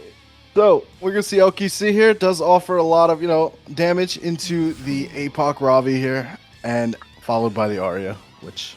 AB is going to grab up both LQC as well as Aiden. These light units doing extra damage to dark units. You need a way to nuke down this Apocalypse Ravi. Throughout the tournament, we've actually seen her anchoring down the game time and time again. So, lots of ways to remove the A Ravi as well as an Arya from AB coming through. Now, STG needs an option to force out a ban in the last pick. Does go for the Solitaria in order to check that Arya, though. This way, Arya, if it does goes through, no focus game, but both of those units get taken out in the last pick. Handshake trade, and looking like 2 DPS, 2 supports for STG, but a more standard comp. 1 DPS, 1 support, or 2 DPS, 1 support, 1 tank for AB. Yes, on AB side, he's bringing in the full light of might on his team, all of his lights units, and as you know, as a standard mechanic in this game, we just have so many light units that are burning with a passion to banish and beat down the darkness. Actually, an important thing is you see there, we still manage to keep our stealth buff on the Briar Witch in the back there. Going to be important for later. And we start, as we said before, ripping into these dark units. We've got an agenda, and we've made it clear that that's what we're here to do. And we start off with a vicious attack into the meteor to Quirk. Ooh, resist coming in from Little Queen Charlotte. That is big. AB potentially on that high ER LQC build. And, when you cannot stop her from moving, and she has that vigor buff, each turn that goes by, she's slowly ticking. It's ticking. She's coming. Yeah, I can actually confirm that he is indeed on FRES. As long as the last time he streamed it was actually like indicative of what he has now. But here comes Bryceria offering defense breaks and unbuffable here. Is it going to be too debilitating for AB to come back from this? We do see Death Break landing here on the LQC. Unbuffable, that's really important. Even though it's ER, Briar Witch landing both means APOC Ravi actually has a chance to make a huge play on this LQC. And you better bet that's important, but air wall turn here. Ooh. I mean, this is really it, right? We talked about before. We've seen so many random resistances of all kind. I think if it's a resist here, it's going to change the tide of the game. But no, it's not such the case after all. And we cycle back into the Conqueror Lilius's turn. I'll make you kneel before me. Who's he gonna go? He does provoke the APOC Ravi off to like stave off that S3 for a turn, but we are gonna get the cleanse here, pivotal here from the Shuna. So I'm interested to see if this S3 can kill. Finally, the queen has arrived, and with a sharp dive through the air and a wink towards the people in the audience, massive amount of damage, ripping and roaring through, immediately popping and putting the APOC Ravi in the ground. The war god herself defeated and displaced, as we're just hanging on by a spare thread. All right, we are going to continue to pressure the Shuna, and I do believe this is just about game over. I don't know about what you think, Val, but I don't see any I'm real looking win at con chat here. right now, and it looks like STG is spamming a couple of Surmia cries right now. A really tough position for him to be in, especially with that Arrowell stun. If that Arrowell was any other tank, I think STG might have had a play left in the tank with the A Ravi versus LQC. But as such, it's going to be a tough matchup. Still endure. Well, if we keep avoiding getting pulls from the LQC, maybe there's a ray of sunshine or hope in there at the end somehow. But we've cycled back and we've got the attack. Oh my god. Yeah, with that, I see no real way of coming back here. Bryceria cannot kill this ROL, and we're going to get the forfeit out. Yeah, Victory for AB. Once again. I think this is like his 5th or 6th game in a row where he's just not dropping at all. He's pulling out the win streaks, that's for sure. Even if you're not a dark unit, LQC just still has your number, putting in a fantastic amount of damage that would shake and bake fear into the hearts of anyone. Dude, is that Arcuid? Yeah, it is. Tsukihime? Yeah, Fog? Rikazu's Tsukihime? mad cultured. Yeah, getting its English release sometime in the next year. Next 10 years, yep. And you might also be seeing some more news about it at Evo this weekend, actually, because I believe Undernight got its next version announced. So imagine maybe there's some more in store for Type Lumina. But enough of me talking about fighting games. I'm the only person in this goddamn community who plays them other than Car. In fact, we've got to get in the car, get everybody in the car together. Let's jam and get ready to go as we get into the second game. Val, can we put up the prediction model so people can bet for this next one? That's not me. That's usually like, well, no, there's a grand prediction on this. Oh, there's a grand prediction on it. Like a big We're going to see a Sharoon One Piece pre-ban, Grand by Line, the yeah. way. A Sharoon Prima. Interesting. Yeah, interestingly enough, he might be going for an APOC Ravi play or a hand guy play. But he is going to pick out the LRK here, ever present in the meta, and it will pretty much always be picked for the most part. See how AB responds.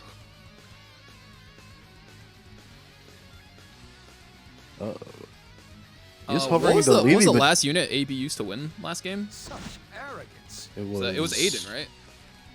Yeah. Okay, yeah. With that, so AB once again takes Lilius, takes Arrowall out of the pool, so it can't be used against him. Does once again go with the Faithless Lidica into a Tywin opener. That's going to prompt Rikazo to pick up Ocean Breeze Luluka. I think that's a pick he's been defaulting to a lot. It sets up his team really well defensively versus like a versatile opponent like AB, where if you go a little bit on the slower side, it's never going to hurt you. Yeah, really using her for our general matchup here because we don't really have any non-attack skills here on AB's side, but, with Ice Cream buff giving basically a free Ice Crystal does still offer a lot of utility here. So, see where Rikazo goes with the rest of his draft, but I'm interested to see if we go for a bruiser here to really stabilize. Chaos walks with us. Whoa! Oh, if you called for a bruiser, here comes one knocking on heaven's door. We talked about all these light units. They just have an innate hatred towards their opposing element, and here's a dark bad daddy who's here to put down the punishment on all of AB's light units.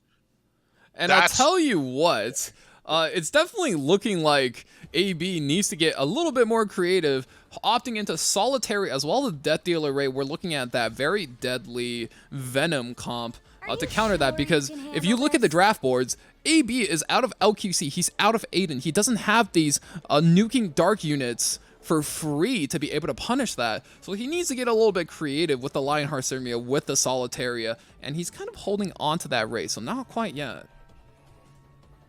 Is there really the only way to proc this LHC is that... Oh, wait, no, the counterattack. I keep forgetting about the Elbrus, actually, the Elbrus effect on the Chaos... What was it? Chaos Sect Axe? Axe God, if you will. We're going to see ML Kawazu as well. Oh, I predicted ML Kawazu earlier, but it seems like he's finally appeared. Yeah, when you don't have the option to hold your AoEs like versus Abellium versus the Solitaria right here, he's going to be activated by default. Yeah, and you've got to notice the relentless march coming out from AB anyway. The Chaos Inquisitor gets picked, and he's still picking out almost all light unit draft. Same as he did last game with 4 light units, and then an RGB at the end. Does even seem that's the way he's going to go here as he's mousing over even more light units to complete his total march of domination. I shall present you with a chilling Oh, nope, Dark Unit at the last second. You can hear the final boss music playing. If you want to see, Stray says, if you want to see a Dark Warrior, I'll show you what a Dark Warrior looks like. He's pulling up, and he's going to be doing a lot of damage, lots of HP to cut through like butter. Lethe's a good target. LRK's a good target. Everything can go down if you let this if you let the Strays through. So, does Rikazo let it through and sack 1 unit? Nope, takes him out, but also loses Lethe for his troubles. Yep, just a classic handshake at the end, and you really see that because these people are playing at a high level of drafting. They're drafting in a way where they're confident about their top 4, and they're also confident that their last pick is something that their opponent is going to have to ban out. Now, let's see if the strategy and everything they've put into place falls piece by piece like a perfect line of Tetris as we get into the second match, and hopefully Rikazo's counterattack. I do like what I'm seeing here from the ML Kawazu. It does offer a lot of pressure in a lot of this AoE. There's 4 units that do it right here, so ML Kawazu pretty premium here as we do see the Solitaria S3 going into what seems to be the LRK, but the counter coming in. Immediately and pushing up the Lionheart Sirmia to the front, but not before Ocean Breeze Lulika sticks herself in and puts up a defense buff of her own. With the Ice Scream, I'm imagining this will have at least some kind of decent effect. In fact, enough that we hold on the S3 for now, waiting for a follow-up from the Faithless Litika, who's going to rip and tear into the Inferno Kawazu and shut down those devastating skills of his with a 3-turn increase. Yeah, that actually takes away a lot of win from Rikazo's sails. Now he needs to put this match on a slow grind. And even if he cleanses it out here, he doesn't have an ultimate. He's just throwing skills out to try to hit this Lionheart. Not many good target selection if you don't have that ultimate, if you can't pop a unit with a single skill. Yeah, but no stun here on the LRK anymore. And he didn't get stunned by the A Tywin, so we are going to see an S3 that will provide the immunity buff for that Solitaria, but if we're on that Fairy Tale artifact, it might not last for very long. Big stack of injury comes through with another swing, but that does activate the A Tywin. A Tywin's big mad again. Not going to matter too much as there's going to be a layer of immunity here, but ooh, defense break on the Last Rider crowd. You hate to see that. That always gets a little bit dangerous. A little bit dangerous and a couple steps forward as Lionheart Sirmia takes the big swing and chunks into that health bar. Receives another response from the Chaos Inquisitor, but once again that does proc her, meaning she's rip-roaring and ready to go for the next turn. Burns into the Kawazu, just barely making it through the barrier. Those defense buffs are providing a lot of help, but are they going to be gone here in a second? Nope. Prevents that from being stolen on the first one, but yes, the debuffs are aplenty with Solitaria, as they always are, and we cycle back into another turn from the Chaos Sect Axe. That's where this game gets scary. Immunity gone for the Chaos X. He's going to swing, defense breaking, big chunk of damage, but it's not going to be enough to close out the kill. And I imagine for Rikazo, this is where the threat of the Solitaria gets pretty serious, as no immunity on either one of his DPS. Any turn could be a game-ending turn here. Are you sure? Well, here it comes. We got the Lionheart S3, boys. Are we going to survive the onslaught of damage? No defense buff, no ice cream to stabilize, so I think we might be saying goodbye here to Rikazo. Everything being taken out here. Lazu goes down, Axe God goes down, all to the Lionheart. Just received a buff. Extra damage coming through. And wow, GG comes out from Rikazo. AB takes a second game in a row for the second set in a row. My turn now. Some would even question if AB has teammates. AB doing a certain shrimp named Korean player justice right now. Yeah, Mr. Shrimp, brother. Yeah, the global scene's not going to lose out either in terms of people who have the power to defeat and sweep their enemies straight through their opponent's draft lines. Right, so as we get ready for the last match, let's get 8th Trainer into the lobby. That way we get Ace Trainer. I can see Team Predator strategizing here. They're secret ace in the whole strategy. Ace Trainer, go kill. Ace Trainer, he's the last member for his team. He needs to be able to hold this down. He's the last member, but he's the first person you call on when you're looking a threat down the barrel of the gun and you need someone to pull the trigger. A killer with killer intent and deadly eyes, and a soothing soul that will bring harmony to the rest of his team. The fallen comrades, he'll lead them all the way upborn to Valhalla. Take them forward, Ace. Take them forward on your back and carry them ever forward in your endeavors. Yeah, I was wondering what happened. Yeah, it turned out they were just too busy banter. They're too busy yapping it up. Yappers United. You better calm your guys down. Now, if Veritas can't win, can Verite turn things around? Oh, well, you know, Veritas is the retirement home for the boys in Verite. Ran Aiden as well as Lionheart Sermia and Faithless Litica banned out. Wow. AB is really doing his homework on how to play this format. Bans out 2 more units. That's, wow, look at that. No Faithless Litica immediately locks in APOC Ravi plus Mediator Koerig. Yeah. Now, what a combo. Sharoon is off the table right now. If he picks her, he's actually he's going to be in violation here, because she is pre-banned last game, specifically for this late game APOC hand guy, I think. So listen, we're all fans of red lobbies. We're all pretty used to extensive ban lists. I'm sure there'll be no problem here. Yep, we're avoiding out and going over to Shuna. You know, as we said, you rearrange. You take some of the letters out. You go all the way down from Sharoon to Shuna, and then you're just there anyway. Yeah. Polymerization, dude. Polymerization. Depolymerization. Every time I was just like, why is there a depop? Sure, whatever. Fuck it. And speaking of indeed screwing the pooch, nobody knows how to put down dark units quite like Little Queen Charlotte. You know, Little Queen packs a big punch. Little Queen packs a big punch. Wait, why is she screwing the pooch? That sounded a little off. What's this? Listen, bro. Another Listen, bro. insect to squash. I don't know what's happening anymore. I'm barely keeping up, but one standard smile that always brings me back to my calm. Yulha coming in at the end of this draft. Yulha does come in here and hovers a shy Lethe. Lethe, actually pretty strong pick, I think, both versus Shuna as well as LQC, but kind of cycling through a few picks here. He's got a very standard team going on. This next upcoming pick will decide how he plays the match. Solitaria is another consideration. That's going to be a hover where it would make him even more standard. Or is he going to default to the Ryla that he's always been favoring once he gets to the later rounds in these tournaments?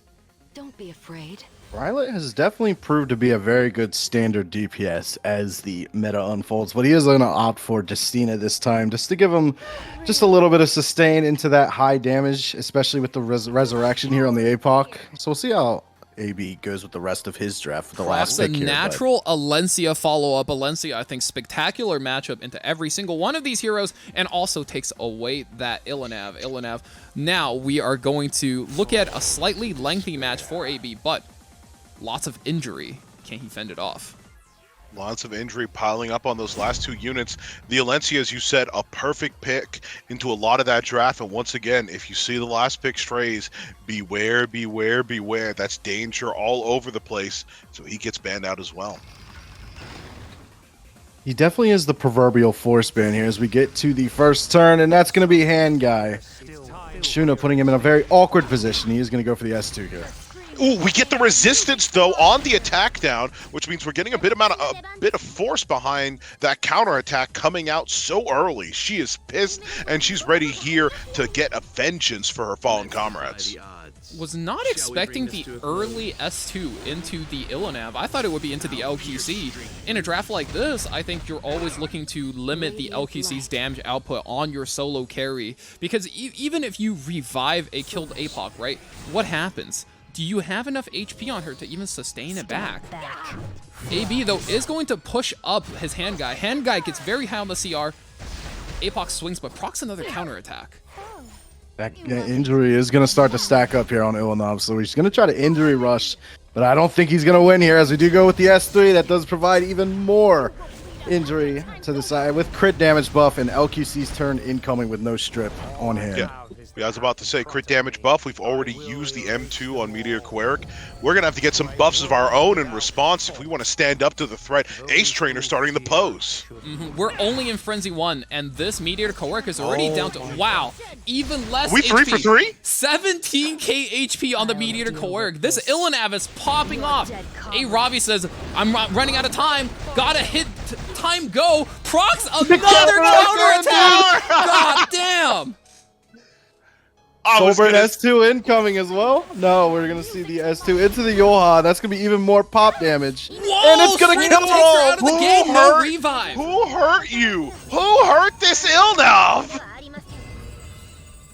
Is going to take every buff off of the enemy team except for on the Destina, trying really hard to provoke the Destina S3, but AB holding his own says, I know you're going to drop this LQC. I am holding the Destina. I'm not moving. LQC S3 comes on through, crit damage up, lots of stacks of health cover. We are going all the way in 36k and the splash.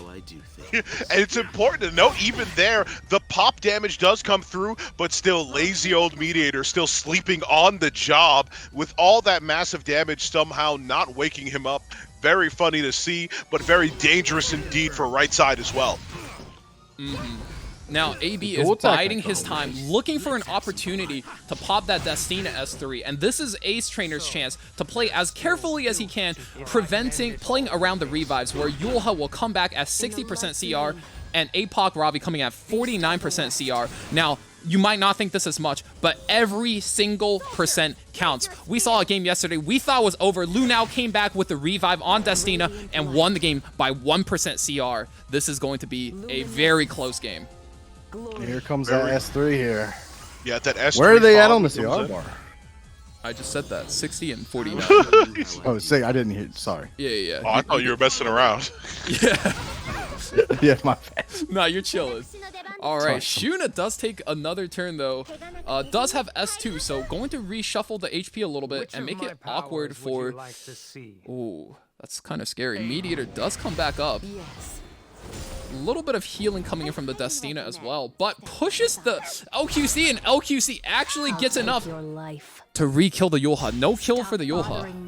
Yeah, we knew what the threat looked like, and we wanted it gone as soon as possible. And even when we do the A-Ravi Soul Burn, it's still just not enough to finally get rid of this Ilanav. The threat that she is, the pop comes out again, and we recognize the board state is a win for Ace Trainer. I called him, I hailed him, as the angel that would come to serve and save his team in their time of need, and he's come through in full fashion with full force, ladies and gentlemen. The moment the boys are ready, send us into it. Let's see if A-Trainer's got what it takes. Now, I don't know who you had your bets on there last game. Oh, God, happy for you, Abigail. Yum, yum. I don't know who you had. I don't know who you had your bets on that last game, but seeing the way Ace Trainer turned it around, Who do you think might be predicting to come out on the advantage this time, Red? I do think Light definitely especially with prebans, very, very indicative of a turn 2 play style. And ML Landy being off of the board, I think Light does take a unit pool advantage, if you will. But we'll see how this one actually plays out here. I know Ace Trainer, very, very good player, very deep roster, so let's get into this match. Well, there's anything as deep as his roster. I think it's your knowledge of the game, Red. And I'm so confident in it. I'll be back in 1 minute. Red, you step up and co-commentate. You're basically just another version of me. You'll be fun. All right, so we are going to get the Solitaria first pick here. A Tywin being flashed here from Ace Trainer. And what do you think Ace is going to do with his draft here now that Solitaria is being taken out? Solitaria taken out real early. Oh my god, we're seeing so much Axe God go through. What is happening on the day? There's got to be some type of revolution I haven't heard of. Axe God coming in for Ace Trainer as the anti-light unit. Solitaria early, though, is kind of a tech pick. We had a lot of cleansers removed, Destina and Hand Guy out. Wow, DDR coming in real early for Light. He knows exactly what he's going to do, and it's looking like he wants to take away the Ed as well. Jeez. Yeah, dude. This is very debilitating here. Yeah, as you said, Hand Guy, Destina ban, and who else? We still have Shuna available, I guess, but we are going to pick the Dilibet here that does offer a little bit of an anti-debuff.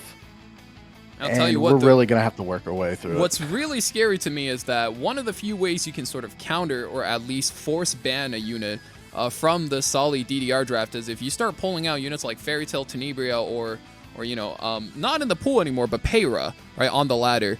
But in this case, with an Ed, you don't even have those options available to you. You're going to have to break through this team through pure damage and cleanse. Elena, interesting, actually, because she does cleanse a lot on counter. I wonder if she's actually on a counter build. Now, that's also a risk in its own, right? If she's on a counter build, your opponents can avoid hitting her, and now she lacks a cleanse you would otherwise have whenever she takes a turn with her speed set. But if she is on a counter build, and she just, takes a hit here and there, oof, we see that Strays like a combo coming in again. That's going to be a lot of damage for Light to close out his draft. And Ace Trainer surely is going to have to ban one of those and have another way around playing against them. Yeah, which one is it, though? I don't think that Ace really has a way of dealing with either one, if I'm being real with you here. But maybe he has Crown of Glory or something on the A Tywin. I know a few of his teammates have had that. Yep, Zio taken out. So playing with Strays in the game, you're sort of relegating your A Tywin to say, all right, buddy, you have one job, and that is to die for the team. So it's up to designer Lilibet and Axe God to output the damage Ace Trainer needs to close out this match. Yeah, once again, I'm surprised to have come back to another Axe God game. The light units are running a rampage, so I suppose it's fair enough that it's his time to take the stage. A lot of players were, I was going to say, we're cooking for him to really pop off, but he sort of gets stunned early here in this matchup. Designer Lilibet getting pushed up. Golden Rose does do a fair bit of damage, especially to the Strays. Wait, how fast was that Dilibet taking this turn over that Strays? I know she pushed up. So, you learned nothing from last time. Anytime we're going to be taking a turn here. I don't think he'll rip S3. I couldn't tell you myself. It's a bit of a question, right? Because after this turn he is going to die, but if you do rip it, you do activate his Zed. Defense breaks sticks, though. That's interesting. All right, Tachi is going to proc here. That is an attack buff, and we will see you later. ML Tywin, the planet splitter, raining down here, killing off the Tywin. Fortunately enough, the rest of the team will hang on just fine. The invincibility from Elena, seeing them Star Ward and protecting them in the meantime. That Solitaria is open, however, with Axe God looming overhead. He can one-shot her into an extra turn. Keep that in mind. Let's see if he does just that here in a couple seconds. He's got Vicious. He's got Rage. Here comes the axe on the goddamn Edward Elric. Extra turn. That's massive. kills the solitaire. No, he doesn't kill the solitaire. We missed kill by a bit, but provokes the Ray, though. That is a big turn. Still no Venom buff, no Plague Doctor buff for the Ray. Stray's provoked out as well. Oh my goodness. We're gonna get a Serbia cry and chat the emote, dude. Axe God can't get enough of this game. He's dual attacking just for a little bit more action, just for a little bit more blood. He can taste it in the water as he comes in, just vicious, and he leads Ace Trainer to a second win, ladies and gentlemen. Oh my tying it up and bringing this match all the way back. Is it gonna be the reverse sweep? Axe God actually took Ace Trainer into the last round. I actually can't believe it. That's crazy. I said it at the beginning, right? We're going to see some variations. We're going to see the depth of these people. It's not only their strategies, but their unit pool. No matter what, this is winner takes all. We're playing for a $475 prize pool. Let's see this action. Yes, it's going to be Lunal versus Giga Chad Trainer himself, and I'm excited once again all over. I can feel your excitement as well as we get into the pre-ban stage, and that's we've seen it before. This is really the first battleground of this battle. We see the Solitaire, we see the Strays as well. Enough of this, you know, end game Strays and which I'm going to call it Architect Leica pick. And we also see one of Ace Trainer's specialties, the Archdemon Mercedes banned out, as well as the Blind, which protects us and gives us the ability to first pick the Spectre Tenebria. I'm wondering what the response is, and it comes out clean with a Karina coming out first, followed up by a second unit here, which we're going to get in a couple seconds here. But Red, I'm turning to you once again for this. What's your mentality when you're carrying this hard, when you have the team on your back and you're going in with these many bans? What do you think is going through Ace's mind? I'm thinking we see the Stenny early. We're going to need a lot of AoE to it, but LRK and Bellion both gone. And the only thing I could think of is this Karina pick actually locking off maybe a Sage Vivian later. How about you, Valk? I think Solitaria gone. You pick up a support first. That's not a bad idea. You got 3 picks to work with what you got. Let Lunal show his hand first with the Spectre Tenebria. As we highlighted before, whenever Bellion's banned, the Spectre Tenebria is such a valuable pick. It lets you play anything. He could cleave from here. He could play standard from here. He can even play tank down with the Protect the Princess comp. Everything is available to him, especially with so many units out and so many options out for Ace Trainer off the table right now.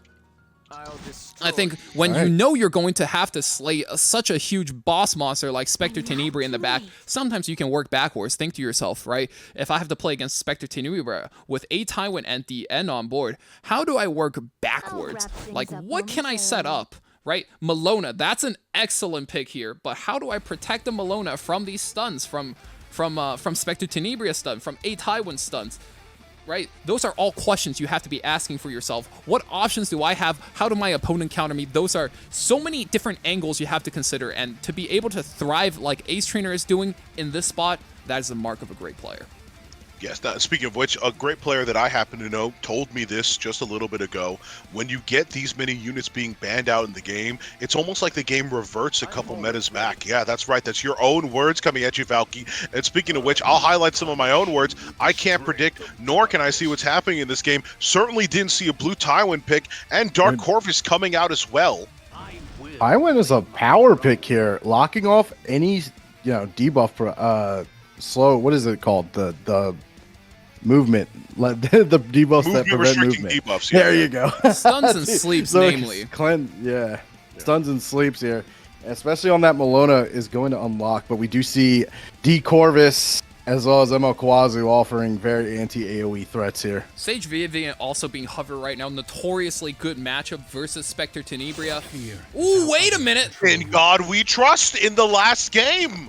In the last game at the very last second, in God we trust. We throw ourselves onto the shoulders of Casino, and will he be rewarded for that pick? Will he even make it through? No, he won't indeed. But it's enough of a threat to secure our top 4, and we have to say goodbye to the A Tywin as well. There's only so many debuffs you can protect against, and ban mid time go always a valid strategy. So in this case, I wonder how this is going to break down. We do have OBL locking off that non-attack skill here on the first turn. I wonder if he goes with the S2 instead. He does. Whoa. I'm a little busy over here. He does give off the cleanse turn 1. He's provoking the truck. Only a strong individual can rule Meldrick. This is an AoE Death Break that can come out from Tywin. Keep that in mind. So it's actually pretty debilitating here, especially on maybe if he can hit a D Corvus. I'm actually curious to see if he will. An immediate counterattack as well. Ace Trainer's counterattack has seemed to have rubbed off from the Ilnav and fallen onto the shoulders of ML Bologna. As we start with the S3, defense breaks coming out would be handy, but we don't see any at all, in fact. Everything's resisted. Yeah, both of these players playing some more of their tankier builds, focusing on staying alive and resisting opponent debuffs, resisting almost every debuff to come out. Would you rip this S3 here? I think you might have to save for souls, given that she is like the only damage available here, other than Karina. He is going to rip it though into the Kawazu. I think you've got to rip it. I think if you're playing around with Inferno Kawazu's damage, you're gonna. That's not the kind of position where you want to fuck around and find out.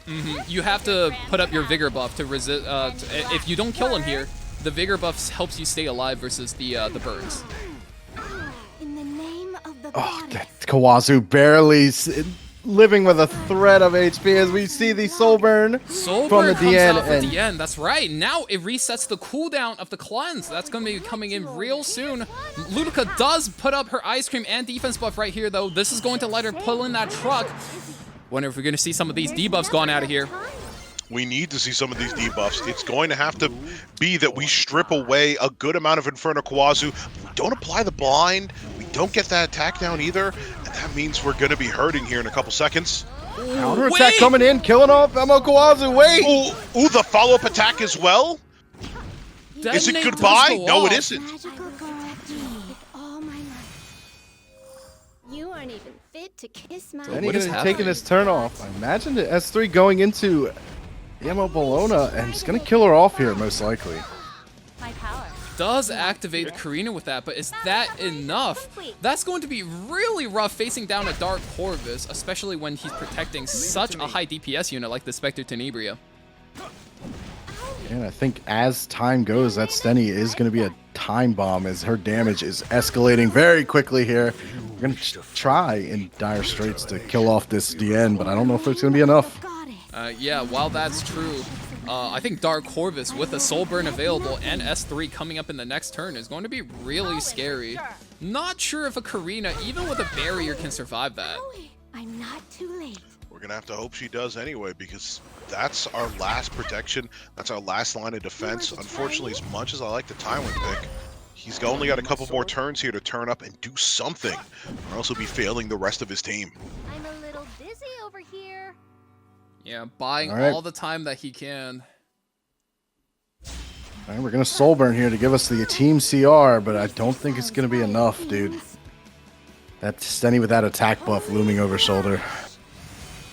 Yeah, especially with DN going crazy with her skills. Soul burning that first rotation was really helpful in facilitating just letting her cycle those cooldown skills again and again and again.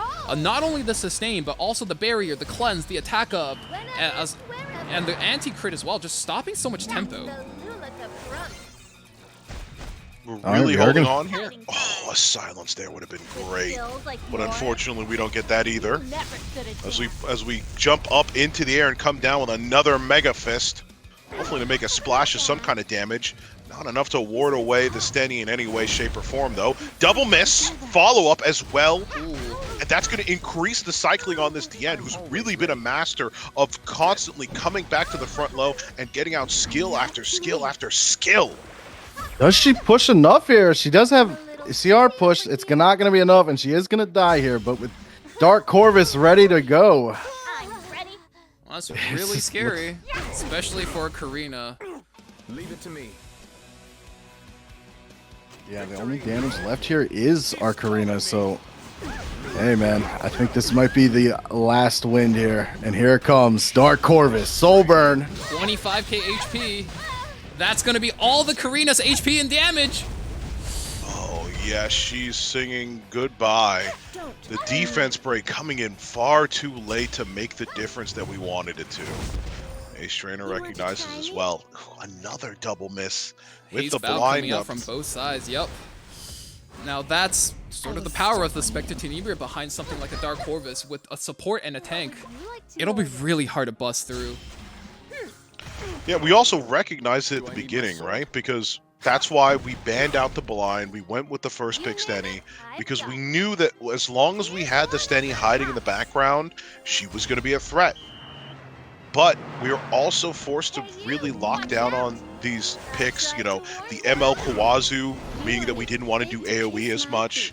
At the same time, we've got this single target threat of the Dark Corvus that we want somebody to be able to penetrate and rip through. Just fulfilling all the conditions was very difficult.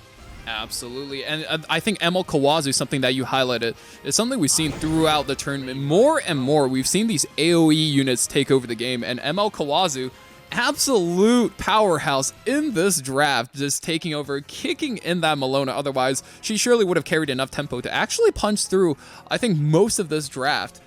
So ML Kawazu, even though he goes down, he actually does quite a bit for Lunel's draft here. Absolutely, and that means we've got a winner. That's right.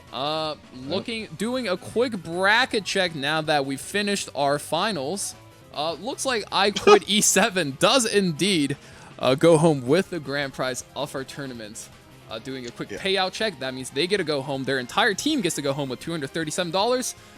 But don't feel too bad for Predators as they get to go home with $142. And for our third and fourth place team, Let Us Cook and We Didn't Think is, I think, their team name now. They've been doing a different team name every day. I'm confused.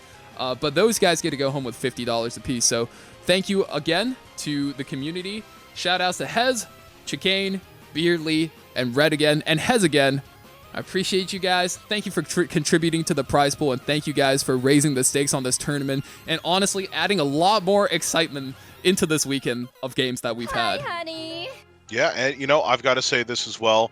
Thank you to Lunel, thank you to Light, thank you to all of our competitors, obviously here. Everyone in the tournament thus far, Ace Trainer. I mean, I'll go through all your goddamn names if I got to. You know, even Rigby. You know, Rigby tried. You know, obviously the mods who are running our tournament were helpful as well.